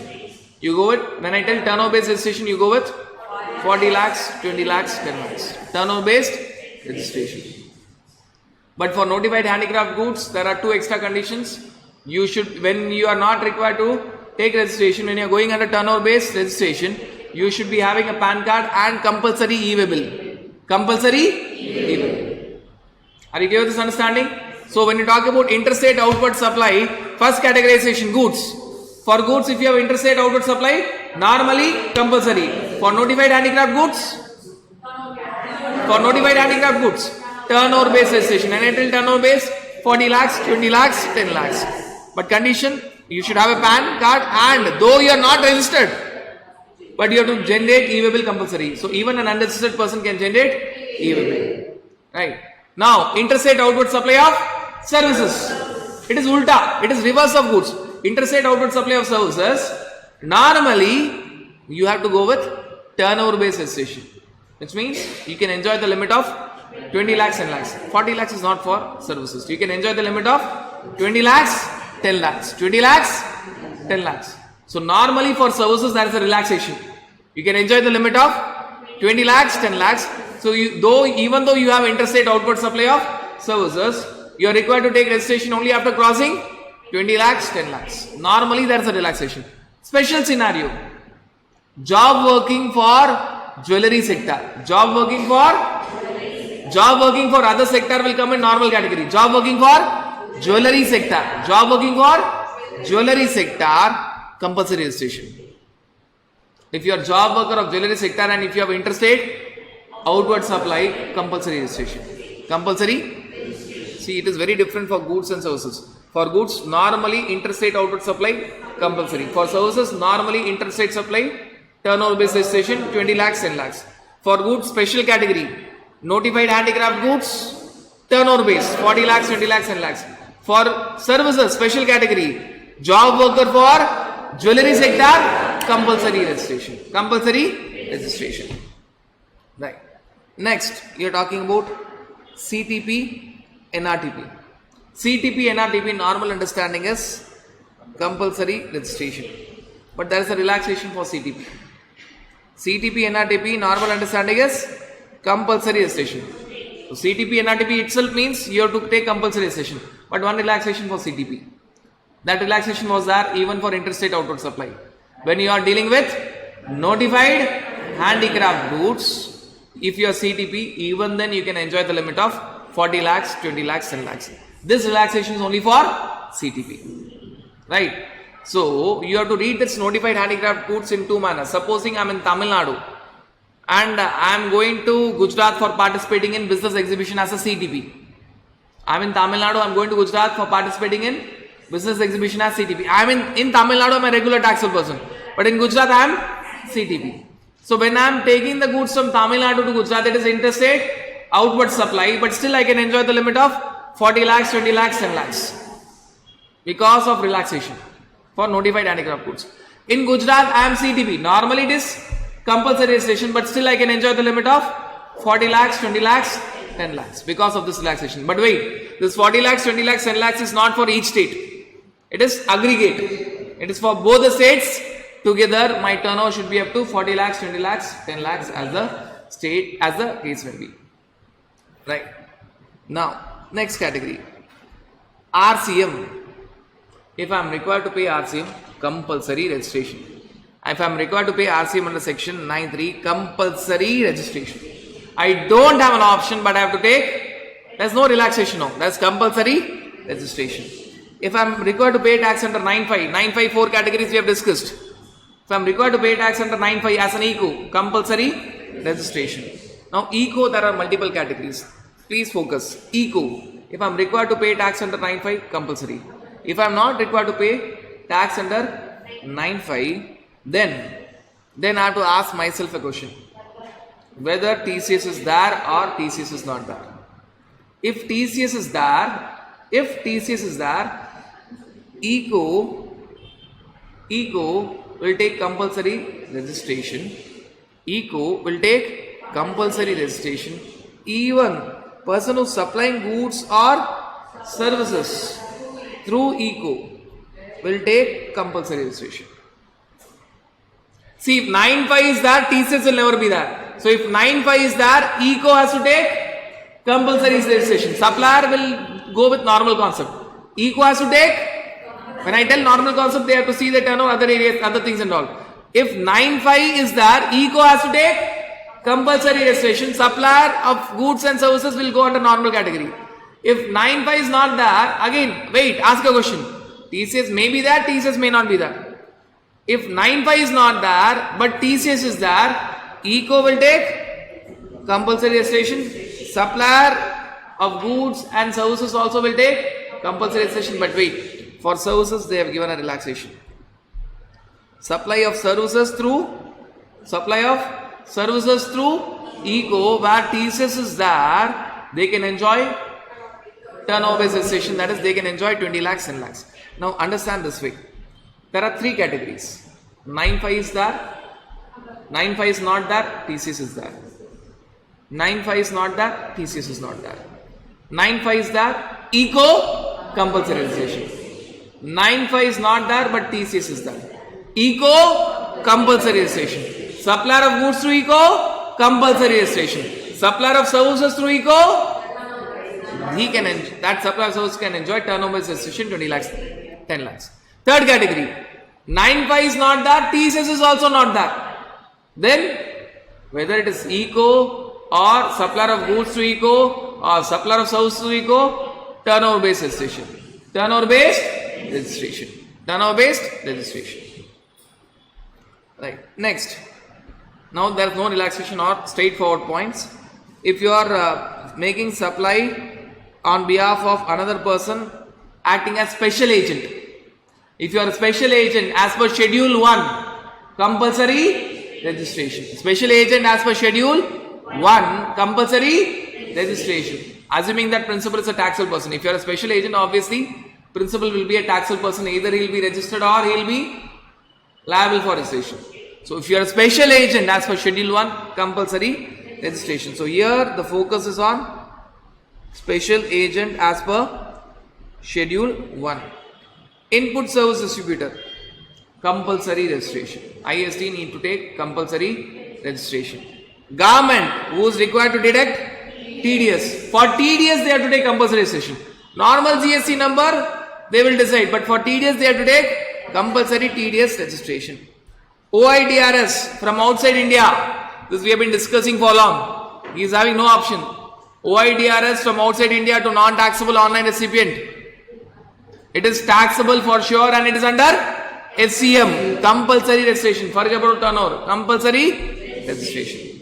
Other categories, there are no other categories. So these are all the cases of compulsory registration. What we have done, we have seen this compulsory registration along with relaxation as per section 23.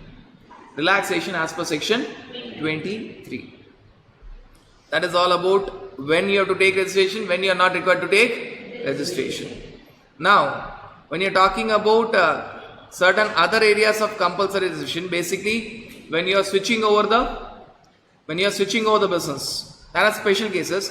If there is a succession of business including death of a proprietor, sale of business including death of a proprietor, who has to take compulsory registration? The other person has to take registration, and he is liable for registration from the date of transfer or succession.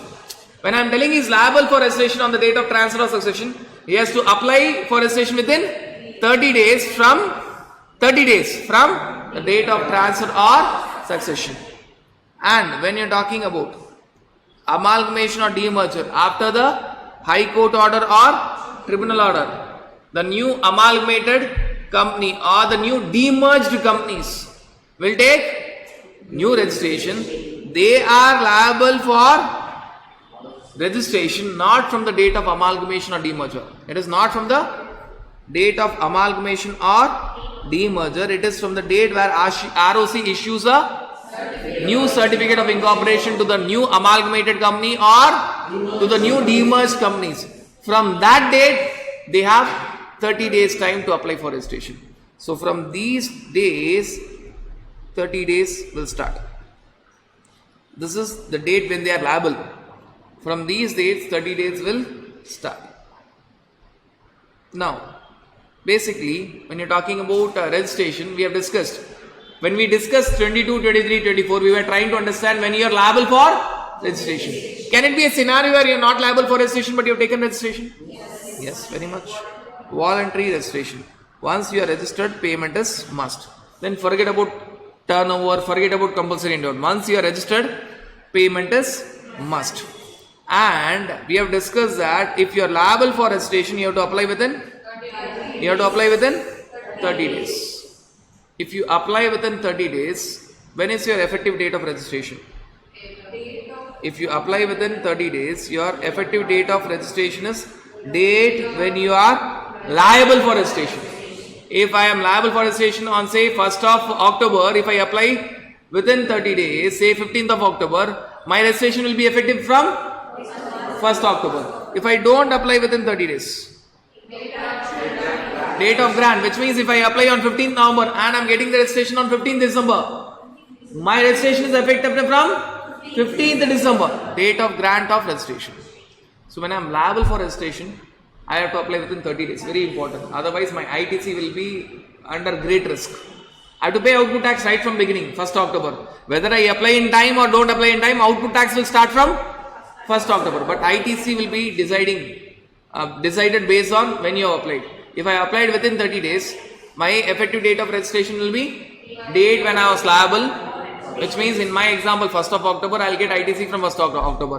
But if I don't apply within 30 days, supposing 15th November, I'm liable on 1st October but I'm applying on 15th November and I'm getting registration on 15th December. So my effective date of registration is 15th December. I will get ITC only from 15th December onwards. I cannot get ITC from 1st October to 14th December. Though I'll pay output tax from 1st October to 14th December, but no ITC. If I'm voluntary registration, I'm going for voluntary registration. My effective date of registration is always date of grant of registration. Date of grant of registration. Right. Now, when you're talking about all the other points here, we have already completed in our basics. Mandatory, multiple registration within the state, mandatory option, we have all completed in our basics of registration. Now let us talk about the timeline. A basic timeline, MCQs you can have. Normally, you have to apply within 30 days. You are required to apply within 30 days. So, assessee has to apply within 30 days. Department has got how much time? It depends. If they have to do physical verification. Which means you have not done Aadhaar authentication. Either you have not opted or it is failure. Then they have 30 days time. Because Aadhaar authentication is either not opted or failure. If Aadhaar authentication is exempted or it is successful, then there is no need of physical verification. That is 7 working days. Are you clear with this understanding? So department is having 7 working days or 30 days depending on if the physical verification is mandatory, then 30 days. If it is not required, why? It is Aadhaar authentication is successful or it is exempted, then it is 7 working days. And if department is satisfied, it will either grant the registration. If it is not satisfied, it cannot reject. It has to give a show cause notice. Second innings will start only if department is not satisfied. It will give a show cause notice, and as assessee you have to reply within 7 working days.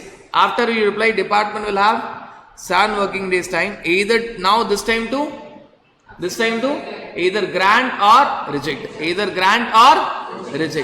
Now if department is not doing the work within the first innings time limit, 7 working days or 30 days, or second innings time limit, 7 working days, then it is deemed to be approved. So that is the timeline. Right. Now one thing you have to understand when you are talking about the first innings time limit of department. First innings time limit of department, which is 30 days, 7 working days. Just think and answer logically. When this 30 days and 7 working days will start? I'll give you 4 scenarios. You have opted for Aadhaar authentication. It is successful. That 7 working days for department will start from where? From the date you have applied for registration or when Aadhaar authentication is successful. When Aadhaar authentication is, you have applied earlier, but Aadhaar authentication is successful after 4 days. So department will start their work after 4 days. 4 days. So in that scenario, 7 working days will start from the date of Aadhaar authentication being successful. If it is exempted, 7 working days will start from the date of submission of application because it is exempt. If you have opted but not successful, now it is 30 days. The 30 days will start from where? You have opted but not successful, so department will wait for 15 days. Which means you have opted it. It may take some time to link it. Now department will wait for how many days to see whether it is successful or failure? 15 days. So after 15 days of submitting form B, you have opted it, but it is not successful. So department will wait for 15 days. And thereafter, the time limit of 30 days will start. Fourth category. What is the fourth category? You did not opt. You never opted. So department is very clear that there will be no Aadhaar authentication. So 30 days in that scenario will start from date of submission. See, if you have opted and it is successful, 7 working days will start from Aadhaar authentication being successful. If it is exempted, 7 working days will start from submission. If it is opted but failure, now it is 30 days. 30 days will start after 15 days of filing part B. If you have not at all opted, 30 days, not 7 days. 30 days will start from date of submission. So that is a normal thing that you need to remember, which is given or explained here. Now, we are done with registration, entire thing by assessee. By department is a small area that is left out. By department will give you registration. Department will give you registration because you are liable for registration, but you are not going for registration. Department will tell that you are liable, but you are not going for registration. So department will give you temporary registration number. As assessee, what option you have? You have 90 days time. Either to convert temporary registration to permanent registration, file all the documents and do, or file appeals. File appeals in appellate authority telling that I should not have been given temporary registration because there is no opportunity. Department will tell you are liable and department will give you temporary registration number. Now 90 days time you have to convert TR to PR, temporary registration to permanent registration, or to file appeals. If at all you convert to PR, the chapter closes that. If you file appeals, then second innings will start. If appeals order is in favor of assessee, temporary registration will get cancelled. If it is in favor of department, then assessee is not having any option. He has to convert TR to PR within 30 days of the appeals order. 30 days of the appeals order. Right. So there are two timelines. First initial timeline is 90 days to convert TR to PR or to file appeals. Next is 30 days after the appeals order is against the assessee. Now only one option to convert TR to PR. Right. Now one last scenario which is left out in your first part, registration, is what all documents you normally submit.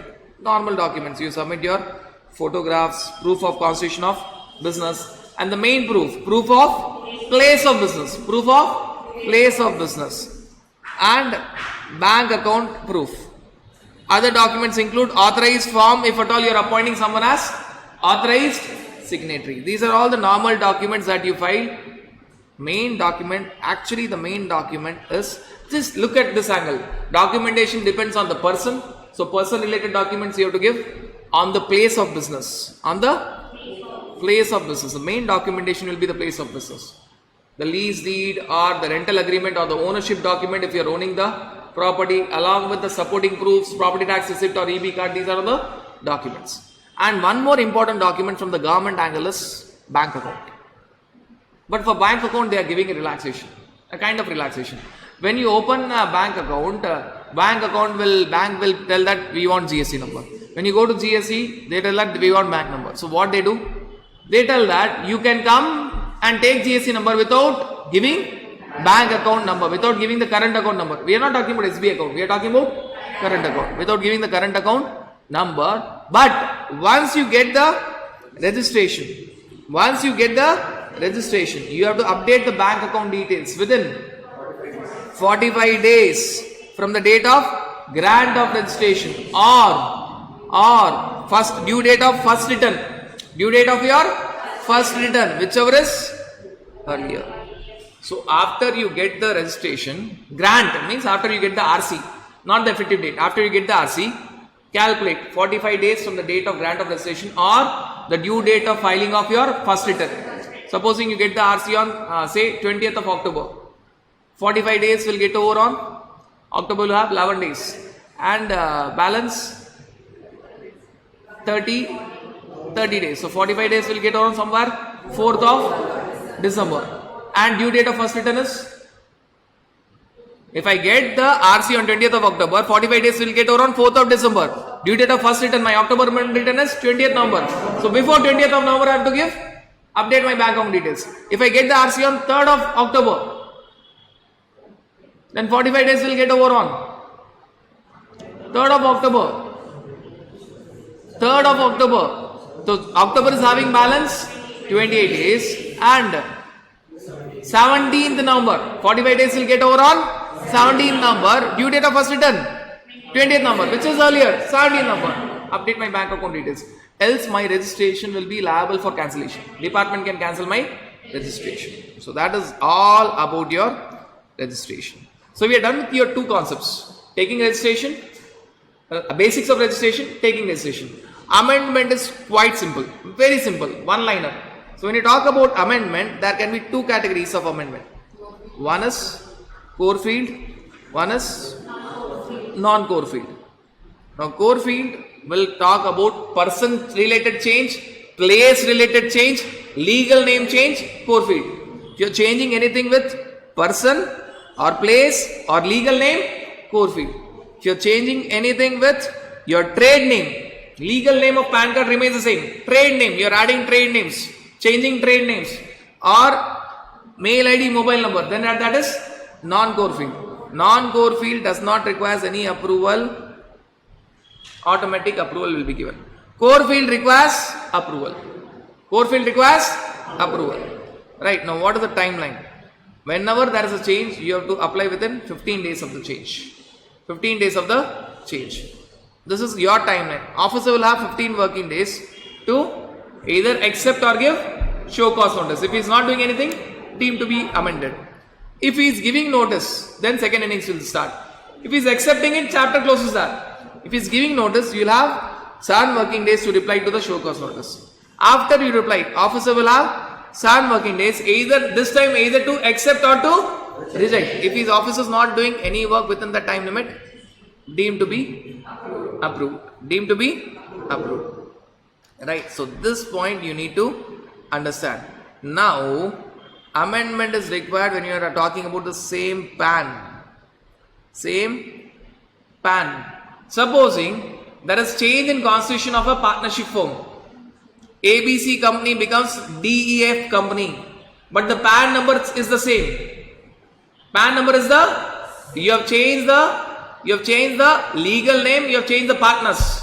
You will go for amendment. You will go for 2 amendments. One is change of legal name and one is change of partners.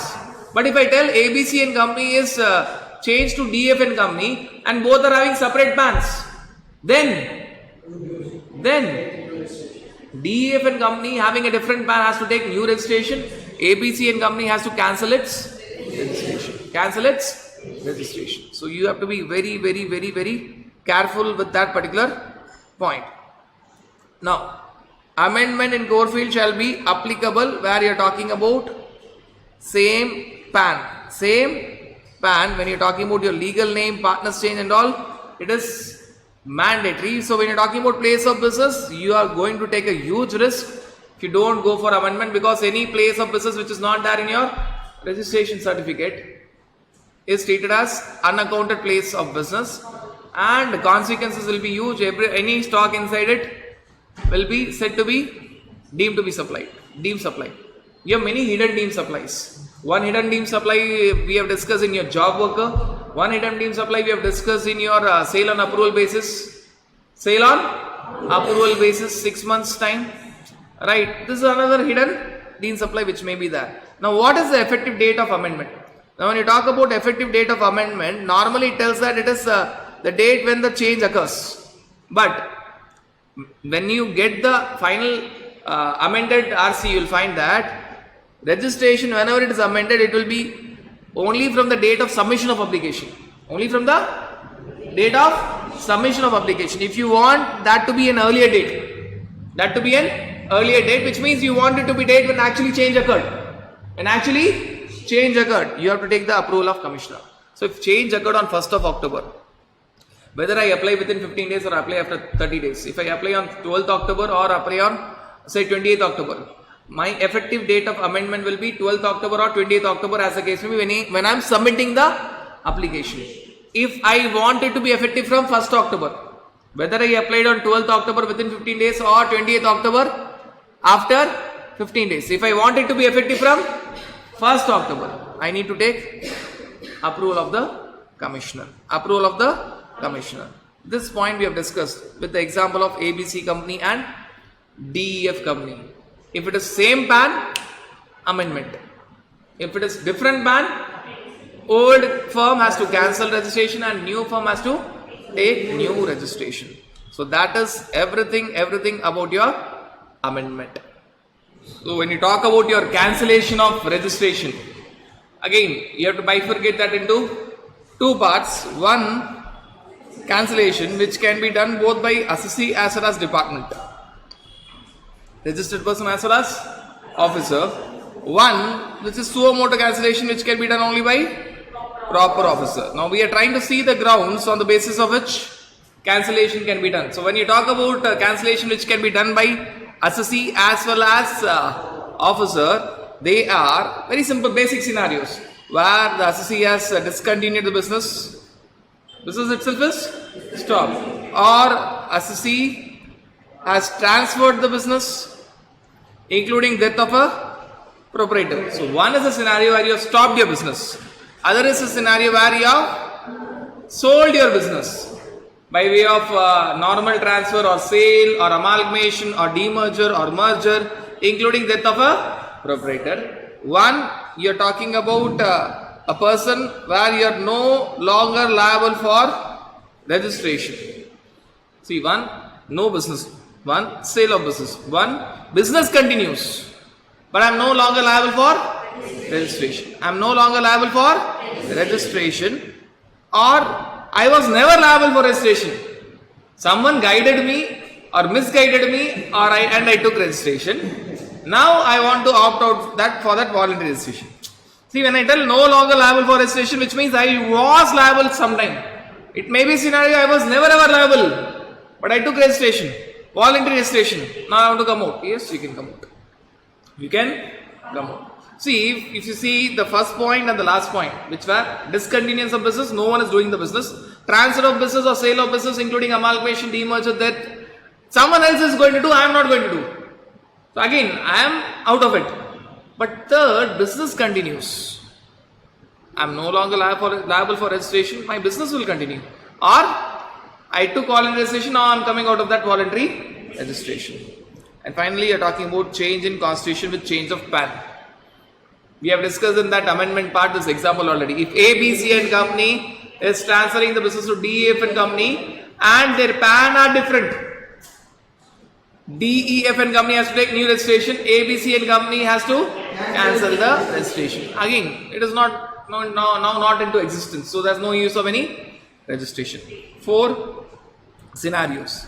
Now when you talk about ground of cancellation only by proper officer, suo motu cancellation, though the numbers here written are 6, in total they are 10.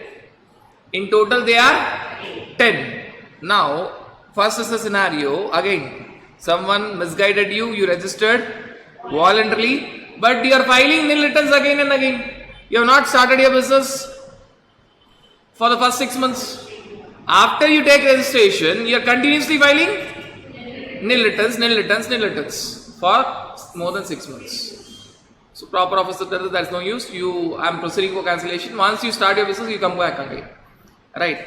Other is a scenario where you are not filing your returns, which means you are doing your business, and initially you might have been filing your returns properly, but suddenly you are not filing your returns. If you are a normal person, 6 months. If you are under composition scheme, 3 quarters. 3 quarters. This tax period is 3 quarters. Normal person other than composition person 6 months.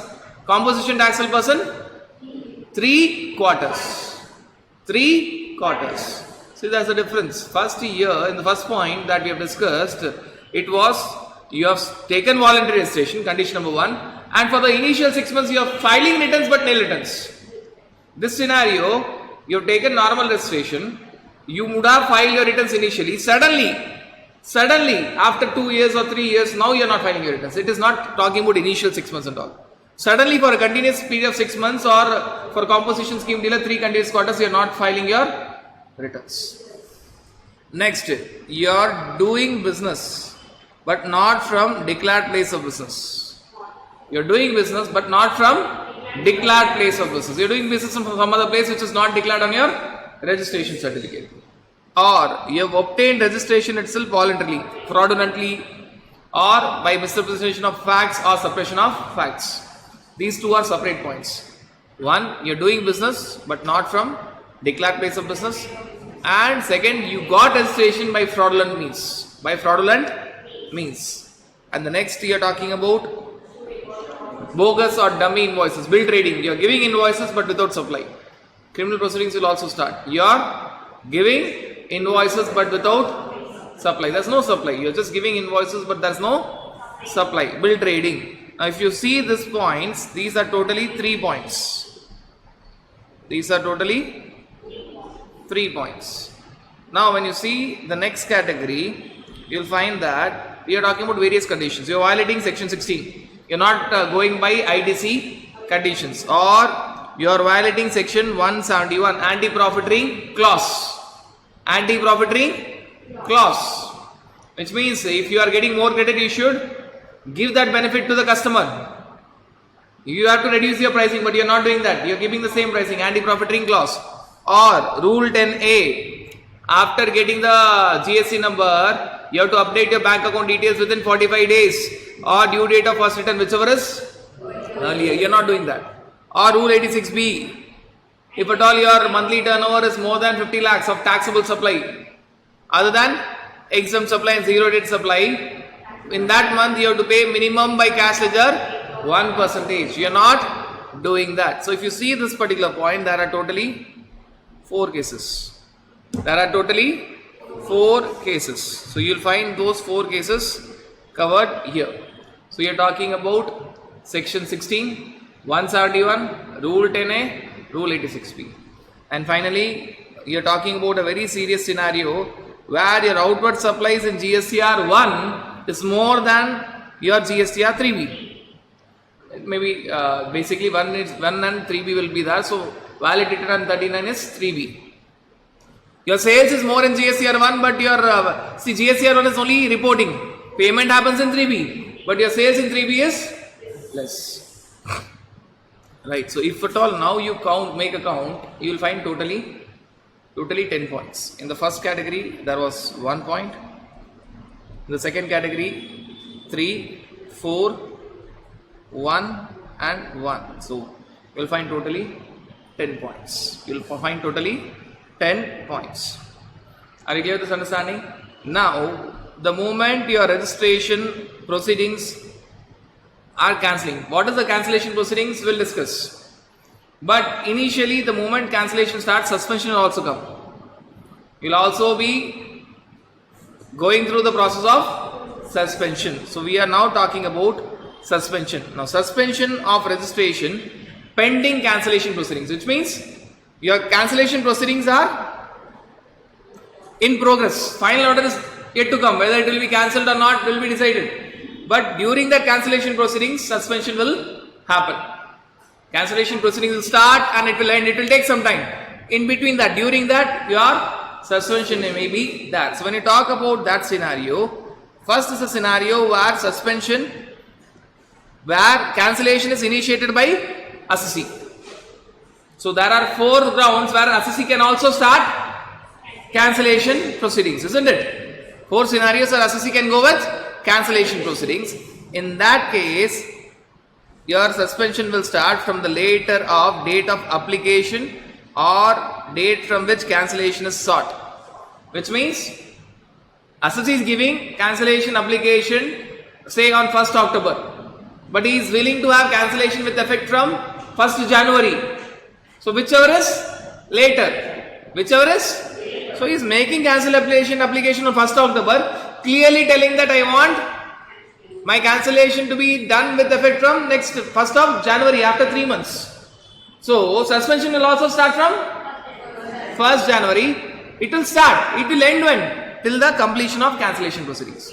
Starting point is the date of application or the date from which cancellation is sought, whichever is later. Ending point is very simple, till the date cancellation, completion of cancellation proceedings. Now next is a scenario where proper officer is initiating cancellation proceedings. Where proper officer is initiating cancellation proceedings. Now you will find here 2 cases. One normal case and one is special case. First we will discuss about normal case.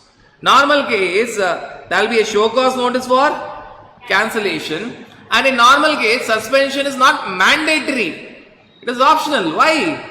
See, officer thinks that your registration should be cancelled, but assessee may fight the case. Correct. So here they have said that okay, you have given a notice for cancellation. Suspension will not be automatic and all. First of all, it is option for the officer to do suspension.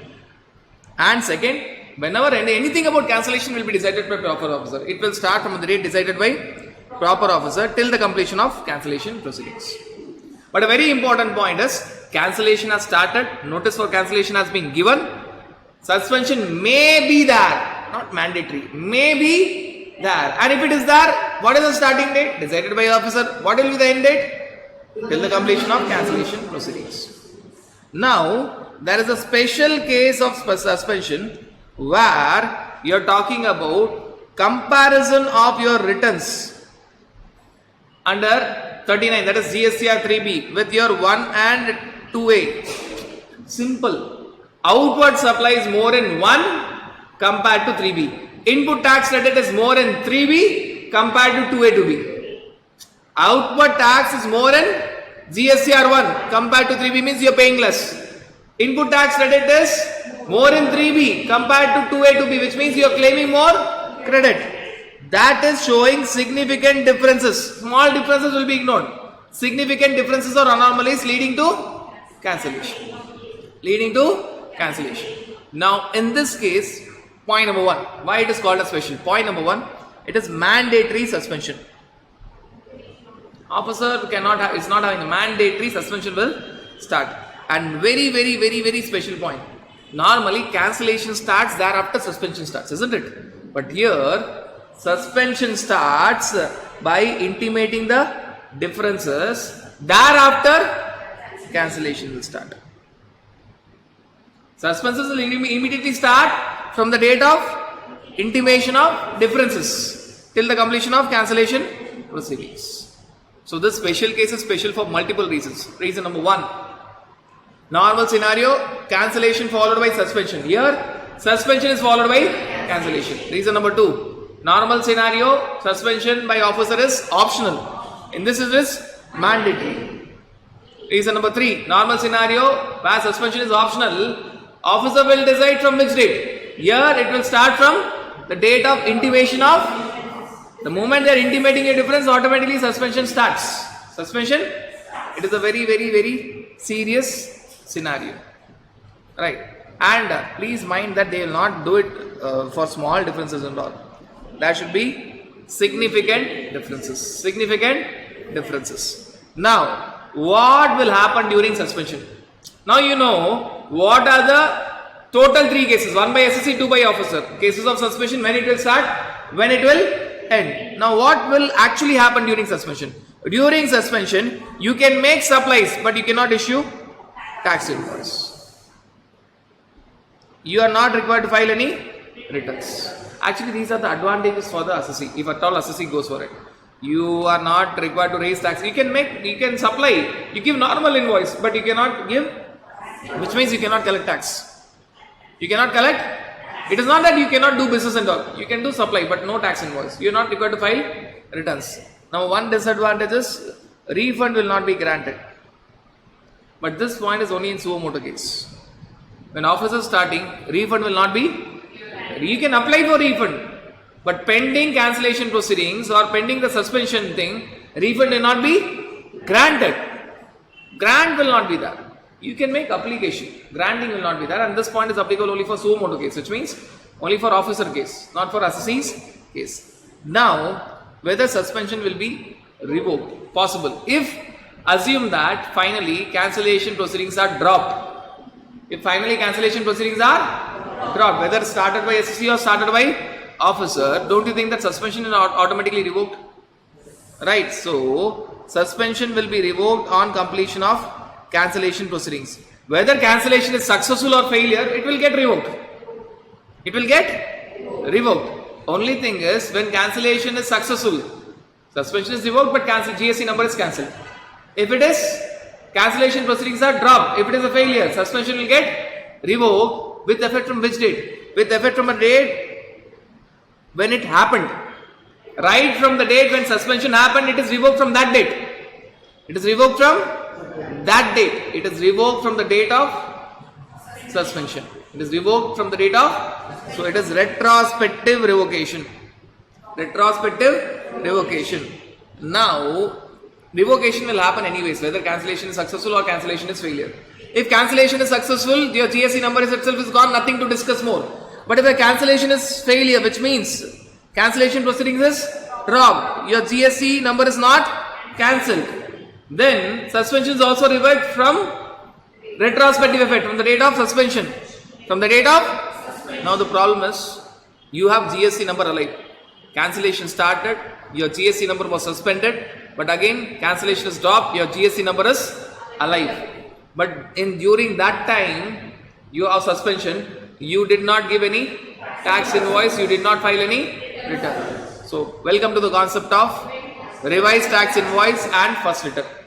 Revised tax invoice, and for the period of suspension, you will be converting your accounting invoice to tax invoices. You will be converting your accounting invoice to within 1 month. Within 1 month of what? Date of revocation of suspension. Within 1 month. Convert your accounting invoices where you have not collected GST to revised tax invoice, GST invoices. And you have to file your first return. First return will not be for, first return is always for group of months together. So that first return will be for 2 months or 2.5 months or 3 months or 3.5 months will be filed together. That details of 2 months or 2.5 months or 3 months or 3.5 months or 5 months, that will be filed together. Revised tax invoice and first return will come during birth and rebirth. During birth, and this is the case of rebirth. And what if cancellation is successful? That has to be asked, right? What if cancellation is successful? If cancellation is successful, then you will have some stock. We have already discussed it in ITC. You will have stock of inputs and capital goods. On that stock, you have to reverse ITC as per for capital goods as a formula, multiplication method, or output tax payable, whichever is higher. Vishal Jain registered is different from Vishal Jain unregistered. We have discussed that, right? So that again will come into picture. And make one thing very clear, that even if your cancellation is cancelled, registration is cancelled, that does not mean that you are relieved from your liability. They can still, after 2-3 years after cancellation, they can still recover the old dues. You cannot tell that my cancellation is done, I am not going to pay anything. Even after cancellation is done, they can collect old dues. Are you clear with this understanding? That is all about your cancellation grounds and suspension. Now we are discussing the timeline of cancellation. First scenario, cancellation is started by assessee. So when cancellation is started by assessee will file cancellation application, and the cancellation application will be filed within 30 days of event warranting cancellation. Whatever has happened, say business is discontinued or transfer, etc. So within that 30 days, he has to file for cancellation application, and officer will decide within 30 days. But here in cancellation, there is first point, there is only one innings. Second point, there is no deemed to be approved and all. Officer may do it within 30 days or may do it, he may take 3 months, 1 year. There is no deemed to be cancelled. There is no deemed approval and all. Very serious affair, therefore they don't tell that it is deemed to be the cancellation application deemed to be approved is not there. Right, so assessee is having 30 days for filing cancellation application, officer is having 30 days to decide whether to accept cancellation application or to reject and make it alive. Now if officer is starting cancellation, he will give a notice. Now assessee will have time to reply to show cause notice. Actually normal time limit is 7 days. Assessee has 7 working days to reply to the show cause notice, and after replies, officer will have 30 days to consider the reply. Again, only one innings. 7 working days, 30 days. When assessee is going, assessee is having 30 days, officer having 30 days. When officer is starting, officer will give notice, assessee having 7 working days, officer having 30 days. No concept of deemed to be cancelled at all. But there is one more scenario which we have discussed, special suspension. There what will happen is, assessee will have 30 days to reply to that intimation of differences. 30 days. And officer will have 30 days. Officer will have 30 days. Are you clear with this understanding? Are we clear with this understanding? So there are no two innings. This is normal scenario, optional suspension. This is special scenario, mandatory. So normal scenario, 7 working days, 30 days. Special scenario, 30 days, 30 days. Right. Now understand that when assessee starts cancellation process, revocation of cancellation is not possible. But when officer is starting cancellation process, revocation is possible. Which means even after your GST number is cancelled, you can make it alive. Suicide case, no revocation. Murder case, you can go for revocation. You can go for revocation. When you're talking about revocation, it is possible only when your cancellation is started by officer. Either the first category, 7 working days, 30 days, optional suspension, or the special category, mandatory suspension, 30 days, 30 days. Either or, officer starting. Now revocation time limit is very simple. Revocation time limit merge the time limit of cancellation by assessee and cancellation by officer. So when you want to go for revocation, assessee has to apply for revocation within 30 days of cancellation order, which can be further extended by 30 days by ACDC and further extension by 30 days by commissioner. So 30 plus 30 plus 30. Basic time limit is 30. But it can be, and the first time extension is 30 days by additional commissioner, joint commissioner. Second extension by 30 days by commissioner. Basic time limit is 30 days. Then officer will get 30 days time to either accept revocation and make your GST number alive, or give show cause notice. And if officer is giving you show cause notice, then you have 7 working days to reply to the show cause notice. And after you reply, officer will have 30 working days either to accept your revocation and make GST number alive, or reject revocation. Your GST number is also already dead. Nothing will happen. So if you see, now there are 2 innings. First innings, you can remember by understanding the time limit for cancellation when assessee goes. Second innings, you can remember it by remembering the dates of cancellation when proper officer starts, normal case. Proper officer starts, normal case, optional suspension. Right, so 30, 30, 7, 30. But make one thing very clear, that this revocation is possible only if officer is starting cancellation. Officer starting cancellation. Within how many days you have to apply? 30 days. Extension 30 plus 30. Now you may find one more part which is left out in your entire registration, but this particular point is applicable only for one type of cancellation proceedings. See, in total, officer can cancel your registration in totally 14 cases.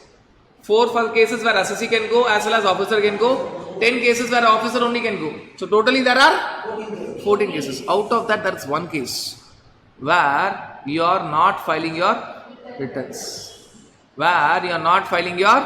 returns. You got the point? There are totally 14 cases. Out of that, we are talking only about 1 case where you are not filing your return. What is that case? Non-filing of returns. For 6 months, normal scenario, 3 quarters, composition scheme. Now, please understand that in that scenario, the condition, what is the condition? You have to apply within 30 days. If it is a normal case, other cases of cancellation, there is only one condition. We have done with the revocation. You please make application within 30 days. That's it. But if your cancellation is because of non-filing of returns, then there are special points. I'll make it very simple. Totally out of 14 cases, 13 case and 1 case. 13 cases and 1 case. For 13 cases, nothing more. Application within 30 days. Application within 30 days. Here, for 1 case, before application you have to do something. After also you have to do something. Again, 30 days are coming, but they are different. Right. So here, there's only one condition. You have to make revocation application. That's it. Within 30 days. Here, you have to file your pending returns. You have to file your pending returns. Pending returns as on which date? As on the date of cancellation order. As on the date of, supposing cancellation order is 12th February. Pending returns means up to what? Right from the time we have not filed your returns till what? Till what? Cancellation order is 12th Feb. Till what? Supposing cancellation order is 12th Feb 2023. You have not filed your returns from July 2020. So you will file your returns from July 20 till cancellation order is 12th February 2023. 12th February 2023. So what are your pending returns as on the date of cancellation order? December 22. January 23, the due date is yet to come. You get the point? Pending returns as on cancellation order. If cancellation order is there, that cancellation order is say 22nd Feb 2023. Then right from July 2020, you have to file your returns from July 22 Jan 23 because Jan 23 due date has gone. Pending returns as on cancellation order. Right. Plus revocation application. When I tell you have to file your pending returns, returns cannot be filed without payment. Obviously, you have to make the payment as well. Returns cannot be filed without payment of taxes. Clear? Clear? This is first condition. And after your revocation order is given, you have to file balance pending returns. You have to file balance pending returns as on the date of revocation order. I'll continue the example. Right from July 2020, you have not filed your returns. You have got revocation order on, cancellation order on 12th February. So from July 20 to December 22, you have to file your returns. You have to file your returns. So if I take this particular example, you have not filed your returns from July 2020. Cancellation order is on 12th Feb 2023. This is returns not filed. And you are talking about now cancellation order. Now please understand that within 30 days of 12th Feb, you have to do two things. One, file all the pending returns from July 20 to December 2022. Plus, you have to make revocation application. This 30 days can be extended by 30 days by joint commissioner, additional commissioner, 30 days by... Now, supposing finally revocation order comes, which means you are successful. Your GST number is again alive. Supposing revocation order comes on 12th November 2000, I'll make it a bit different, 22nd November 2023. Now again within 30 days. Now no extension. Now there's no extension. Within 30 days. You have to file your balance pending returns. What are the balance pending returns? Jan 2023 to October 2023. That's it. Simple. Are you clear with this understanding? Though on your QR infographics example is given, I am making it more simple. Are you clear with this? Theoretically, this actually cannot be explained. It's highly complex to go with the wordings and all. Now, I'll just make one small change. If I tell that this cancellation order was retrospectively effective from July 20, whether it will make any change? Yes. In that case, you cannot file your any returns. You cannot file your any returns because it is retrospective. Normally, prospective means if it is from cancellation orders on 12th Feb, it is effective from 12th Feb. Now, if I tell that it is retrospective applicable right from July 2020, then portal will not allow me to file my any returns. So within first 30 days, all I have to do is give revocation application. Then what is the second change? After revocation order is successful, then I have to file all my pending returns right from. So whatever I am writing in red is the change that will be there in the answer. That will be the change in my answer. Why? Now it is retrospectively applicable from July 2020. So for the first, when I am making revocation application, I cannot file any my returns. I have to just give my revocation application.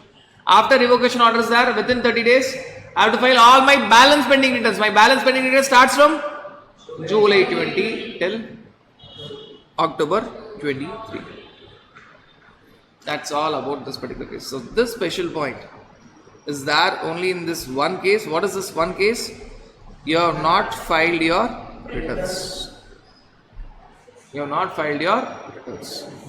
Because if you don't understand that, you will read this thinking that this is for all the cases of revocation. No. Cancellation can be started by officer in totally 14 cases. Out of which, in 13 cases, the process is very simple. Just make a revocation application. That's it. But in one case, it is a two-step process. It is a two-step process. So that needs to be understood here. So this, whatever is given here, we have discussed in a very, very simple manner. And the example which is given here, I have made it more simple by given one example, and all the ifs and buts are also discussed. So that is everything about your cancellation process. Friends, now let us discuss about the last area of your registration, where you are talking about special provisions of registration for your CTP, NRTP. There's a small difference between both. We'll be discussing that. UIN, and when you're talking about TDS registration and TCS registration, GST TDS and GST TCS registration. So once you're talking about CTP, NRTP, one thing that you have to keep in your mind is the common point is you're talking about the temporary purposes, participating in business exhibition or trade fair, where you're undertaking transaction and supply of goods or supply of services occasionally. The word occasionally is extremely important. Occasionally, it's not for permanent purposes. Occasionally is the word. Now, other differences, supposing you are there in, you are a regular taxable person in Tamil Nadu. From Tamil Nadu, you are going to Gujarat for a business exhibition or a trade fair. The moment I say is talking about business exhibition trade fair, the hint is it may be about CTP and RTP. Now, what happens is, you are a regular taxable person in Tamil Nadu, in Gujarat, where you are not having any branches, any place of business in Gujarat. You are a casual taxable person. Assuming if you are having place of business in Gujarat, you are having branches in Gujarat, then there is no concept of CTP. What you will be there in Gujarat is also regular taxable person, and the place that you are going for business exhibition or trade fair, you will be adding that as your additional place of business. Now, supposing from USA, you are going to Gujarat for a business exhibition or a trade fair, then in that scenario, obviously USA person will not be having any GST number in USA for sure. You will be having some number of USA as per the laws of USA. Now, this person is NRTP in Gujarat because he is not having place of business or place of residence throughout India. So understand the difference. CTP means you are a regular taxable person in one state, and in the other state where you are going for business exhibition trade fair, you are not having any place of business. In that state, you are CTP. Whereas NRTP means you are coming from outside India, you don't have any place of business or residence throughout India. You are coming for a business exhibition or trade fair in Gujarat. Now in Gujarat, you are NRTP. Right? CTP will file a normal registration form. So registration form for CTP is normal registration form, whereas NRTP you need to file a special registration form. So there will be a special registration form when you talk about your NRTP. These are the differences. Now one more difference which is there in CTP, NRTP with respect to your registration is CTP, when I am telling you are going to file normal registration form, it will be based on your PAN number. Whereas NRTP, it will not be based on your PAN number. We have already discussed that. It will be based on PAN of another person. So NRDP, what will happen is when you're applying for NRDP, the person who's applying for NRDP will give his self-attested copy of passport if at all that person happens to be individual. If at all that person happens to be a business entity, then instead of valid self-attested copy of passport, that person will give tax identification number. Supposing it is Trump, Mr. Donald Trump, then he'll be giving self-attested copy of the passport. Supposing it is Trump Incorporation, then Trump Incorporation will submit the tax identification number which is there in USA. So their own document will be either, if you're an individual, self-attested passport. If you're not an individual, if you're an artificial person, then it will be copy of tax identification number in that country. Now, when you're talking about NRDP, one very special point which you already covered already, NRDP is not based on the non-resident's PAN number. It is based on PAN number of authorized signatory. It is based on PAN number of some other person. It is based on PAN number of some other person. This authorized signatory should be an Indian resident and having a valid PAN number. So NRDP registration is not based on PAN of non-resident, but because obviously you will not be having any PAN number, whether it is individual or a body corporate of USA. So it will be based on PAN of authorized signatory. Condition is that authorized signatory should be an Indian resident plus they should be having a valid PAN. Now coming about certain common points about CTP and NRDP with respect to registration. Just think of the normal provisions and get the answers yes. Normally, if at all you are talking about a regular taxable person, just think of that. The moment you are liable for registration, you have to apply for registration within 30 days. Within 30 days from the date you are liable for registration, which means you are getting a breathing time of 30 days. Whereas NRDP, CTP, now we are discussing about common points. They don't have breathing time, they have to apply for registration. Advance application for registration 5 days before the commencement of business. If you are a regular taxable person, the moment you are liable for registration, you have 30 days time to apply for registration. But if you are CTP and NRDP, the moment you start your business, advance application for registration at least 5 days before commencement of business, you have to apply for registration. Normally, once you are applying for registration, normal case, regular taxable person, you have a breathing time of 30 days to apply. And your effective date of registration depends. If you have applied within 30 days, it is date when you are liable for registration. If you have applied after 30 days when you are liable, then the effective date of registration is date of grant of registration. But here, it is always date of grant of registration. You can commence your business only after date of grant of registration. To put it more very clearly, supposing you are from Tamil Nadu, you are having a normal registration in Tamil Nadu, regular taxable person, you are going to go to Gujarat, participating in the trade fair or business exhibition in Gujarat. You don't have any place of business in Gujarat. So you are CTP in Gujarat. So supposing that business exhibition is starting on 1st of April. Now you have to apply for registration as CTP minimum 5 days in advance, which means you have to apply for registration on or before 26th of March. 5 days in advance you have to apply before commencement of that trade fair. Assuming that you have applied on 20th of March, which means you applied before 5 days of commencement of business and you got the registration certificate only on 5th of April. Then, even though you've applied before 5 days, advance application was made minimum before 5 days of commencement of business, that is commencement of trade fair, even then you can participate in business exhibition only from 5th of April. Even though you have done the work in time, they said that you have to apply for registration 5 days in advance. You have done that. Even then you can participate in the business exhibition only after the grant or issuance of registration certificate. So that is the first special point. Now normally, once you are getting your normal registration, there is no concept of deposit. You need not pay any deposit. So when you are getting normal registration, first 30 days breathing time, here there is no 30 days breathing time, 5 days advance. Second, normally if you apply within 30 days, effective date of registration is date when you are liable. If you don't apply within 30 days, then effective date of registration is date of grant of registration certificate. But in this case, even though you apply 5 days in advance, then the effective date of registration is date of grant of registration in all cases. Third, normally if you are a regular taxable person, you need not pay any deposit.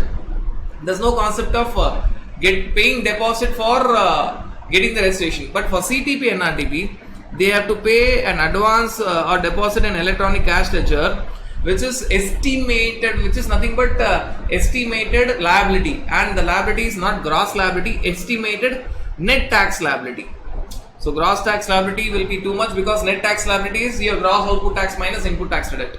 So what is your estimated turnover and gross output tax, and what is your estimated input tax credit? So gross output tax minus input tax credit is your estimated net tax liability. So whatever is your estimated net tax liability that you're going to pay by cash ledger, you have to pay that as deposit. So that's the concept of deposit, which is not there in your normal case. So third difference. Now fourth, normally when you go get registration as a regular taxable person, registration is valid until it is cancelled. But here CTP NRTP registration is valid for 90 days from the effective date of registration or the last date mentioned on the registration certificate, whichever is earlier.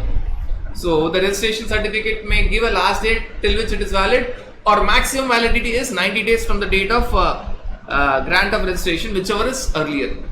Right? If at all you have got the registration certificate on 5th of April, 90 days from 5th of April, or the registration certificate may tell that it is valid only up to 30th of April. So registration is effective only till registration is valid only till 30th of April because it is earlier. Right? Can you go for extension? Rather, this is the fourth difference that you have. Now, the fifth point is understanding that normally, in normal case, your registration is valid till it is cancelled. But here, there is a validity. Can the validity be extended? Yes. But the validity, when it is extended, there are two conditions that you need to satisfy.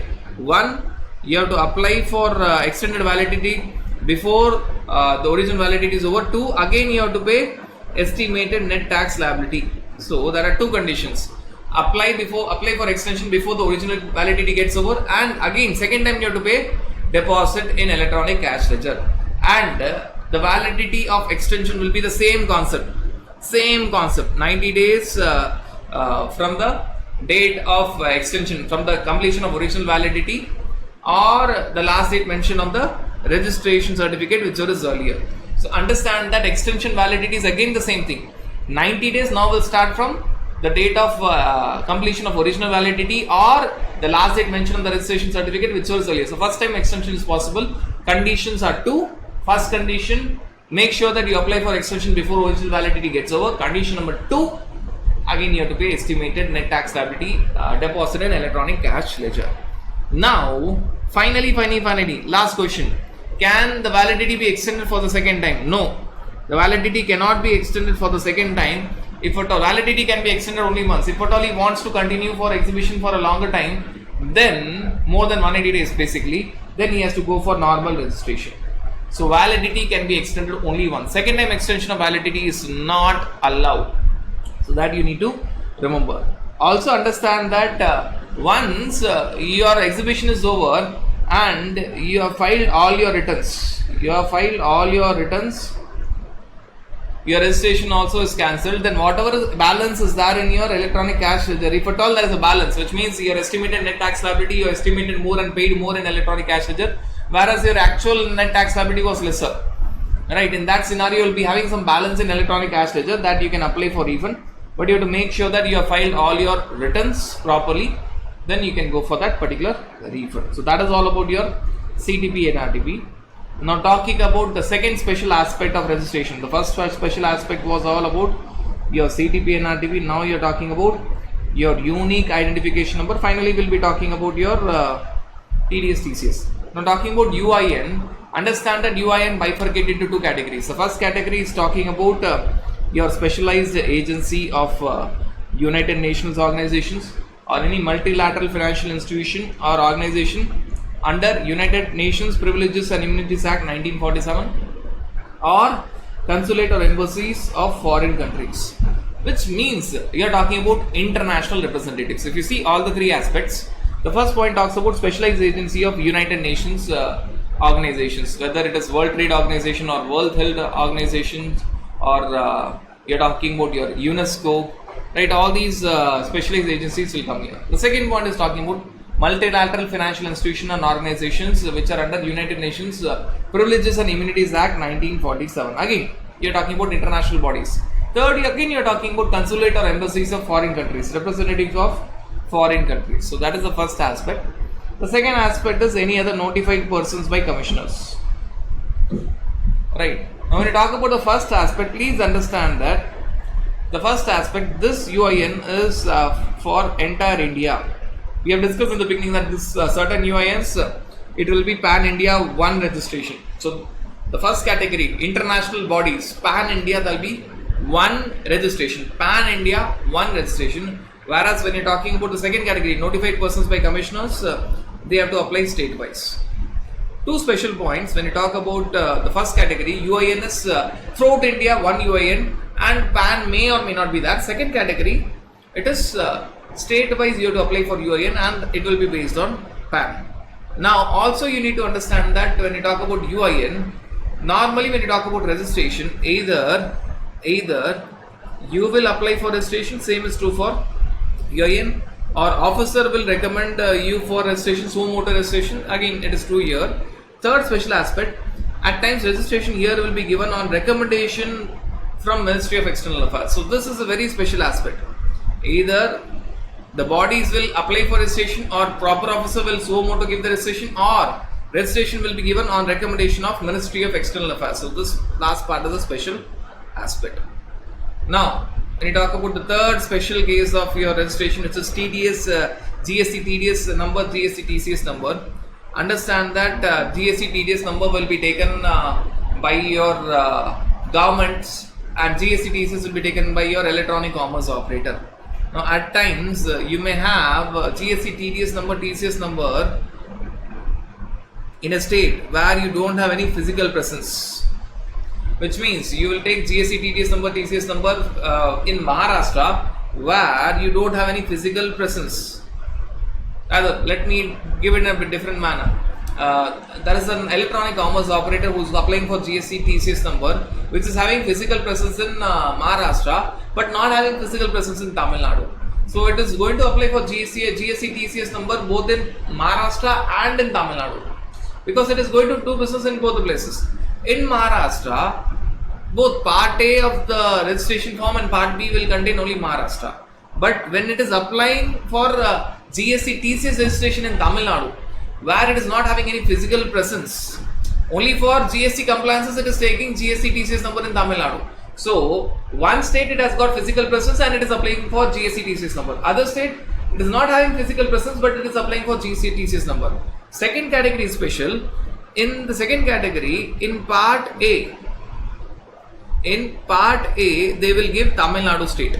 Part A of your special registration form GST REG 007. If they are applying for GST TCS number in Tamil Nadu, they will give the state of Tamil Nadu. In part B, they will give the state where they are having the principal place of business, where they are having the head office, which is different. So understand that Amazon, which is supposing you are talking about say Amazon or Flipkart, which is having physical presence in Maharashtra, getting GST TCS number in Maharashtra, normal. Part A as well as Part B will contain only Maharashtra. But the physical presence is in Maharashtra, but it is getting GST TCS number in Tamil Nadu. Part A will contain Tamil Nadu. Part A of GST REG 07 form will contain Tamil Nadu. Whereas Part B will contain Maharashtra, where it is having physical presence, but which is different from the state where you are going to take GST TCS number. So that you need to understand. Now, you are talking about certain differences between all the four categories that we have discussed here. One is your CTP, NRTP, the next is UIN, and finally you are talking about TDS, TCS. CTP registration, as discussed, it is a normal registration. You apply for normal registration form. There is no special registration form, just like regular taxable person normal registration form. NRTP, you are going to go with a special registration form. So normal procedure is also applicable, but registration form is special. It is given in rule. The registration form for NRTP is special because NRTP will not have PAN number. NRTP registration will be based on PAN of another number. So it is normal procedure read along with special procedure. UIN registration, this is again very special, and then as it is for international bodies, it is given within 3 working days from the application date. Right, very fast, very quick. And when you are talking about TDS, TCS registration, again the same is granted within 3 days from the date of application, because it is only about payment in cash ledger. The person who is deducting TDS or collecting TCS will pay from cash ledger, opposite person will get in cash ledger. Now, this is all about registration for all the 4 categories. When you talk about cancellation CTP, normal procedure, just like anyone else, normal procedure for cancellation. Even for NRTP, normal procedure. If you see CTP and NRTP, both are very same. Cancellation for CTP and NRTP, normal procedure. But when you talk about registration for CTP, fully normal procedure. Registration for NRTP, normal procedure plus special procedure because it is based on PAN of another person. Whereas UIN, there is no procedure specified. There is no procedure. Because it is to international bodies, there is no process to be applied. It may be given on the application of international bodies or the suo motu by proper officer. A very important point, on recommendation of Ministry of External Affairs. So there is no procedure which is there.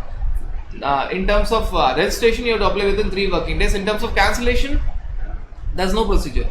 So when you talk about cancellation, understand that UIN number need not be cancelled because UIN holders are required to file returns only when they are going to get refund. So there is no need of cancellation. So there is no cancellation procedure given for UIN. Registration they will be given within 3 working days. But cancellation about UIN, law is silent. To be very precise, there is no need for cancellation of UIN because UIN holders will file the returns only when there are some transactions and they want the refund of taxes on inward supplies. And TDS, TCS, proper officer can cancel it as per rule 22, but here TDS, TCS, who can cancel? Assessee cannot cancel, only proper officer can cancel. Only and only proper officer can cancel TDS or TCS number. So that is all about all these 4 aspects, CTP, NRTP, and you're talking about UIN, and finally TDS, TCS, both about registration as well as cancellation. This is completing our entire registration chapter.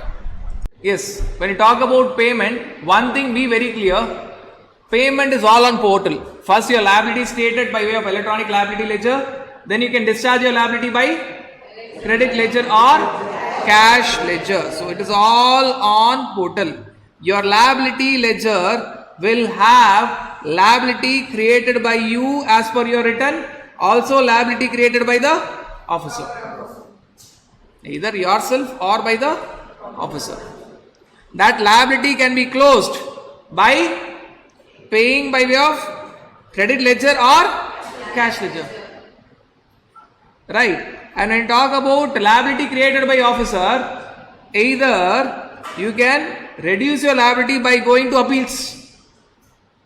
See, if liability is created by the officer, you can reduce it by going for appeals. Or if you see demand and recovery chapter, if you pay your liability within a particular time, penalty will be reduced. Penalty will be reduced. So there are time before show cause notice, after 30 days, within 30 days of show cause notice, within 30 days of demand order. So first liability of penalty will be used. Tax and interest will remain the same, but penalty will be reduced. Right, so that is liability of officer. When you talk about your credit ledger, how you get your credit and credit ledger? You get your credit and credit ledger by filing your return. By filing your returns. Only when you file your returns, you will get the credit. You will get the credit. Right. Or there's one more scenario that we'll discuss with a small example. Or in a case where your refund is rejected, if you have applied for refund of credit ledger, that amount would have decreased. So when you apply for refund, amount decreases. When it is rejected, again it is added back. So this is true both for credit ledger as well as cash ledger. For what you use the credit ledger? For paying your liability. For paying your, but one important point, credit ledger can be used only for tax liability, interest, late fees, penalty, any other amount, RCM, composition tax, TDS, TCS, they all can be paid only by cash ledger. They all can be paid only and only by cash ledger. Getting that point? Now what about cash ledger? Cash ledger, how you get the amount in cash ledger? By depositing in challan, cash ledger. Right. Also, you get that amount in cash ledger by your TDS, TCS. The person who pays TDS, TCS has to pay it by cash ledger. And the opposite person, the deductee or the payee, will get in his cash ledger. What is the purpose of cash ledger? Cash ledger can be used for discharging any liability. tax, interest, late fees, penalty, any other amount, RCM, composition tax, TDS, thesis, it can be used for any liability. If you claim refund of cash ledger, whether it will decrease from cash ledger or increase. If you are claiming, it will decrease. If that claim is rejected, it will increase, just like your credit ledger.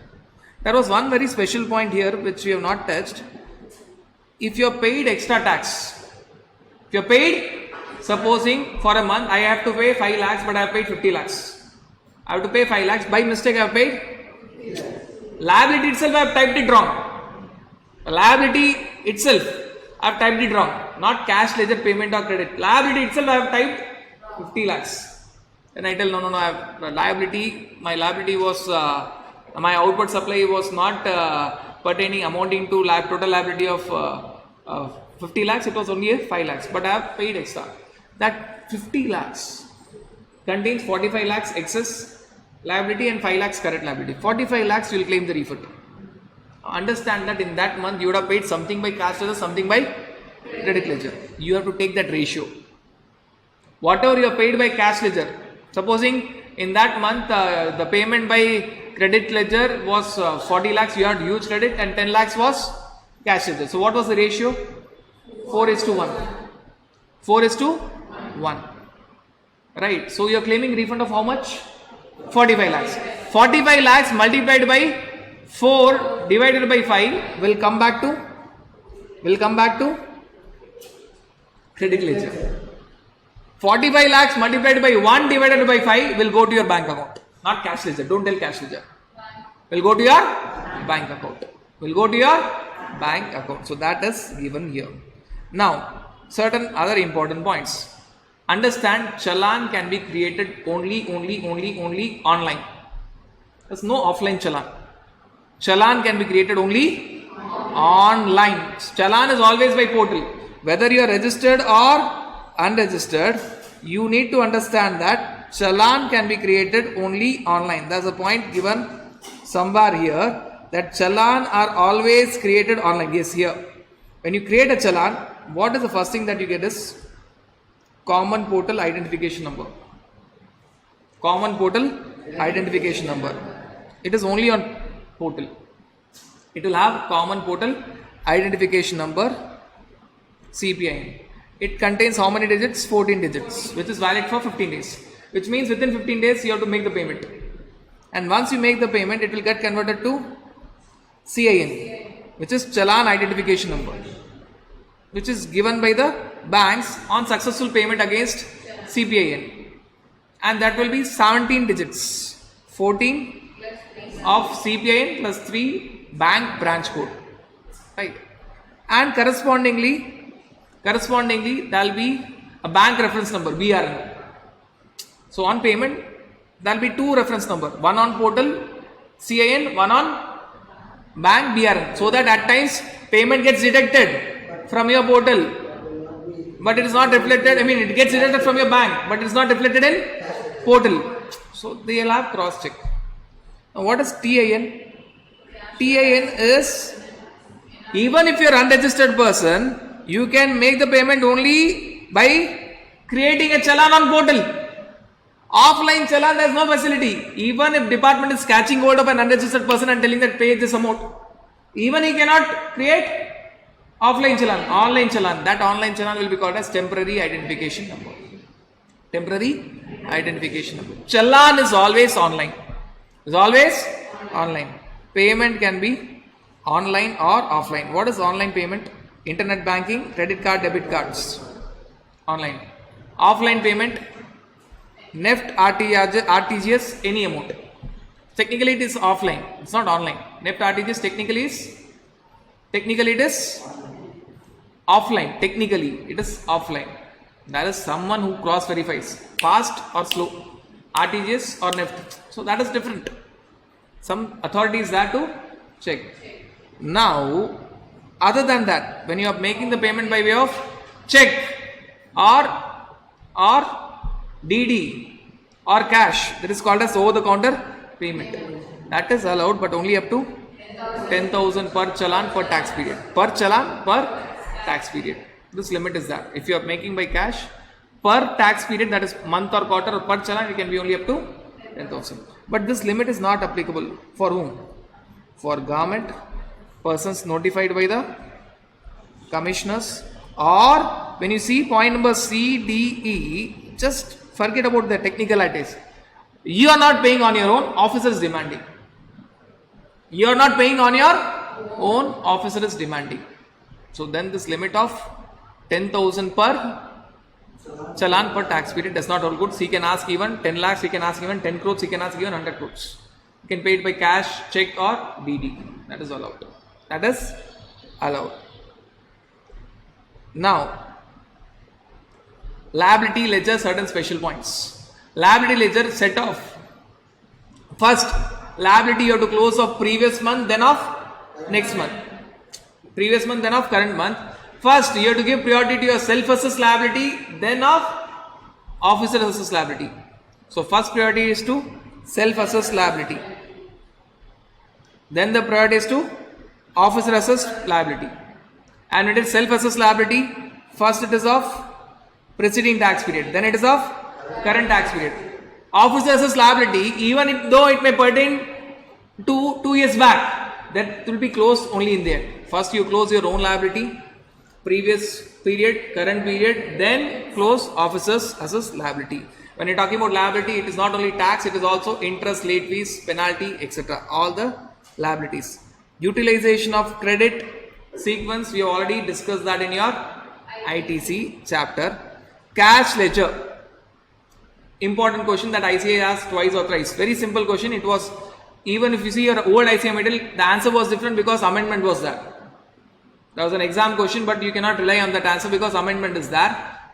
In cash ledger, you have five pockets. Rather, 4 main pockets, 5 sub pockets. 4 main pockets. They are IGST, CGST, SGST or UTGST or cess. 4 main pockets. 5 sub pockets in each of them. Tax, interest, penalty, fees, others. Totally 20 pockets. Totally 20 pockets. 4 major heads, 5 minor heads. 5. Understand that cross utilization even today is not possible. If I have an amount in CGST penalty, I cannot use it for CGST tax. I cannot use it even for CGST tax liability. Cross utilization is not at all allowed.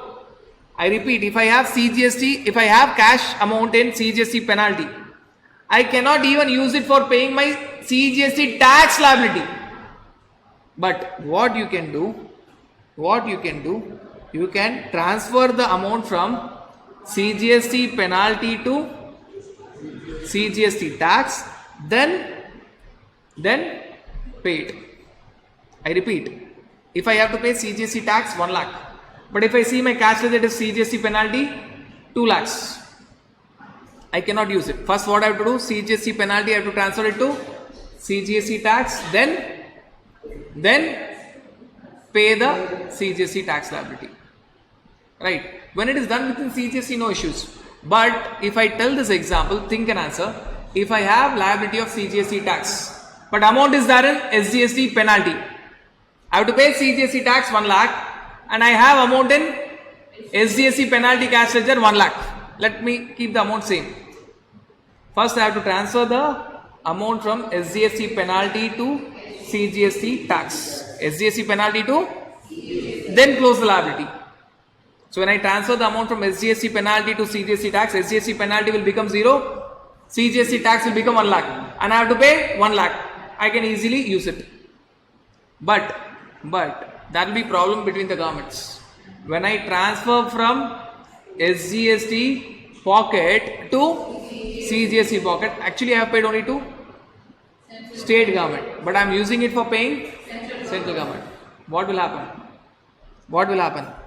That state government will in the back end pay to central government. I have paid to state government, but I transferred it and used it for central government's liability. So in the back end, that state government will pay to central government, not central government. I paid to whom? I initially paid to state government by depositing in SGST penalty, but I use for paying which liability?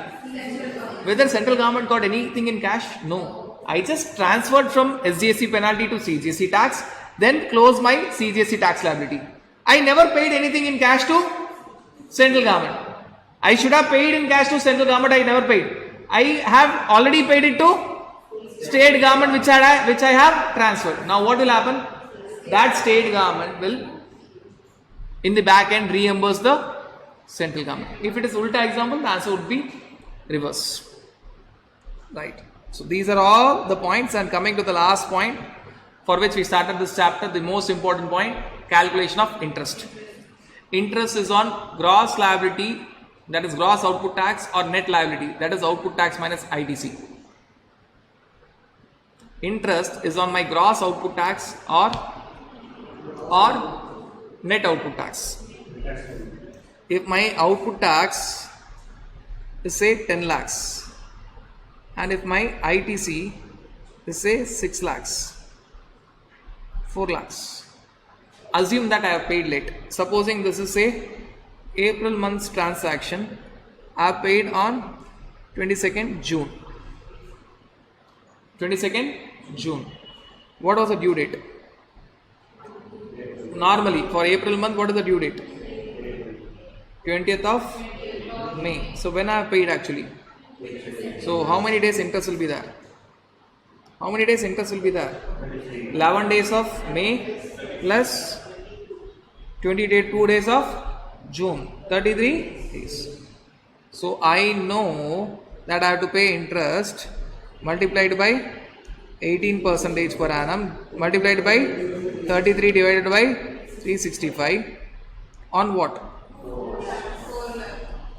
Normally it is on 4 lakhs. Can it be on 10 lakhs? Yes, in exceptions.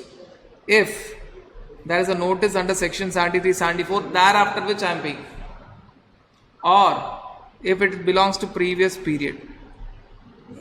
If it belongs to, which means April month liability, if I pay late, then it is on net output tax liability. But if April month liability I never reported, I report it in December. Then it is on gross output tax. In two cases it will be on gross output tax. What are those cases? One, it is after officer is giving me notice under section 73, 74. Obviously I did not find it out, officer found it out. 2, 1 month's liability reported in next month.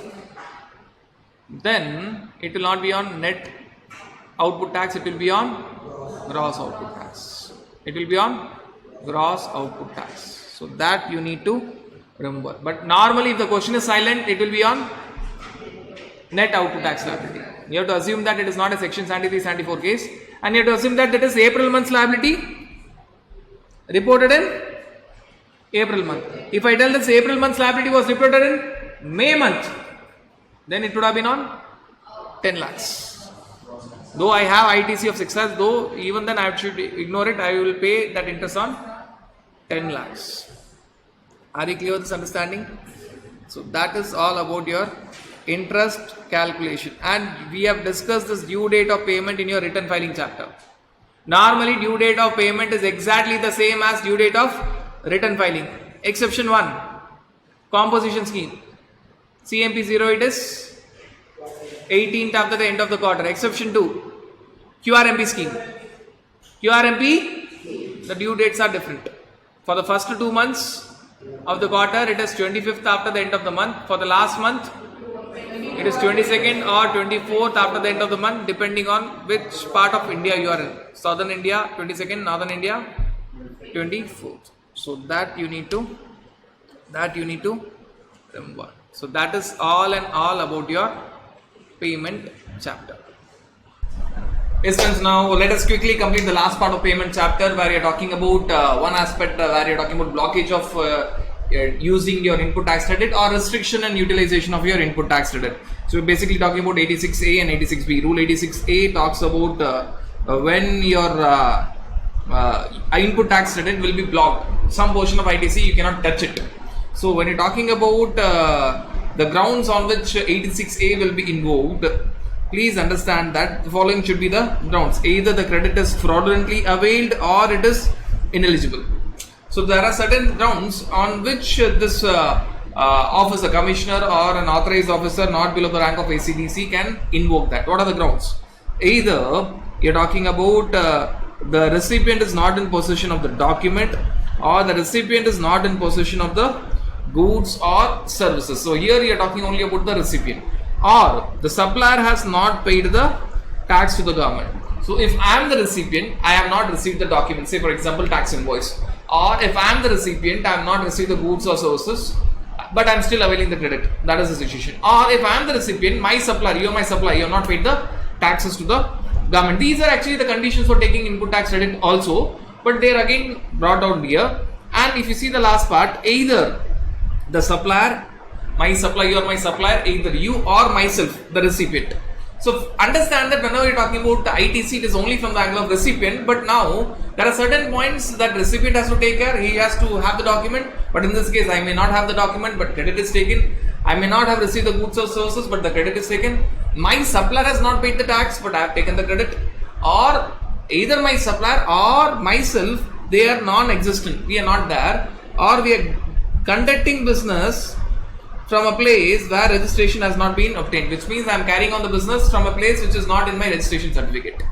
Either we are not existent, or I am not conducting business from the place which I am there in my registration certificate. I am conducting business from any other place which is not there in my registration certificate. So these are the 5 situations or 5 scenarios where you are talking about 86A can be invoked. Now who invokes 86A? 86A is either invoked by commissioner or an authorized officer by him, but not below the rank of assistant commissioner. And what actually happens when 86A is invoked? Understand that I cannot use my input tax credit. My credit continuously will be availed. So credit will be added to electronic credit ledger, but I cannot use my credit to pay the output tax, or I cannot claim the refund of the credit which is there in my electronic credit ledger. So understand that credit availment is not stopped. What cannot be done is, the credit which is availed, I cannot use it for paying my output tax, I cannot take the refund, I cannot touch that credit. So my credit intaking is allowed, but my credit utilization or credit refund is not allowed. Now, till how long this will continue? This restriction will continue as long as the proper officer is satisfied that whatever the reasons were there for dissolving the credit, they are no longer existing. So proper officer is convinced that recipient is having all the documents, recipient has received all the goods, so supplier has already paid the tax. Either the supplier or the recipient, they are existent and they are doing business only from the declared places of business in the registration certificate. If he is satisfied, he may rule it out, or maximum this restriction can be there 1 year from the date of imposing such restriction, which means this 86A, rule 86A is without any principle of natural justice. So it cannot continue forever. Either once proper officer is satisfied that whatever he thought that the credit is fraudulent credit or ineligible credit, now that is not into existence, he'll remove that blockage, or maximum it can be there only up to 1 year from the date of imposition of such restriction. You need to understand that this 86A, as I said now, there is no principle of natural justice. There is no notice, nothing. Directly officer will tell that no, we feel that you are covered by one of the 5 grounds in 86A, and we are blocking one portion of your credit, not the entire credit, one portion of your credit which you cannot use it for paying output tax, or which you cannot even take the refund. Now please understand that 86A, as already discussed, is not disturbing my availment of credit, it is just disturbing my utilization or refund. So that is everything about your 86A. Now coming to your 86B, which is basically restriction on utilization of your credit. So it is talking about restriction. So now you can use your credit. So there's no blockage. You can use your credit, but there's some restriction. Understand that this 86B will hit you only if your taxable supplies. Taxable supplies means supplies not including your exempt supply, not including your zero rated supply. Exempt supply, why you are not counting? Because it will not have any tax. Zero rated supply, again, either you will be paying output tax and getting the entire refund, or you are not paying output tax because you have gone under letter of undertaking or bond. So you are not going to count you're not going to count your exempt supply and zero rated supply. So you're talking about your taxable supplies, not including the exempt supply and zero rated supply, is more than 50 lakhs in a month. So please understand that 86B will be applicable only if in that month your taxable supply is more than 50 lakhs. Taxable supply, as I said, don't count exempt supply, don't count zero rated supply. Only in that month you have to be worried about 86B. Now understand that what is the restriction they are telling. They are telling that in that month minimum 1% you have to pay by cash ledger. You might have full of credit. You need not even touch your cash ledger, but minimum 1%. If you're paying more than 1%, no worries. If you are paying less than 1% of your output tax by cash ledger, they are asking you to pay minimum 1% by cash ledger.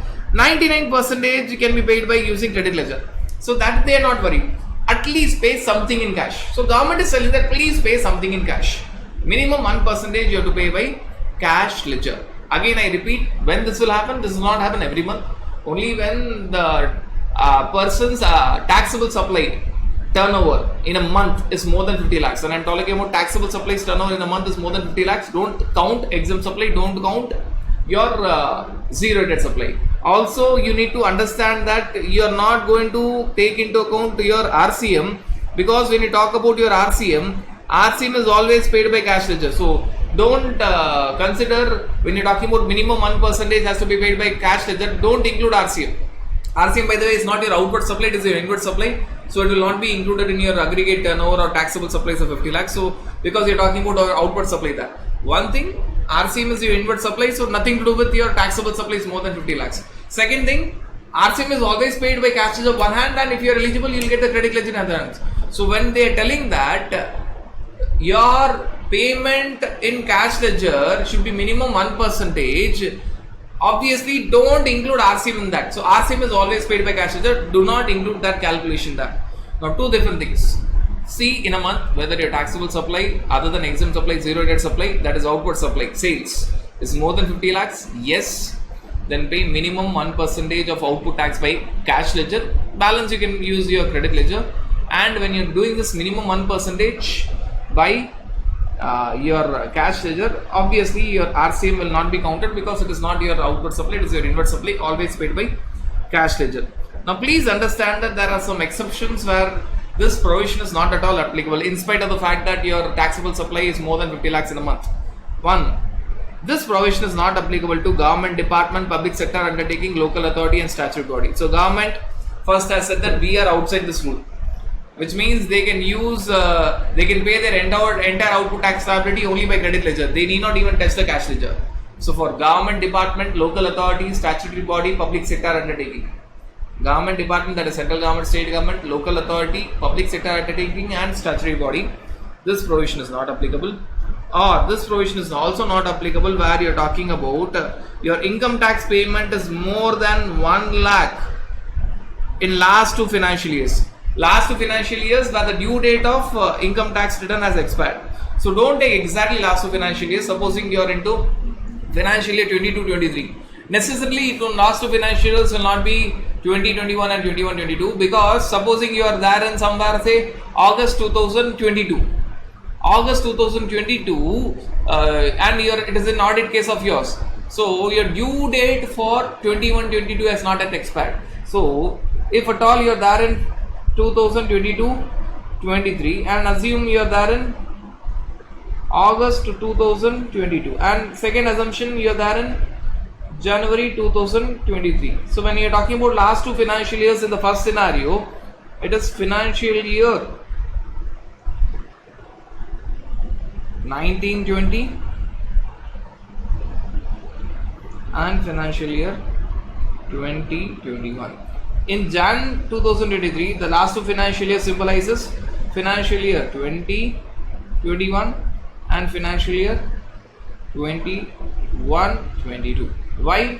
When you are standing in the month of August, understand that for financial year 21-22, the due date of IT return is yet to come. So understand last 2 financial years will vary depending on which month you are in. So you're talking about your income tax payment is more than 1 lakh in the last 2 financial years for which the due date has expired. Now understand that whose income tax payment?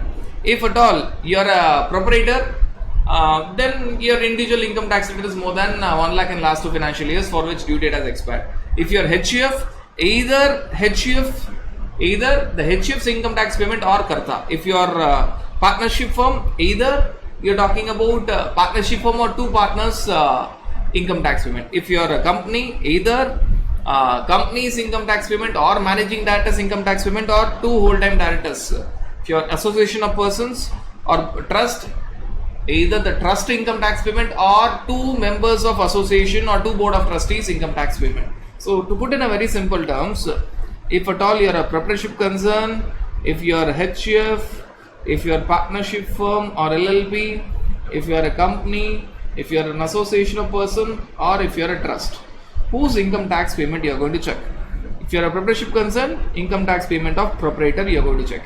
If you're HUF, check either HUF's income tax payment or to partner or to rather or Kartas, not partners, or Kartas income tax payment. Either HUF income tax payment is more than 1 lakh in the last 2 financial years for which due date has expired, or Kartas income tax payment is more than 1 lakh in last 2 financial years for which the due date has expired. If it is a partnership firm LLP, so either it is partnership firm LLP or two of the partners or designated partners. If it is company, then either it is a company or managing director or two whole-time directors income tax payment is more than that amount. If it is AOP, either it is AOP's payment or two members of managing committee. If it is trust, either trust income tax payment or you are talking about two board of trustees income tax payment. So that you need to understand. Now the next exception where you are talking about in first year 2 you are talking about government department, second your income tax payment, next your refund of ITC, your refund of input tax credit is more than 1 lakh in previous financial year. Now understand that again, here it is refund of ITC, second more than 1 lakh, but third previous year. So if you are into financial 22-23, you are just looking at financial year 21-22. So here there is no last 2 financial years, here it is only previous year and directly previous year, whether it is August 2022 or January 2023, previous year for August 22 as well as January 2023, the previous year is financial year 21-22. So refund that you have received is more than 1 lakh in the previous financial year. Refund of unutilized ITC. Refund of unutilized ITC only two persons can get, zero rated supply or inverted duty structure. Right, now there are differences. Here in the previous point where you are talking about income tax payment more than 1 lakh, here it is ITC refund, there it is income tax payment, here it is input tax credit refund. Right, more than 1 lakh, there it is income tax payment more than 1 lakh in the last 2 financial years for which the due date have expired. Here it is ITC refund only in the last previous financial year. Don't check anything, just previous financial year. Right, there are multiple permutation combination, either the registered person or so and so. Here it is only of the registered person. Right, then the fourth point you need to check. This fourth point is a very special point. It is talking about cumulative checking. So in that month your payment by cash ledger may not be 1%, but cumulatively if it is exceeding 1%, cumulatively it is exceeding 1%, in that month you need not apply. So to understand this, let us take this scenario. Supposing your April month's our total output tax liability is 10,000 and credit is 8,000. You have paid 2,000 by cash. May month total output tax liability is 10,000. Input tax credit is 7,000. You have paid 3,000 by cash. Your June month total output tax is 20,000. Your input tax credit is 19,000. You have paid 1,000 by cash. If you look at cash payment, 1% year of 10,000 is your 100 which you have paid by cash. Again 1% of 10,000 is 100 that you have already paid by cash. 1% of 20,000 is 200 that you have paid by cash. You should have paid 100 by cash but you have paid 2,000. You should have paid 100 by cash but you have paid 3,000. You should have paid 200 by cash but you have paid 1,000. So no worries. But when you enter July month, your output tax liability is 5 lakhs. Your output tax liability is 5 lakhs, and you assume that in that month you need not pay anything by cash ledger. You are not required to pay anything by cash ledger because you have sufficient credit. Assume that you have sufficient credit. Your credit is more than 5 lakhs. Now, when your credit is more than 5 lakhs, please understand what is happening. This 1%, this 1% would be your 5,000 you should have paid by cash ledger, but you are paying only nothing by cash ledger. You should have paid 5,000 by cash ledger, but you are not paying anything by cash ledger, which means in the first 3 months 1% was satisfied. Now suddenly 1% is not satisfied. Why? You should have paid 5,000 by cash, but you are paying nothing. Now cumulatively you have to check. When I check cumulatively, what is happening? Now I am going to check April to July. My total output tax liability is 5,40,000. So 40,000 April, May, June, and 5 lakhs say 5,40,000. 5,40,000 multiplied by 1% is 5,400. 5,400. Already I have paid 6,000 by, in the first 3 months itself I have paid 6,000 by cash ledger. So I am satisfying cumulatively from April to July, 1% will satisfy. If I see only and only July month, 1% is not satisfied. But if I see April to July month, 1% is satisfied. I have already April to July total output tax liability is 5,40,000, 1% is 5,400, and in April to June itself I have paid 6,000 by cash ledger, so 1% is satisfied. So that is this exception. And the last exception is not of any use. A proper officer may remove the restriction. If you may approach proper officer and he may remove that restriction. So that's point is that. Now please understand how this actually works. Now take a scenario where your output tax liability is 10,000, input tax credit is 12,000. Assume there is no RCM. First we will understand without RCM. So your ITC is more than your output tax, but they tell that minimum 1% you have to pay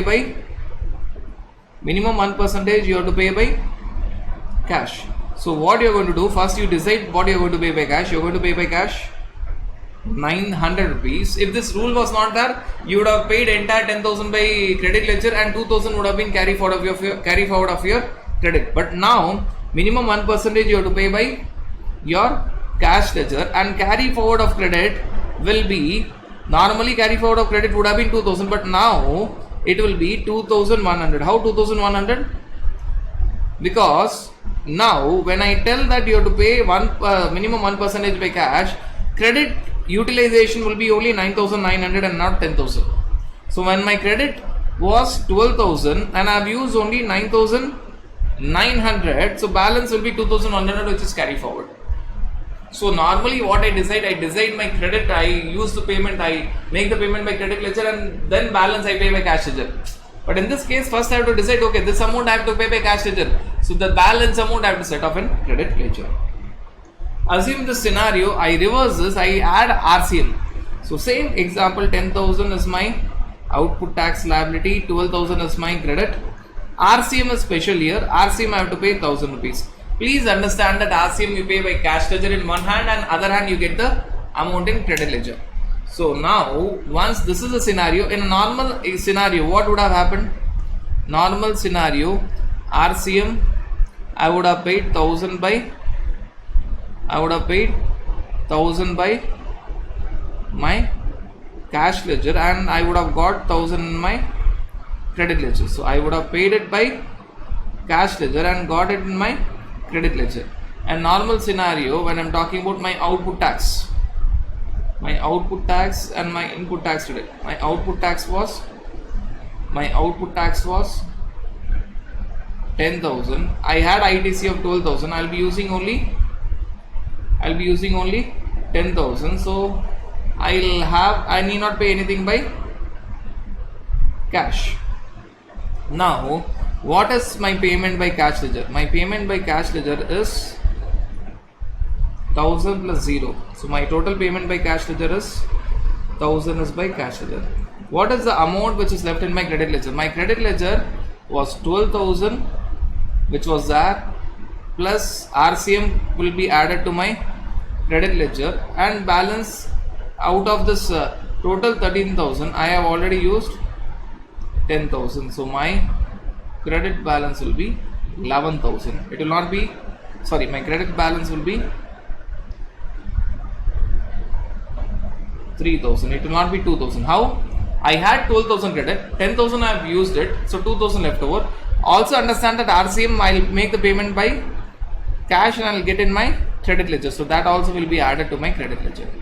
But now what they are telling? They are telling no, this should not happen. You have to pay minimum 1% by cash ledger. So they are telling that what is your RCM? RCM will not change. Your RCM will not change. No change in RCM. So RCM you have to pay 1000 by cash ledger and get 1000 in credit ledger. So this will remain the same. But your output tax and input tax, output tax you had 10,000 to be paid, and you have to make sure that 1% you pay only by 1% you pay only by cash ledger. So 1% will be paid only by cash ledger. So how much of credit will be utilized? Only 9,900. So now how much I am paying by cash? 1000 is of RCM and 100 is of output tax. I am paying 1100 by cash ledger. How much will be there in my credit ledger? I had 12,000 plus RCM 1000 is added, minus how much I have utilized. I have used only 9,900 because I have to pay 100 by cash ledger. So now it will be 3,100 will be carried forward. So my cash ledger will be payment will be 1,100. My credit ledger will be increased. So it's not 3,000 now, it's 3,100. So that is explained how this 86B actually works. So that is all about your 86A and 86B. We'll start with our written filing chapter. Now written filing chapter, we have made it very simple by comparative analysis. What are the different types of persons who are required to file different types of returns. So first category we have periodical returns. And another category which will be there is your other special returns. Other special returns. So first we will talk about normal returns, periodical returns. Now who are all taxpayers in your GST? Who pay taxes actually? One is regular taxable person, one is composition taxable person, one is CTP. CTP will always come along with regular taxable person. One is NRTP, one is OIDRS from outside India, non-taxable territory to a non-taxable online recipient. Foreign company paying taxes in India under FCM. Under FCM. Right. These are all taxpayers. Then you have something called as tax distributors. Tax distributor, ISD, will take credit, pass on credit. Take credit, pass on credit. Nothing more. Tax debtor, you have GST TDS. Tax collector, you have GST TCS. GST TCS. Now, when you talk about the reference, section numbers, rule numbers are given, we will not focus on that. When you talk about the returns, when you talk about the returns, when you talk about your regular taxable person including CTP, they file GSTR 1 and 3B. They file two returns, GSTR 1 and GSTR 3B. Normally the frequency is monthly. Normally the frequency is monthly, but it can be quarterly as well if at all you are under QRMP scheme. Normally the frequency is monthly. It may be quarterly if you have opted for QRMP scheme. Right. Then you have composition taxable person who will file again two returns. One is CMP 08, which is quarterly payment, and GSTR 4, which is yearly return. Oh, it is unlike 1 and 3B. 1 and 3B will be each month or each quarter. Here it is CMP 08 first on quarterly basis for payment. CMP 08 is basically for payment, not a return. And GSTR 4 is yearly return. Yearly return. Then you have NRTP who will file GSTR 5 monthly return. Then you do have OIDRS who will file GSTR 5A. 5A, A stands for automatic. Automatically details will be there. Right, based on the software that they use, automatically details can be easily extracted. Monthly return. Then for tax distributor and tax detector, tax collector, you have GSTR 7, GSTR 6, 7, 8, and all are monthly returns. They don't pay taxes. They didn't pay their own taxes. TDS and TCS, there will be taxes, but not their taxes. It is tax of some other person. Just like your income tax TDS and income tax TCS, method is the same, but concept is totally different here. Now, what is the due date? Now, when you talk about due date, regular taxable person and casual taxable person, we are talking about monthly due dates. Quarterly due dates will take it separately under QRMB scheme. Monthly due dates will see. Monthly due date for GSTR 1. Monthly due date for GSTR 1. 11th of next month. GSTR 3B, 20th of next month. This we are talking about a scenario where you are going for MRMP scheme. Monthly return, monthly payment. Monthly due date. Right. What about QRMP? We'll just take it as a separate discussion. We are not touching this QRMP scheme here. Now, composition taxable person, CMP 08, quarterly payment. 18th after the end of the quarter. 18th after the end of the quarter. And yearly return, GSTR 4, 30th April after the end of the financial year. 30th April after the end of the financial year. NRTP, very special. NRTP, monthly return, 20th of the next month, which is basically the same. Or 7 days after the end of registration certificate, whichever is highly possible. That for 2 months. For 2 months you have the same due date. For 2 months you have the same due date. So highly possible. So just remember this. 28th after the next month or 7 days after the end of registration certificate, whichever is earlier. So highly possible for the last 2 months of their registration, they have the same due dates. They have the same due dates. OIDRS, normal answer, 20th of the next month. 20th of the next month. ISD, we have already discussed, it is 13th of the next month. TDS, TCS, 10th of the next month. 10th of the next month. Now, one important question comes up. If they don't have transaction, should they file their nil returns? Mostly yes, but not all for all the cases. 1 and 3B, you have to file nil returns even if you don't have transaction. CMP 08 and GSTR 4 you have to file nil return even if you don't have transactions. NRTP, GSTR 5, same answer, even if you don't have transactions, file nil return. OIDRS, same answer, even if you don't have transaction, file nil return.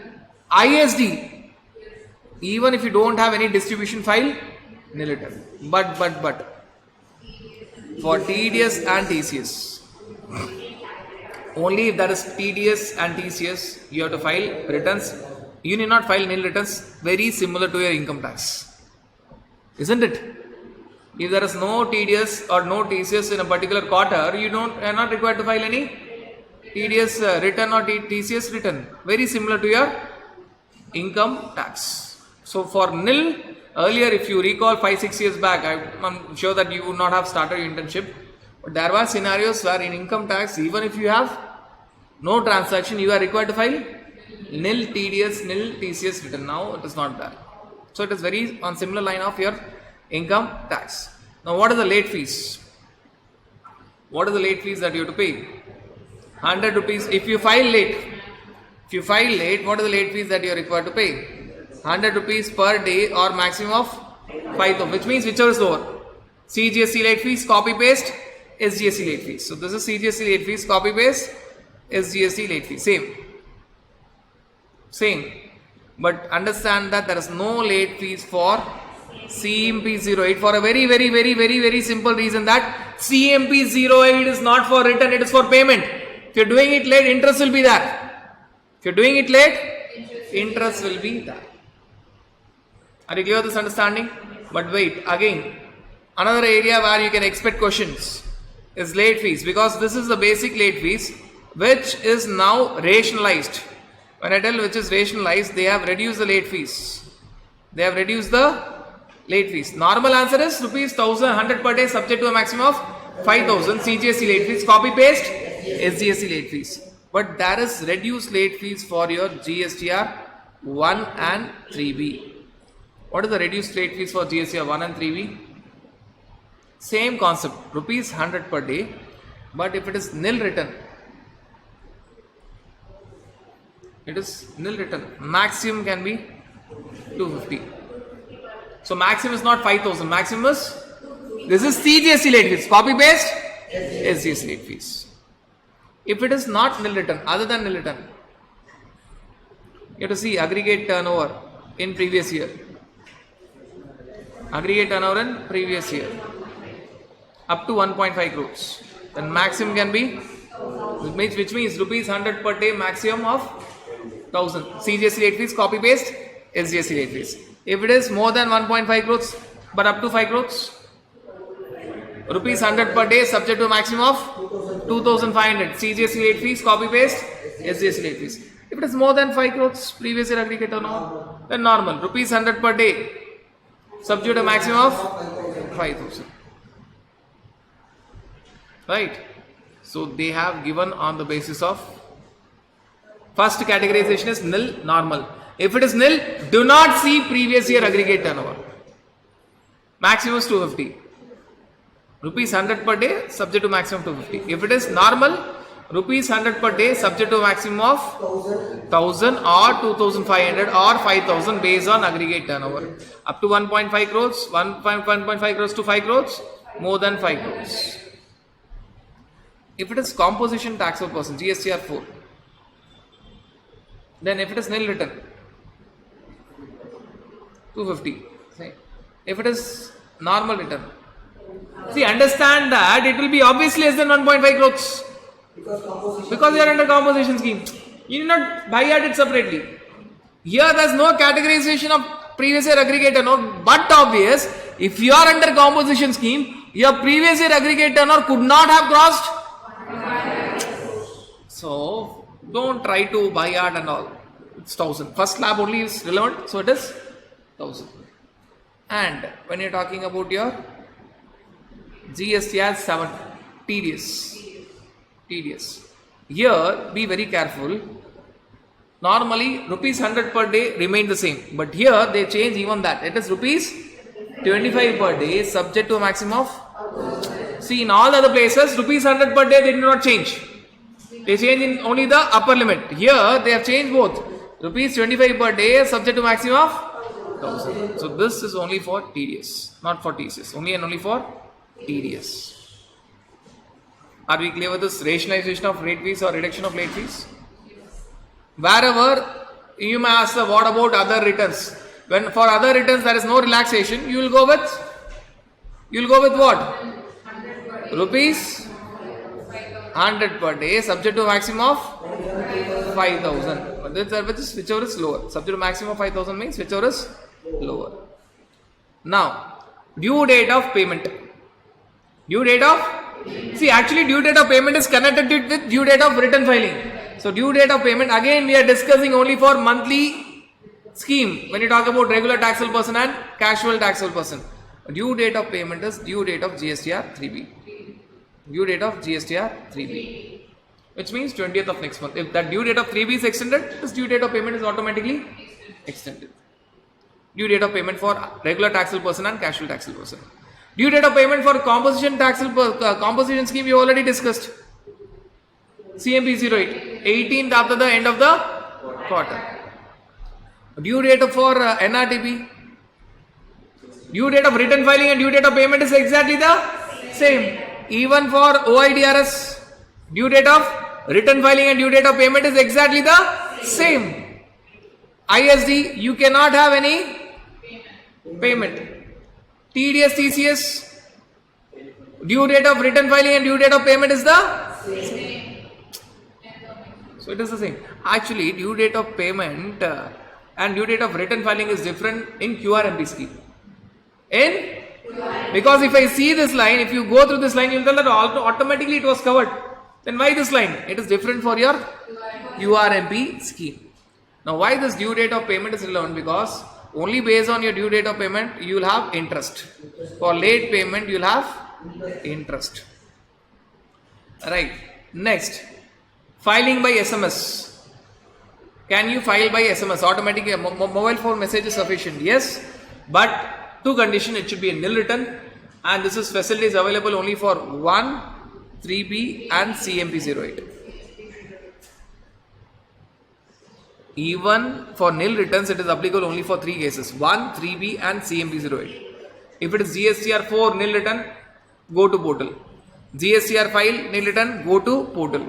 5A nil return, go to portal. 6 nil return, go to portal. 7, 8, 9 nil return, you need not file it. 7 and 8 nil return, you need not even. So forget about SMS or go to portal. Are you clear with this understanding? Are we clear with this understanding? So that you need to understand. Now, if at all you are a non-filer, whether you will be given a notice. Yes, if you don't file your return on time, you will be given a notice which you have to, and after you are giving notice, you have to file within 15 days. So if you are not filing your returns, after some time you may get a notice. The moment you get a notice, file all the pending returns within 15 days. After you get a notice, even after 15 days, if you don't file the return, best judgment assessment will be done by the officer. So you will get a notice if you are not filing your returns. The moment you get a notice, be very cautious. File all your pending returns within 15 days of notice. If you are not complying with that, officer may initiate best judgment assessment. But this notice concept, notice will not come for your GSTR 1 and CMP08. CMP08 notice will not come because it is not about return filing, it is about payment. GSTR 1, government is happy if you don't file GSTR 1 because opposite person will not get any. Think of it. Government tells that I am not worried. Don't file your GSTR 1. I am very happy. Why? Opposite person will not get credit. So when you read this again and again, you understand, oh, government has done this purposefully. First you will feel that, okay, by mistake government has missed this out. Then you will realize, no, it is done purposefully. So government is least bothered. Why should I give notice? I am very happy. When I am happy, why should I give notice and bring to your attention that you file GSTR 1, your opposite person is waiting for credit. Why should I do that? The recipient will fight with you. Why should I bring my minds there? Now, again, this here also you will find funny thing about GSTR 1. Again, in the next point. Normally, if you don't file your previous month return, you cannot file your current month return. Which means, normally, if I don't file GSTR 3B of April, I cannot file GSTR 3B of May. If I don't file GSTR 5 of April, I cannot file GSTR 5 of May. If I don't file 5A of April, I cannot file 5A of May. If I don't file 6 of April, I cannot file 6 of May. Likewise. 7 and 8 is not applicable because nil returns, you need not file it. So you have to understand that. But it is implied. But for GSTR 1, it is very peculiar. Even if you don't file your GSTR 1 of April, you can file GSTR 1 of May. So this point is not applicable for GSTR 1. GSTR 1. But GSTR 1 is connected with 3B. Look at the understanding. They are telling that I can file my GSTR 1 of May without filing GSTR 1 of April. Without filing GSTR 1 of April. Government is okay. April you have missed out. I am happy. May you are filing? Okay. I am not happy, but you can file. April you have missed out, but I am May. But what they do? They tell that if you don't file GSTR 3B of preceding month, you are not allowed to file GSTR 1 of current month. Why? If you are not filing GSTR 3B of previous month, you are not paying your taxes. If you are not paying your taxes, the government is not allowing you to file GSTR 1. If they are not allowing you to file GSTR 1, opposite person will not get the credit. He will call you, you will He will call you to file you GST1, but you can file GST1 only after you file 3B, which means you have to make payment first, file 3B, file 1. You're getting the point? Normally, a return of previous month has to be filed for return of filing the return of the next month. But this is not applicable for GSTR1. For GSTR1, an indirect connection is established. How indirect connection? I don't file April month GSTR1, I can still file May month's GSTR1. But if I don't file April month's 3B, I cannot file May month's 3B, I can also not file GSTR1 of May. Are you clear with this understanding? So that is the way that they lock me. Now, if at all there are any errors or omission, repeatedly asked point, can I rectify them? Yes, I cannot file revised return. I cannot file revised return. Revision is not possible in GST, but I can rectify them. But there are two conditions. These error or omission should not be found by the officer. Should not be found by the officer. And it should be rectified within the time limit. What is the time limit? Due date of September month of next financial year or actual date of annual return of that financial year, whichever is. So, when you talk about error or omission, point number 1, revision not possible. Point number 2, rectification possible. Two conditions for rectification. 1, you should find out the error or omission, not the officer. 2, it should be done within the time limit. It should be done within the time limit. Are we clear with this particular understanding? Right. And the last point which is given here is all about switching over from composition scheme to regular scheme and switching over from regular scheme to composition scheme. You will have doubt what returns I have to file. So when you are talking about your regular scheme, you are under regular scheme, you are filing 1 and 3B. Now you are switched over to composition scheme. Now you are switched over to composition scheme. So first you are under regular scheme. Now you are under composition scheme with effect from say 1st April of next financial year. Now till March I was under regular scheme. Actually composition scheme I can enter only 1st April of next financial year. Understand that I have still 1 and 3B pending. I have still 1 and 3B pending. The last date to file my 1 and 3B is due date of September month return or actual date of annual return, which was earlier. Which means I can file 1 and 3B of previous year up to March till that date. Why this point is given? This point is few people will file their returns late. Those who are filing their returns late, they should be aware that they can file their 1 and 3B only up to a particular point, after which portal will not allow. Till what time? Due date of September of next financial year or actual date of, because after March you will never file 1 and 3B. From April onwards you will file CMP 08 and GSTR4. So they are talking about their old returns. So if you are filing late, no worries. You pay interest, you pay late fees and file late returns and make late payment. But you should do within due date of September of next financial year or actual date of filing of annual return of that financial year, whichever is earlier. Whichever is earlier. You are getting that particular point? So this is a special point therein. Now, ulta scenario. You are switching over from composition scheme to regular scheme. Say from 15th number. You can go outside composition scheme in between of a year. Now when you do that, understand that when you have walked out 15th number, in between 15th number. So 15th number is in between of a quarter.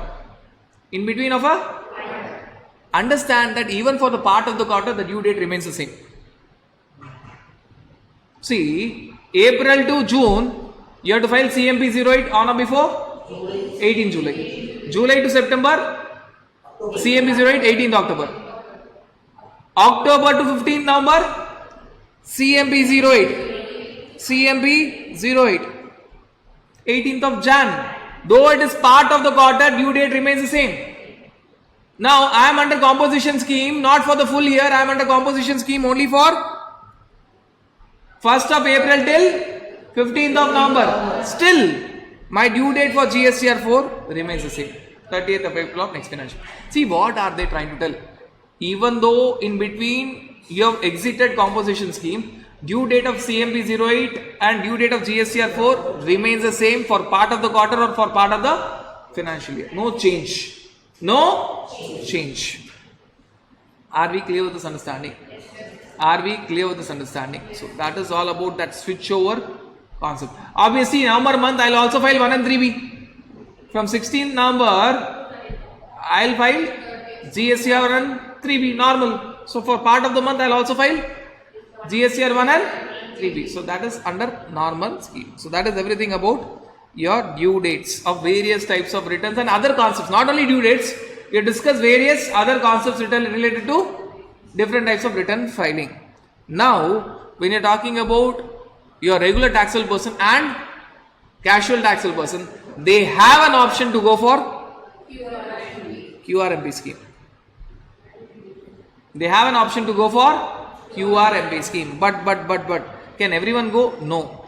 If my previous year aggregate turnover is up to 5 crores, only then in current year, only then in current year, I can go for QRMP scheme. And a very interesting point, QRMP scheme is GST invoice. Normally in different places we have understood different concepts, so here we will be tending to go by that concept. Which means if I am registered in 2 states, one state I can go for QRMP, one state I can go for MRMP. One state I can go for QRMP, one state I can go for MRMP. You getting that point? Quarterly return, monthly payment, one state. Another state, monthly return, monthly payment. Payment is always monthly, by the way. Are you clear with this understanding? But for me to be eligible, whenever there is a concept, is it aggregate turnover or state turnover? Whenever there is a conceptual point, it is pan-India aggregate turnover should be up to 5 crores. So that is the first condition. Second condition, I have to opt in. That's another. For entry, there are 2 conditions. First, previous year aggregate turnover. Previous year aggregate turnover. There's one more condition. When I opt in, there's a time. In that time frame only I have to opt, only then portal will open. What is that time? I have to opt in for your QRMP scheme between first day of the second month of previous quarter. First day of second month of previous quarter. Last day, first month of current quarter. Let me make it very simple. If I want to go for QRMP scheme from January, first day of second month of previous quarter means 1st of November. 1st of November till last day, first month of current quarter, 31st of Jan. So if I want to go for QRMP for Jan to March quarter, I have to opt between 1st November to 31st of Jan. This is the window. This is the window that I get. Why this window? If you understand due dates, you will understand that windows are carefully designed. Because after 31st of Jan, automatically portal will show me monthly 1 and 3B. Right, so this is the window that they give me to opt. And whenever I am opting, I should not have any pending returns. I should not have any. There should be no pending returns. Supposing I am opting on say 22nd of Jan and my December return is not yet filed, I cannot opt. On 25th of Jan, I file my December return. Then I can go for QRMP. Till 31st of Jan, I did not file my December return. I cannot go for QRMP for Jan to March quarter. So condition number 1, previous year aggregate turnover up to 5 crores. 2, there is a window. Previous first day, second month, previous quarter, last day, first month, current quarter. And in that window, whenever I am opting, whenever I am going, I should not have any pending returns. I should not have any pending returns. Otherwise, portal will not allow me. Can I go out of QRMP scheme? Yes, this is all about entry. This is all about entry. So whatever we have discussed was all about entry. Now we are talking about exit. Yes, I can go out. Optional opt out. Optional opt out means I am satisfying all the conditions, but still I am not happy with QRMP scheme. What I will do? Again, window is the same. Window is the same. What is the window? First day of second month of previous quarter, last day of first month of current quarter. So if I want to opt out of QRMB scheme from April, I have to select between 1st of February till 31st of May. Opt out. This is optional opt out. One is mandatory opt out. What is this mandatory opt out? Mandatory opt out means I am not opting out. Portal is throwing me out. The moment my current year aggregate turnover exceeds 5 crores. Supposing current year aggregate turnover exceeds 5 crores on 28th of Feb. I am automatically not thrown out immediately.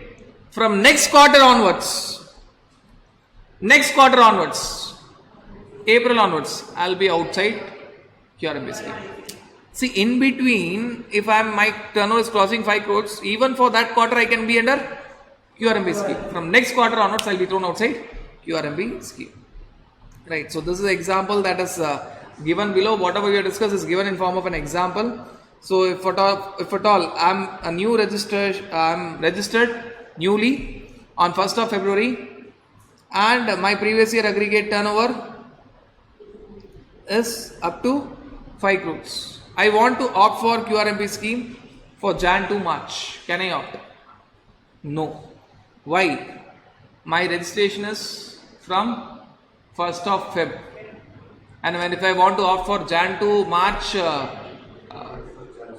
QRMB scheme, it should be done between 1st of November till 31st of Jan. So I cannot go for QRMB scheme. That window is closed. Though I am newly registered, but unfortunately, if my registration came on 28th of Jan, I could have gone for QRMB scheme. Right. From next year, for next year, April to June, I want to go for QRMB scheme. Can I go? Yes. What I should do? I have to opt from 1st February of 1st February to 30th April. And when I am accessing the option, I should not have any pending returns. I want to continue for QRMB scheme for the next quarter. When you are continuing, there is nothing to be done. For continuation, you are not required to do anything. Assuming that I want to opt out from QRMB scheme October to December. If you see, this registered person wants QRMB scheme in quarter 1 and quarter 2, and he wants to go outside regular scheme in Q3. He is not interested. Is it mandatory opt out or voluntary opt out? So voluntary opt out means I should go for opting out between 1st August till 31st October. Optional means I have to do something. I'll be under regular scheme. Next quarter, which is Q4, I want to go for QRMB scheme. The question is very clear. For Q1, Q2, I want to go for QRMB. For Q3, MRMB. For Q4, QRMB. But wait, the question tells that my aggregate turnover crosses 5 crores on November. So when it crosses 5 crores on November, from next quarter onwards, even if I want, I cannot think of QRMB. Now, I want QRMB for Jan to March, but I cannot. Because my aggregate turnover has crossed 5 crores in previous quarter. Next year, can I go for QRMB scheme? No. Why? Because in my previous year, the aggregate turnover was more than 5 crores. I have to be happy only with MRMB scheme. And that is all about your opt-in and opt-out. Now, I'll make things very simple. Right. So, you're talking about your MRMP scheme and your QRMP scheme. MRMP, QRMP. I'll have a comparative analysis. So, if at all you're talking about IFF, GSTR 1, payment, GSTR 3B. Again, here also you have all the 4. IFF, GSTR 1, payment, GSTR 3B, QRMP. MRMP, you don't have the concept of IFF, isn't it? Supposing if I tell, if you're talking about April month, May month, June month, tell me the due dates. Tell me the due dates. In MRMP scheme, I will never have IFF. Invoice furnishing facility is not there in MRMP. It is there only in QRMP. What is the due date for GSTR 1? 11th of May. For May, 11th of June. For June, 11th of July. Payment and GSTR 3B same due date. 20th May, 20th June, 20th July. If at all I am under QRMP scheme, then my due date for IFF 13th May. Extra days 13th May, 13th June. Right. In the third month, tell me no IFF, it will be only GSTR 1. It will be only GSTR 1. Again 13th, no 11th. So when you're talking about your QRMP scheme, whether it is IFF or GSTR 1, it will be only 13th. That benefit is retained. 13th of July. 13th of July. For the first 2 months, IFF. For the last month, GSTR 1. Quarterly GSTR 1. Payment is different. 25th of May for April. 25th of June for May. And final payment will be along with GSTR 3B, which will be 22nd or 24th of July, depending on whether you are in northern India or southern India. Southern India at 22nd, northern India 24th. You're getting the point? 3B will be finally. Payment also will be there last. But payment and 3B will be together then. Are you clear with this understanding? Are we clear with this understanding? Yes, sir. Alright, so this will be strictly that. Now IFF, what is invoice furnishing facility? Certain special points about invoice furnishing facility. It is optional. You cannot file after due date. Therefore, there cannot be any late fees. It will only include only B2B. And the maximum value can be only 50 lakhs. So there are restrictions.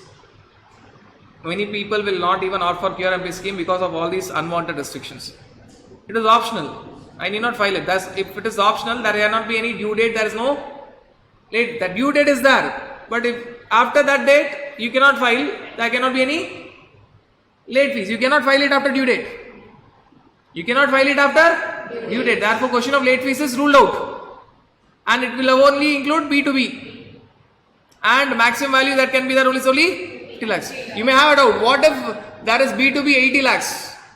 You include it in next IFF or pending portion you include it in quarterly GSTR 1. What if there is that B2C? You finally include it only in GSTR 1. Whatever is reported in IFF of April month and June month will not be reported, April month and May month will not be reported in quarterly GSTR 1. Leftover portion. There may be something left over of April month's IFF, May month's IFF.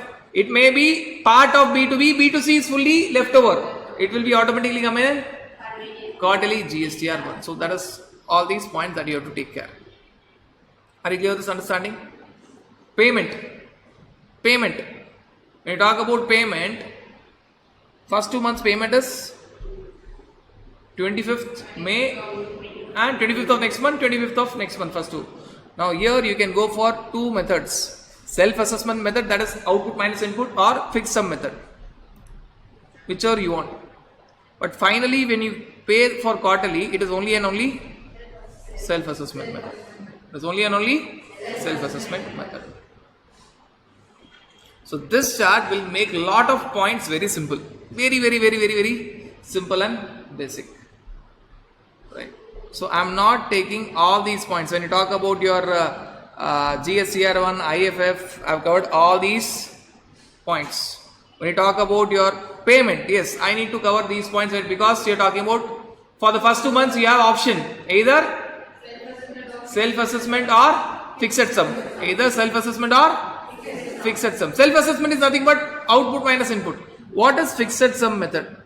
Fixed sum method, it is only applicable for first 2 months of a quarter. For last month, for the entire quarter you have to do self-assessment. Not only for last month, for the entire quarter you have to do self-assessment. Now what is fixed sum method? Fixed sum method is a rough percentage. Rough percentage. If your previous return was quarterly, then you have to pay 35% of cash liability that you have paid in the previous quarter. They tell that see, previous quarter was your QRMB scheme. So you have to paid something in cash liability in previous quarter. Take that and multiply by 35% because you are paying for a month. So 1 month will be equal to 33.33%. So they tell that let us not go with 33.33%, we'll make it 35% cash liability. If you are in your previous quarter you are under MRMB scheme, then you pay 100% of cash liability of the last month of the previous quarter. Now your base is not quarter, your base is month. So when your base is month and you are paying for a month, it is 100%. When your base is quarter but you are paying for a month, your base is 35%. Your base is 35%. And one condition for fixed sum method is, see, you are taking the base as previous quarter or previous month. That should be full quarter or full month as the case may be. Complete tax period. Because you are going for approximation. So your previous quarter cannot be only November and December. It should be right from the beginning, October to December. If it was under QRMB scheme. Or your previous month, that is if you are in Jan month, previous quarter is October to December. Previous month, if you are under MRMB scheme, is December. So if your previous quarter was under QRMB scheme, the base is October to December. It should be complete. The transaction should be right there from 1st of October to 31st of December. But if your previous quarter you are under MRMB scheme, now the base is December month.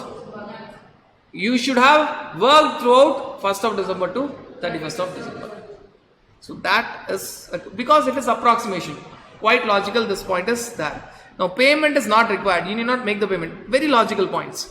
If there is nil tax liability, if under regular self-assessment method itself you are getting 0, why you are going for FSM? Because it is 0. Or if you have adequate balance in your cash ledger credit, if you have adequate balance in your cash ledger credit ledger, why you are paying extra? If you see that this should be the liability and adequately you have that amount in your credit ledger or cash ledger as the case may be, you need not pay extra. And whatever you are paying, you cannot go for refund until you file your quarterly GST or 3B.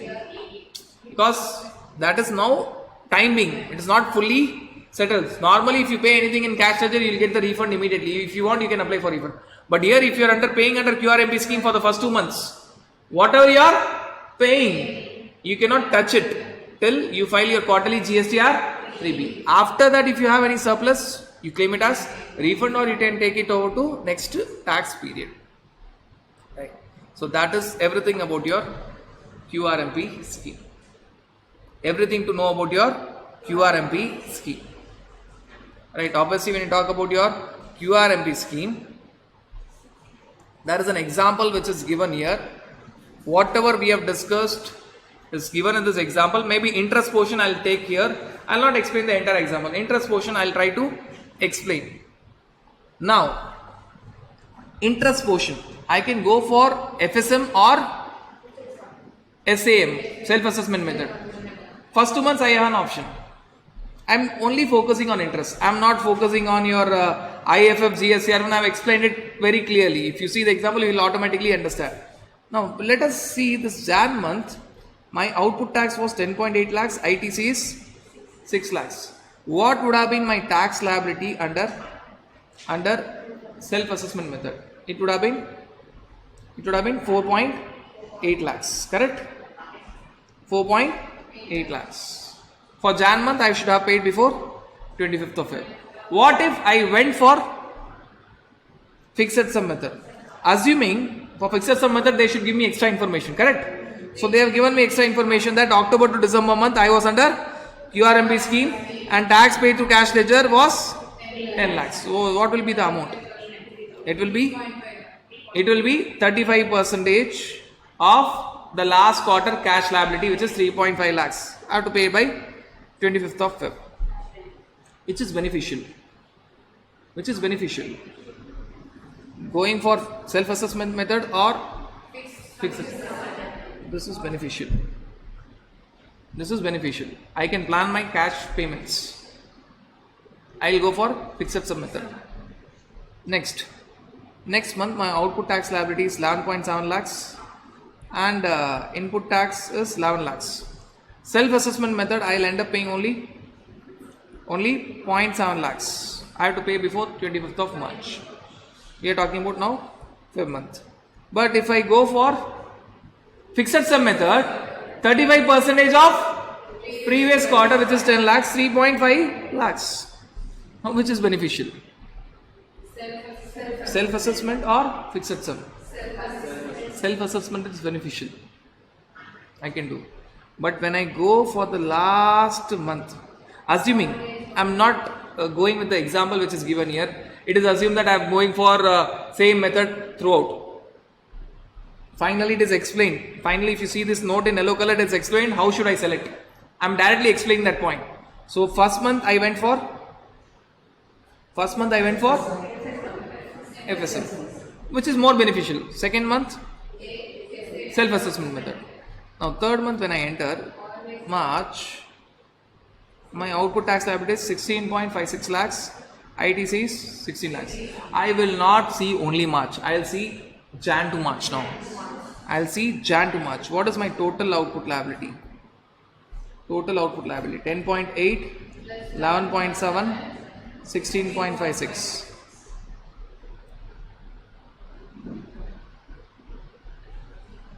Someone use calculator. This is output tax liability. What is my input tax credit?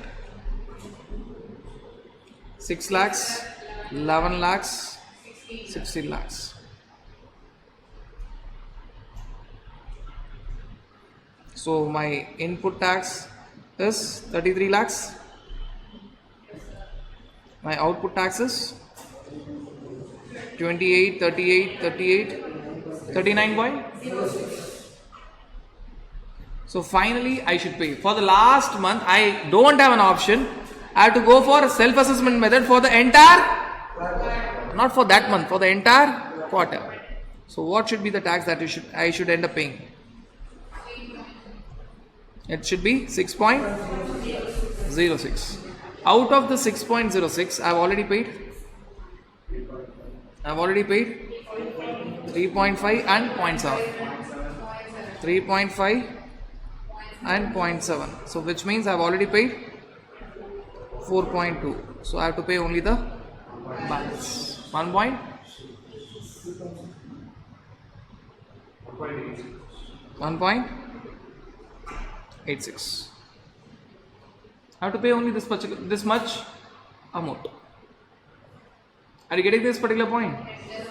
Right. So this is the way I need to work. What about interest then? What was my due date for the first month? I had to pay 3.5 lakhs, which is more beneficial for me on or before. If I don't pay before that, from the next date, interest will start 18% from the next date till I make the payment. For the second month, what was more beneficial? 0.7 lakhs. I had to pay this on or before 25th of March. If I pay before that, okay, well and good. If I don't pay, from 26th of March till I pay, I have to pay interest at the 18%. Now, what is the final payment I need to make? 1.86, the due date is 22nd or 24th of, sorry, it's April, right? You're talking about Jan, Feb, March. Depending on southern India, 22nd, northern India, 24th. So I have to decide. I have to decide and take a call. Which one is more beneficial and go for the same. Go for the, if I don't pay before this due date, on this 1.86 lakhs, I'll end up paying interest. Interest is normally only on the cash ledger, normally only on the cash ledger. Are you clear with this understanding? So I said initially that a question worth 6 marks can be beautifully asked, giving the data for the entire quarter, asking you whether what is beneficial to go for fixed sum method or self-assessment. We are giving you the data even for the actual date of payment, trying to work out in even interest. Even interest. Right. So this is all about your QRMP scheme. QRMP scheme. 2A, 2B, a detailed discussion is given. One thing you need to understand, 2A is dynamic, it keeps on changing. 2B is static, it freezes, whether you download on the same day or the next day or afterwards, it is freezed. 2A has got extra information. What are the details that 2A will contain? 2A will contain whatever your supplier has filed in GSTR 1, GSTR 5, that is regular taxable person, casual taxable person, NRTP. In GSTR 6, ISD, 7 and 8, TDS, TCS, import, SEZ. That will be there in 2A. 2B will contain all these details except that cash ledger portion.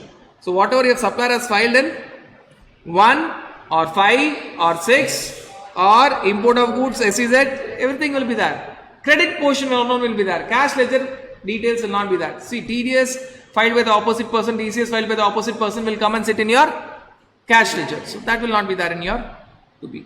What you have to do while filing your 3B? Whether 2A is relevant or 2B is relevant? 2B is relevant. 2A will be relevant when you are filing your annual return. So what is relevant is 2B. 4A is relevant for composition taxable person. Not that much. Whatever their supplier has filed in their 1, 5, 7, it will come. Moreover, for them it is not at all relevant because they cannot take the credit. They cannot take the credit. 6A will come for ISD. ISD will get the invoices from some suppliers, right?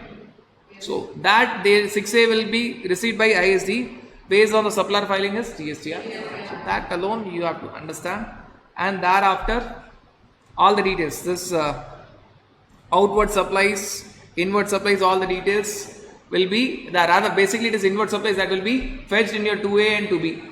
What is relevant for your filing of 3B is GSTR 2B, not 2A. You are required to see 2B, which is static, not 2A, which is dynamic. To make one thing very, very simple, one simple example. April month's return, my supplier may be under QRMP scheme or MRMP scheme. Maybe he may file GSTR 1 or IFF. Right? If they have filed their GSTR 1 within due date, that is before 11th, IFF within due date, that is before 13th of next month, I will get in my 2A as well as 2B of April. 2A as well as 2B of April. If you have filed after the due dates, in 2A it will go and again sit in April, but in 2B it will go maybe in May or June depending on when you have filed. So that understanding you need to have. Right, so that is explained, this entire discussion, what is relevant, what is not relevant, and the examples that are there is given below. Not at all relevant. The crux of that we have discussed now. The crux of that we have discussed now. Now, something more about your GSTR 1. Now, when you talk about something more about GSTR 1, you will be giving the details of outward supplies. Even IFF, you will be giving the details of your outward supplies. So, when you talk about outward supplies, if it is B2B, you have to give it invoice wise, whether it is intrastate or interstate. If it is B2C, then if the invoice value is more than 2.5 lakhs, first we are talking about interstate. More than 2.5 lakhs, invoice wise. Up to 2.5 lakhs, state wise consolidated. For each state, Tamil Nadu to West Bengal, B2C consolidated. Tamil Nadu to Maharashtra, B2C, one line item. Tamil Nadu to Maharashtra, B2C, one line item. Right. But if it is intra-state supplies, that is Tamil Nadu to Tamil Nadu, you don't check whether it is more than 2.5 lakhs or up to 2.5 lakhs, one line item. Actually, B2C is simple. Same state, forget about 2.5 lakhs or more than 2.5 lakhs, one line item. Other state, for each state, you have to check. If it is more than 2.5 lakhs, line wide, invoice details. For all the invoices up to 2.5 lakhs, each consolidated one line item state wise. State wise, you need to give that. Right, so that completes your normal returns. Normal returns. Now you are talking about your other returns or special returns under GST. One is your first return, one is your final return. First return has got no special number, we will understand why, and final return GST at 10. One is your annual return, 9, 9A, 9B. 9C is an attachment. One ITC04 which you have done thoroughly when we saw job worker, and one written by UIN, that is International Bodies Holding Unique Identification Number, GST 11. Now when you talk about who is required to file first return, first return is required to be filed by every registered person who is registered for the first time. Who is registered for the first time. Normally first return was there only when you are registered for the first time, from the date on which you are liable for registration till the date registration is granted. Now, after few years of GST, they thought that first return is required even in one more place. See, I will tell this in a very simple way. First return is in two cases: birth, rebirth. Birth, rebirth. This is birth. From the date you are liable for registration till you are getting the registration. Rebirth. From the date your registration is suspended till again when it is made activated. Again when it is activated, revoked. Suspension is revoked. So that is first. First return is not a separate return by itself. It can be your 1, it can be your 3B, it can be your 5, 5A, 6. It can be any of these returns. It is filed for a few months together. Filed for a few months together. That is first return. It is not a separate return. It is not a separate return. Therefore, when I tell it is not a separate return, there cannot be any due date separate. Whatever is applicable for 1, 3B, it is applicable for first return year also. What is applicable for 4, it is applicable here. So, same wise you have to understand. How many cases you have first return? New registration, suspension of registration, revoked. Right, birth, rebirth. Final return, it is a separate return by itself. GSTR 10. GSTR 10. It is a separate return by itself. Now you need not remember who are not required to file. You remember in this way, who are required to file. Who are required to file? Regular taxable person, casual taxable person, NRTP not required, composition taxable person not required, all these persons not required. OIDRS from non-taxable territory to non-taxable online recipient. These 3 persons are required to file. These 3 taxpayers are required to file. Now, what is the due date for them? First, is it a routine one-time activity or multiple time activities? First return, also it is very rare, but 2 cases. Final return, only 1 case. What is that? Cancellation of registration. You have to file that within 3 months from the date of cancellation or effective date order of cancellation, whichever is no. There's a mistake here which you are repeating later. I got the cancellation order on 18th of October, but it is effective from 1st of Jan. So 3 months will be from 18th of October, whichever is later. Whichever is later. You getting the point? 3 months from the date when I get the order or effective date of cancellation on that order, whichever is later. Whichever is later. Whether there will be late fees? Yes. Same late fees, 100 per day, subject to maximum 5,000. Copy paste for this is CGST late fees. Copy paste for SGST late fees. No relaxation. No relaxation. Now, what about your 9A? 9 is required to be filed by your regular taxable person, and for 9 rather I have written for 9A. 9 is required to be filed by regular taxable person. 9A composition taxable. CTP will not file GSTR 9. Normally, wherever regular taxable person comes, casual taxable person will come. But here, CTP will not file GSTR 9. GSTR 9. Even OIDRS from outside India to India is not required to file 9A. It is exempted. Right. So only these two persons, 9A. And 9B, it is by ECO, electronic commerce operator. So 9 is by regular taxable person, 9A is by composition taxable person, and 9B is by electronic commerce operator who is collecting tax, TCS. Due date 31st of December after the end of the year. Late fees, yes, but a different late fees. 100 per day, subject to a maximum of 0.25% of calculation means state turnover. This was CGST, copy paste it for SGST. Copy paste the same for SGST late fees. Are you clear with this understanding? Job worker, ITC 04. Who will file it? Principal. It is either half yearly or yearly. Half yearly or yearly. Half yearly, we have discussed the due date. It's not 25th of September, 25th of October, 25th April. Yearly, 25th April. Who has required to file half yearly? If your turnover is more. If your aggregate turnover in previous year is more than 5 crores, frequency is more. If your aggregate turnover in previous year is up to 5 crores, you are a small person. Yearly. And any late fees? No. There's no late fees.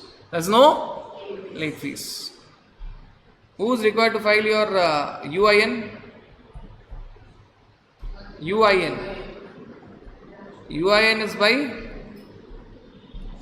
international bodies. Person who are holding unique identification number are required to file GSTR 11. Monthly, that too only refund when refund is applied. See, there's one thing special when talk about ITC 04. ITC 04 is filed only when the goods are sent or received, which means nil return not required. GSTR 11, nil return not required. Is there any due date? No due date for GSTR 11. They are required to be filed. GSTR 11 is filed only when refund application is filed or when it is demanded by proper officer. No late fees. Now, two important points about your ITC 04 and GSTR 11.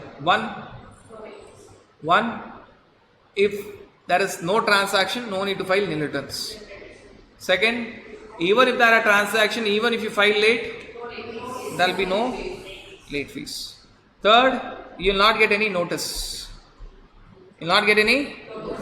All the other returns, if you don't file, you will get a notice asking you to file within 15 days. So this notice concept is not applicable for CMP 08, GSTR 1, ITC 04 and GSTR 11. So if you are not filing, you will not even get a notice. Right. Can you file by SMS nil returns? Yes. Only and only 1 3B CMP 08. Others no.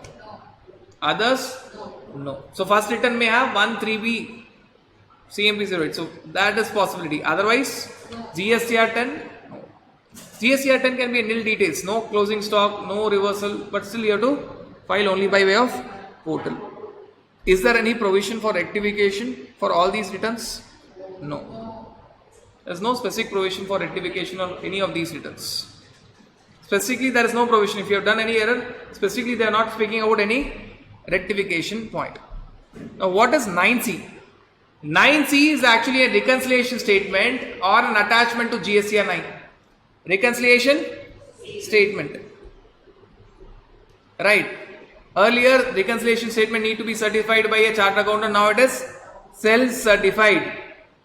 Self-certified. No detail, no need of CACWA certificate. Right. What it will do? It will reconcile the value given in annual return and annual audited financial statement. It will reconcile the figures of GSTR 9 and your audited financial statements. Audited financial statements. Is it required to be filed by everyone? No. Only if your aggregate turnover exceeds 5 crores in that financial year, you are required to file 9 along with 9C. There's no separate late fees for 9C. 9C is only an attachment to 9. Without filing 9, you cannot file 9C. It is only an attachment to 9. Now, who are all exempted from filing 9 and 9C? Exemption. Central government, state government, local, they are very, very clear. First, let us exempt ourselves. Right? Central government, state government, local authority are not required to file both 9 and 9C if their books are audited by Comptroller Auditor General of India or any other statutory auditor. OIDRS from outside India to non-taxable online recipient, they are also not required to file both 9 as well as 9C. So this relaxation is there from both 9 and 9C. What about relaxation only from 9C? Which means they have to file 9, but 9C is not required. 9 is required, but 9C is a foreign airline company covered under Section 381 of Companies Act. If at all, there are certain conditions. If a chartered accountant, here no CA, no CWA, chartered accountant gives a certified statement of receipts and payments in respect of its Indian business operations for each of the GST number separately before 30th of September.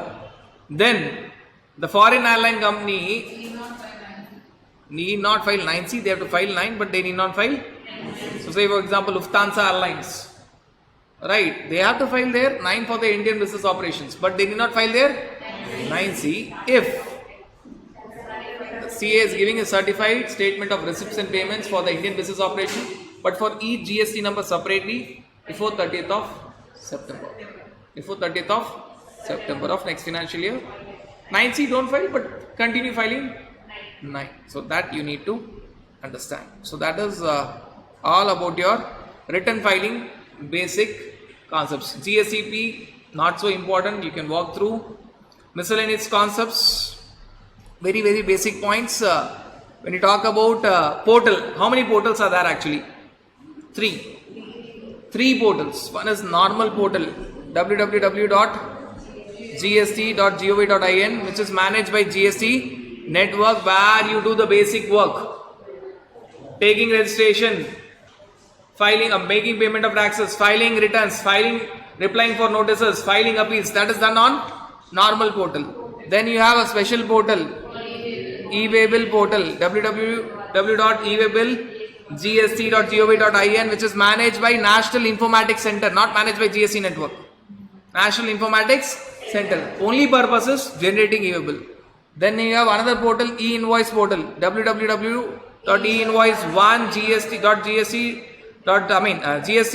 gst.gov.in till it is 10.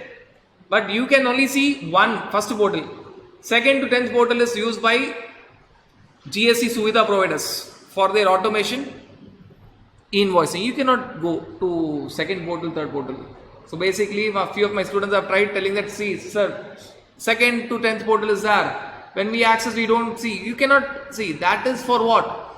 Normally, invoicing is done automatically by the software that you're using. They will never touch first portal. Few people who are doing e-invoice manually, they'll touch first portal. And these GST Suvidha providers, automatically they'll be using the other portals. This is also managed by GST network, not National Informatics, GST network. Right. GST network is a Section 8 company, special purpose company, a non-profit company which is owned by government as well as banks. It is a common portal throughout India which connects everyone right from taxpayer to a tax professional to bank to central government, state government, other reporting authorities, everyone is connected on the same portal. Being in Tamil Nadu or being in Maharashtra or being in Delhi, you don't log in to separate portals, right? So that is the purpose, right? And the other purposes of all the three portals are again repeated here. Now, what is GSP and what is ASP? I'll make it simple. GSP are GST Suvidha providers. They are information technology companies, GST Suvidha providers, who will make your job easy by connecting you directly to portal without logging into portal. Without logging into, classic example is Tally. GST Suvidha providers. They can make you customized products as well. Then what is ASP? Application Suvidha providers are solutions which will talk to GSP, which will talk to GST network. Say for example, if you go to any hotel, say Annapurna or any hotel, they will not be using Tally and all. They will be using the customized software for the billing. That customized software will talk back into their final account software, which may be Tally or some other software. So ASP talking to GSP. ASP takes only sales details. That will talk to GSP. Now you will in GSP automatically all the sales details will go. And other details will be directly feed into the GSP, which will directly communicate to the portal. You need not go and log on to the portal, right? So GSP and ASP. Whether e-returns are mandatory? Yes, gone are the days where you can file manual return. Only electronic returns. Only electronic returns. Whether e-signature is mandatory? Yes. Yes. There's no mandation of digital signature certificate anymore. Either it is by way of digital signature or electronic verification code. E-signature is not effective as of now. Aadhaar based OTP is not effective as of now. Either DSC or EVC, electronic verification code. You can opt either. Earlier for companies in NLP, DSC was mandatory. Now it is removed. Even for companies in NLP, you can go with electronic verification code. Can revision be done? We have discussed this already. Can revision be done? No. Revision cannot be done. You can go for rectification, but no concept of revision.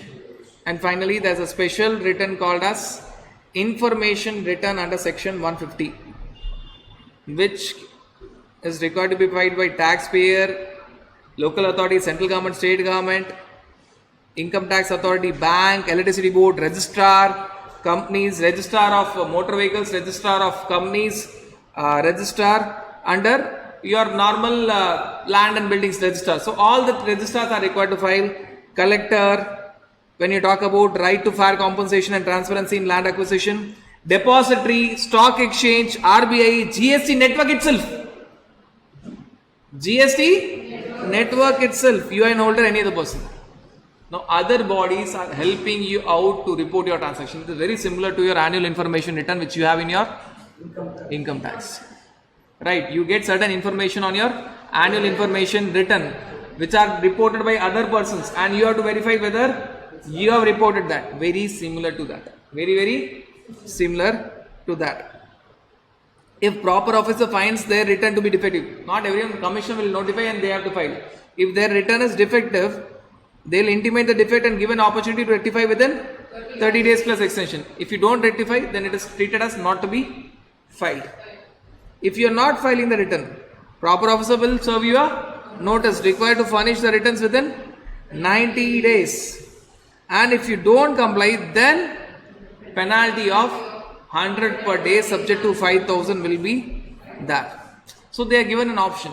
If you are not filing, they will give you information. After that you have to file, and even after that you are not filing within 90 days, then there will be penalty. Technically it is not late fees, technically it is penalty. Right, so that is all about your return filing chapter.